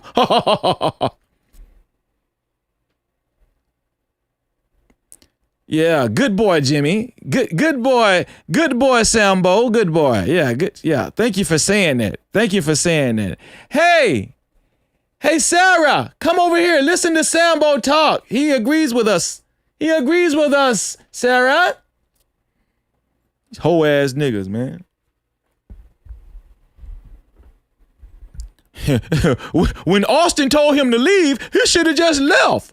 We know that Karmelo had bad intentions because that's Austin's tent.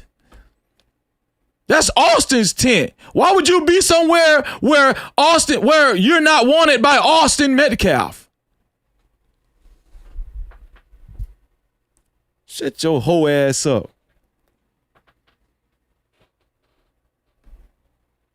Some weak ass black men. These dudes is weak, man.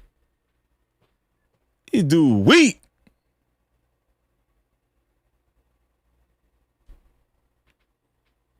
I see why the sisters don't want to be messed up with these whole ass ninjas.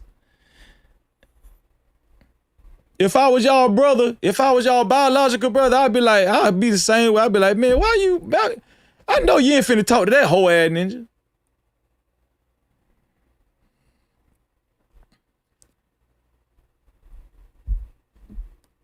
They just want to impress white folks so damn bad. They so afraid of how white folk gonna, listen. I love Charlie Kirk. Freezy, you wrong. You wrong for talking about Charlie Kirk after he dead. Why you talking about Charlie Kirk, Freezy? You wrong, Freezy.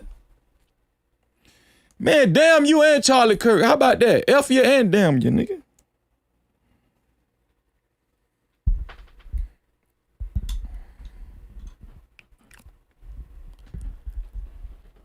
And then it's like, they say this freedom of speech and we live in America. Bitch, I can say what I want to say. I thought it was America, bitch.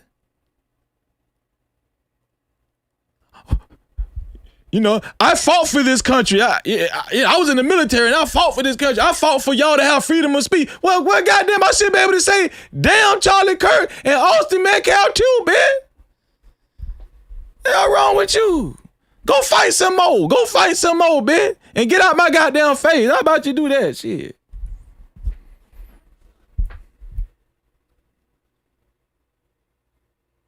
Nigga, go sign up for the military again with your 50-year-old ass, with your goddamn 43-year-old ass. Go get back in the military. Go sign up for the military again and stop talking to me. I'm gonna say what the hell I want to say, bitch. Yeah, these low-life ass, degenerate ass black men making memes about Karmelo.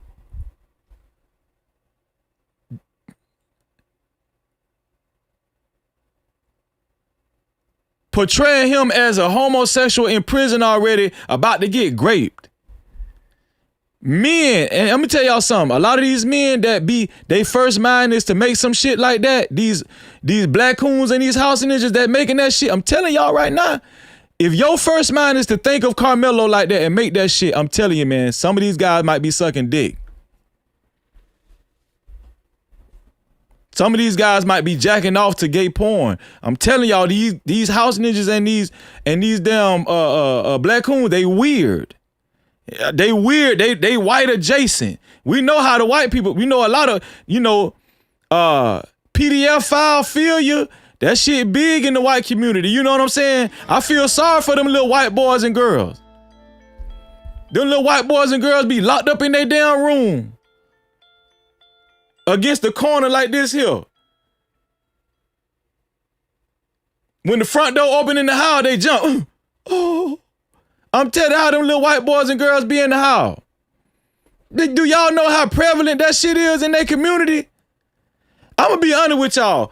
I would rather let my child live in a gang infested area than in a neighborhood full of PDF file sex offender white dudes. I would rather put my child in a room full of gang members than in a room full of sex offender pedophiles. Which one would y'all choose? Would you rather have your child in a room full of gang members or in a room full of sex offender PDF file weird ass mother effers? Which one would you have? Which one? If that was your only choice. That's how they get down, and that's what these black coons they be trying to rub up against them. You know what I'm saying? Think about it, man. I'm just being honest with you.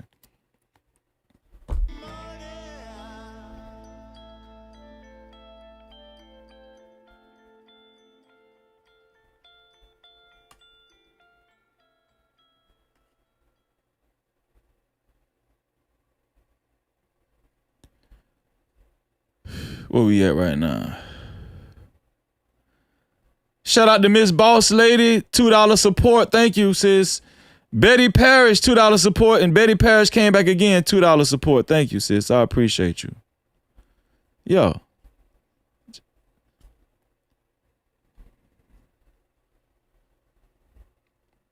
But that's who these house ninjas be trying to impress. These damn, they always talk about, oh, you know, violent crimes is big, is high in urban black communities. Well, guess what?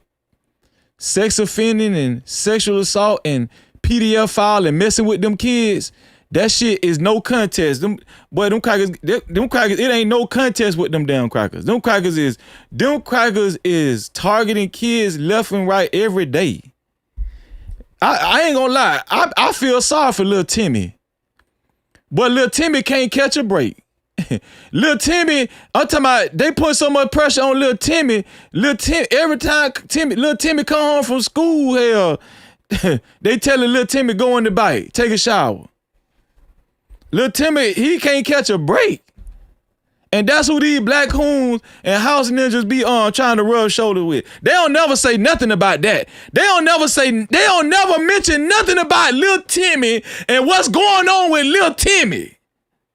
They don't say shit. The black coons and the house ninjas don't say shit about what's going on with Lil Timmy. But y'all love everybody. Now, listen, stop telling me about Chicago and y'all go deal with Lil Timmy and Lil Sarah that they pounding over there. They pounding in these damn suburban neighborhoods. Talk about that. Cause that shit is atrocious. I would rather die from gang violence than a bitch just constantly coming in my room as a little kid and I'm a little boy.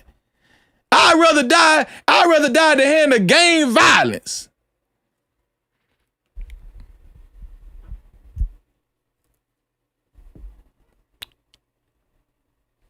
about that. Stop telling us about Chicago. And every time they talk about gang violence, every time they talk about gun violence, they always talk about Chicago. Did you hear what happened in Chicago? Bitch, stop telling me about Chicago, bitch. Every time y'all want to talk about somebody got shot, y'all bring up Chicago. Bitch, I'm tired of hearing about Chicago. Shout out to my Chi-Town brothers and sisters. But I'm just saying, if you from Chi-Town, ain't y'all tired of them talking? Ain't y'all tired of them black coons and them racist white folk bringing up Chicago every time? That's like Chicago done became a damn talking point. Did you hear about what happened on Chicago in June on Juneteenth? Bitch, did you hear what happened all year long to Lil Timmy and Lil Sarah? And the little Timmys and little Sarahs all across America. Did you hear about that? Bitch, talk about that, bitch. Always want to talk about Chicago. It's Chicago. The inner city, Chicago. Shut the hell up, bitch, your whole ass. With your whole ass.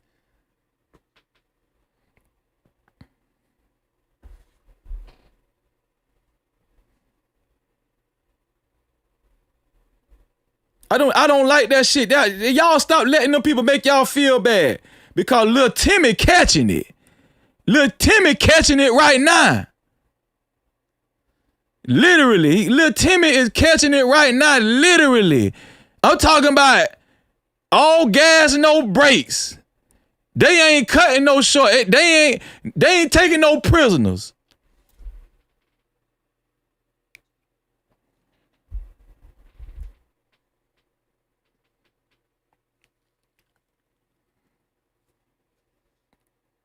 I gotta light me a damn incense. Nigga, get on my goddamn nerve, man.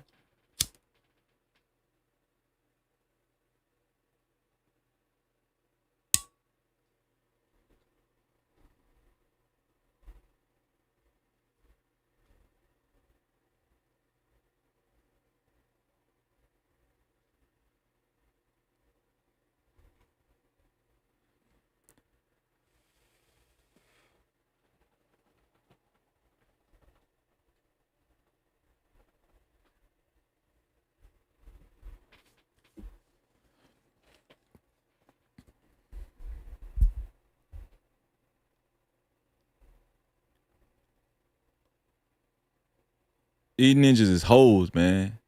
They just take the first chance to try to, demonize black folk. I'm finna stop letting y'all demonize black folk. I remember, anybody ever watched this movie named Sleepers?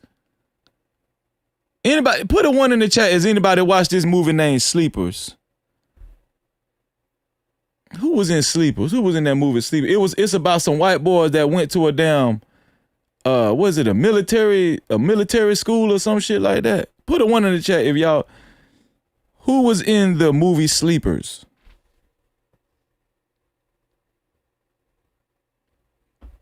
Kevin Bacon, Robert De Niro, Brad Pitt, Dustin Hoffman.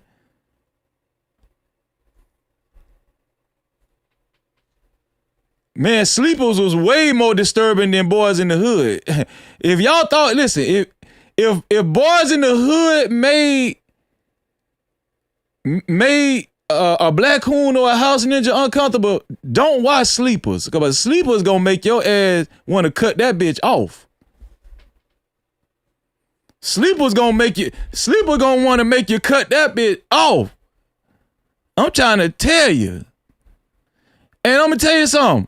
Boy, them crackers played the hell out that part. They played that bitch like they was born to play that damn part. Kevin Bacon them. Kevin Bacon played that part, and the rest of them, they played that shit like they were born to play that shit.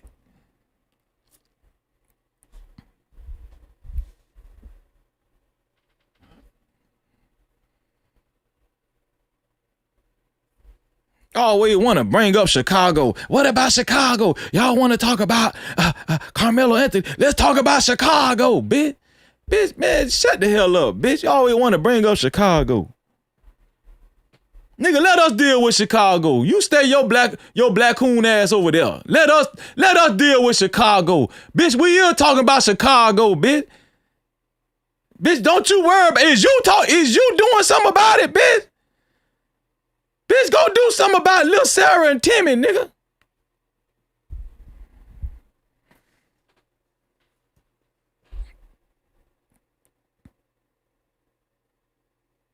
Somebody said Running Scared is another movie, sick movie. Yeah, man, they sick.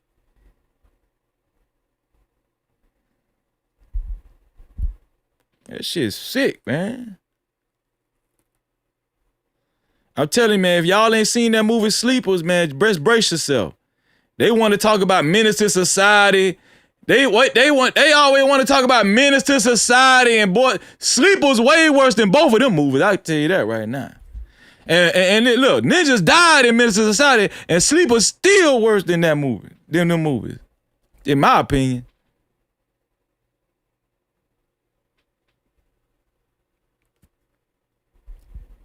Shit, yeah, exactly. Always talking about black fatigue. Bitch, I got white fatigue. I got white PDF file sex offender fatigue. I got white PDF file sex offender fatigue. I'm telling you, I'm tired of hearing about that. I'm tired of, listen, y'all need to stop that shit. And it be the ones, I'm talking about it be them damn Catholics too. Catholics and Presbyterian. Baptist, it be them damn church folk. It be the church folk too. It be them church folk, them white collar, blue collar church folk. I'm telling you, man. That what make them show enough dangerous, because they look like your average everyday white man and white woman. That what so enough make them dangerous. You know what I'm saying? At least you can spot Old Dog at the corner store. You know who Old Dog is. We don't know who Kevin Bacon is. We don't know who these regular white men is that got little Timmy hemmed up in the bike room, in the basement. We don't know who this regular white man is that got little Sarah hemmed up in the basement. We don't know who they. We know we can spot Old Dog from a mile away. Old Dog ain't gonna do shit to Freeze. I know who Old Dog is. When I see Old Dog, if I don't want to go down that street, if I see Old Dog down there, that's my choice if I want to go down there. Bitch, shit, them damn regular white men be in Walmart, they be walking, they be everywhere. They everywhere. Let's talk about that. Let's deal with that. They terrorizing these kids. They terrorizing these little white kids. I feel sorry for them little white kids, man. Exactly, Bridget. Hollywood execs, Nickelodeon. Y'all heard about Nickelodeon? In regular suburban community? I feel sorry for little Timmy and little Sarah. I feel sorry for them little white kids, man. They bringing them little white kids all the way up through there, man. They taking them little white kids all the way up through there.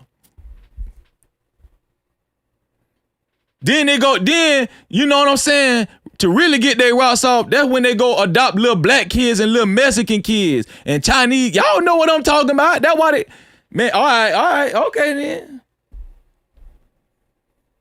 They don't never want to talk about that. Black coons and house ninjas all across the world talk about that. Shit. Tired of y'all always talking about Chicago. What about Chicago and the inner city? Bitch, shut. Man, I'm gone, man. I'm finna go, because they gave me a goddamn headache.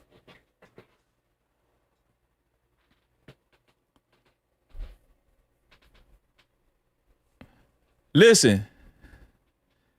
Mods, could you please put the Discord link in the chat? Please put the Discord link in the chat, mods. Every Saturday, 3:30 p.m. Eastern Time, we have No Cap Bible Study. 3:30 p.m. Eastern Time, No Cap Bible Study. Every Sunday, 3:30 p.m. Eastern Time, we have No Cap Mental Health Workshop. Join our Discord. The mods will put the Discord link in the chat. Shout out to all of the members that joined tonight. What's going on, 907? I see you, 907. Shout out to all of the new members tonight that joined. Do we have any other new members? Let me see. Shout out to all of the new members that joined, man. Okay, let's take care of that. Let me look at, see if we got some more cash outs, PayPals. And shout out to the jewels.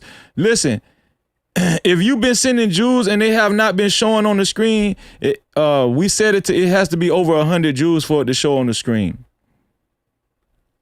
It has to be over 100 jewels for it to show on the screen.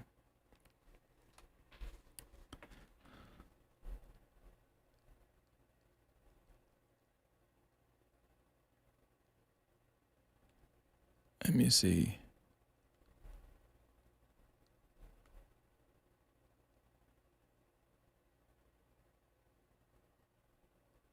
Okay.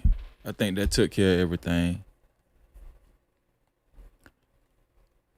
Make sure y'all maintain y'all memberships every month so y'all can join us every Wednesday right here.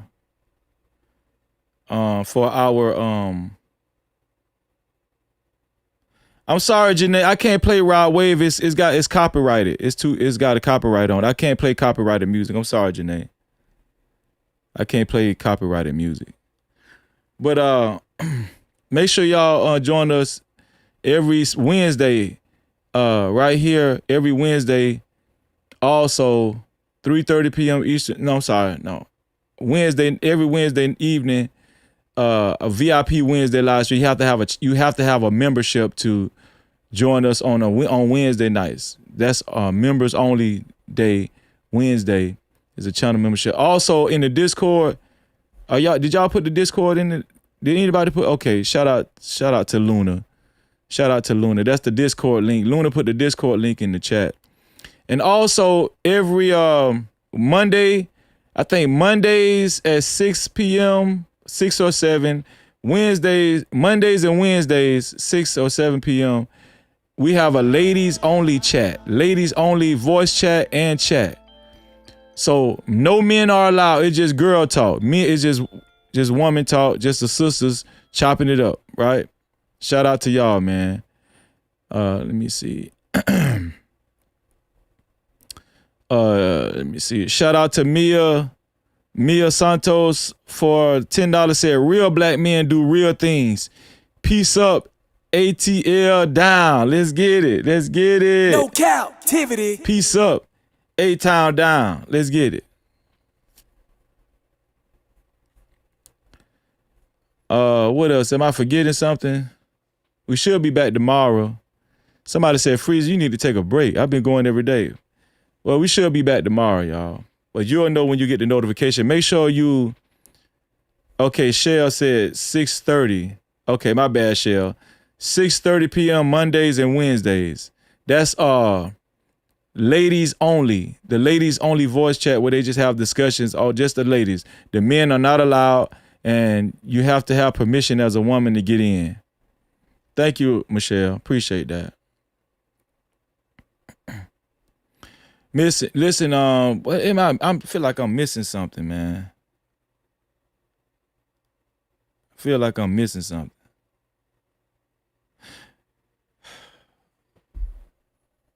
I think that's it. Oh, shout out to my sister. Shout out to my sister, Thelma Anderson of the Public Opinion Court came through tonight. No Cap-tivity. Excellent conversation. Shout out to our sister, Thelma Anderson joined us tonight from the Public Opinion Court. Make sure y'all join. We've been putting her link in the chat, her Instagram off the chain. She does have a YouTube channel too, the Public Opinion Court. Thank you. Thank you, Luna. Thank you, Luna. I appreciate you, Luna. Thank you. And shout out to all the mods, man. All the working mods. I appreciate all the working mods. Thank y'all, man. I appreciate y'all. Am I missing something else? Shout out to all the content creators that came through. Queen 88, Lakeisha Keisha. I seen House of Hypocrites earlier. Who else? Yeah. Oh, shout out to Neek at Night. Came through last night. And we just gonna keep doing it, y'all. We just gonna keep pushing forward. And shout out to the Anthony family, right? Shout out to Karmelo and his entire family. Shout out to them, man. Let's get it, man. Can't y'all see it? Can't you feel it? Can't you feel it? Oh, we gotta celebrate the sponsor of tonight's show. The sponsor of tonight's show is King of Swag with a total of $70. The sponsor of tonight's show is the King of Swag with a total of $70. We appreciate you, King of Swag. We appreciate you. Let's get it. Wanna be a baller, shot collar, 20-inch blades on the Impala. Collar, get laid tonight. Push your roll, I got paper, I can hit the highway. Making money to fly away, but there's gotta be a better way.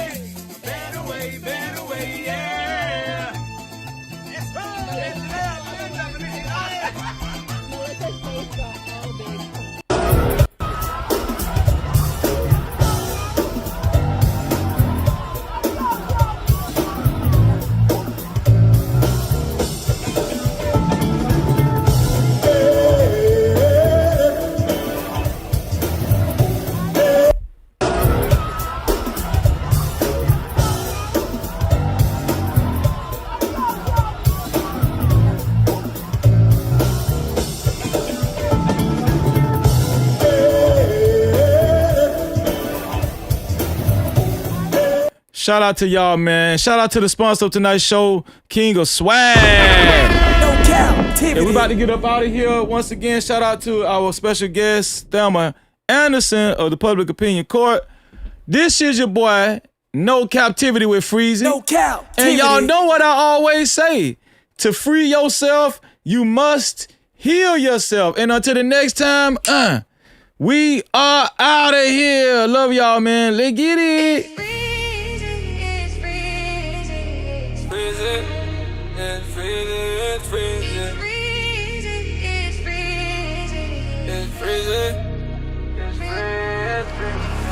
Came from the curb with a nice day tense. Graduated from the streets, no bars, no fence. No captivity, mindset breaking every chain. Taught by the pressure, never taught by the fame. Head full of topics, but my mind stay clear. Move with a purpose, I ain't moving in fear. No captivity, I don't fall for a trend. I don't sell my soul just to fit in with them. YouTube streets cold, yeah, I seen how it go. Clicks over character, everybody for sure. But I keep it real even when views get thin. No captivity, I'm free when I speak. Graduated from the streets to the digital streets. No captivity, I ain't locked in a lane. Move the algorithm when they type in my name. Captivity, stay on my grind every day. Clear mind, no chains. I don't drift, don't fade. Captivity, even when the lights get dim. I don't chase the fame. I make truth trend. I make truth trend. I make truth trend. From crack sidewalks to the platform grind. Turn pain into present, made purpose from time. No captivity, I don't beg for the crown. I build from the bottom, let the message go around. They want a character, I'm giving them me. Real over viral, that's the code I keep. No captivity, I ain't stuck in the past. I move with conviction, make the vision last. Algorithm watching every word I deliver, but I won't dilute what's making me different. No captivity, I won't trade my name. They say it out loud, but I don't chase the fame. No captivity, I'm free when I speak. Graduated from the streets to the digital streets. No captivity, I ain't locked in a lane. Move the algorithm when they type in my name. Captivity, stay on my grind every day. Clear mind, no chains. I don't tread, don't fail. Captivity, even when the lights get dim, I don't chase the fame. I make true trend. They say my name, but I'm staying the same. No captivity, I won't bend for the game. Cold in these YouTube streets, I still stand tall. No captivity, I was never meant to crawl. No captivity. That's the flag that I wave from the streets to the screen, still real, still break. Captivity, every chain I outgrew. If they say my name, they know what I do. Captivity. We're Freezy, we're Freezy, we're Freezy. We're Freezy, we're Freezy. No captivity. We're Freezy, we're Freezy, we're Freezy. We're Freezy, we're Freezy. No captivity. Freezy, Freezy.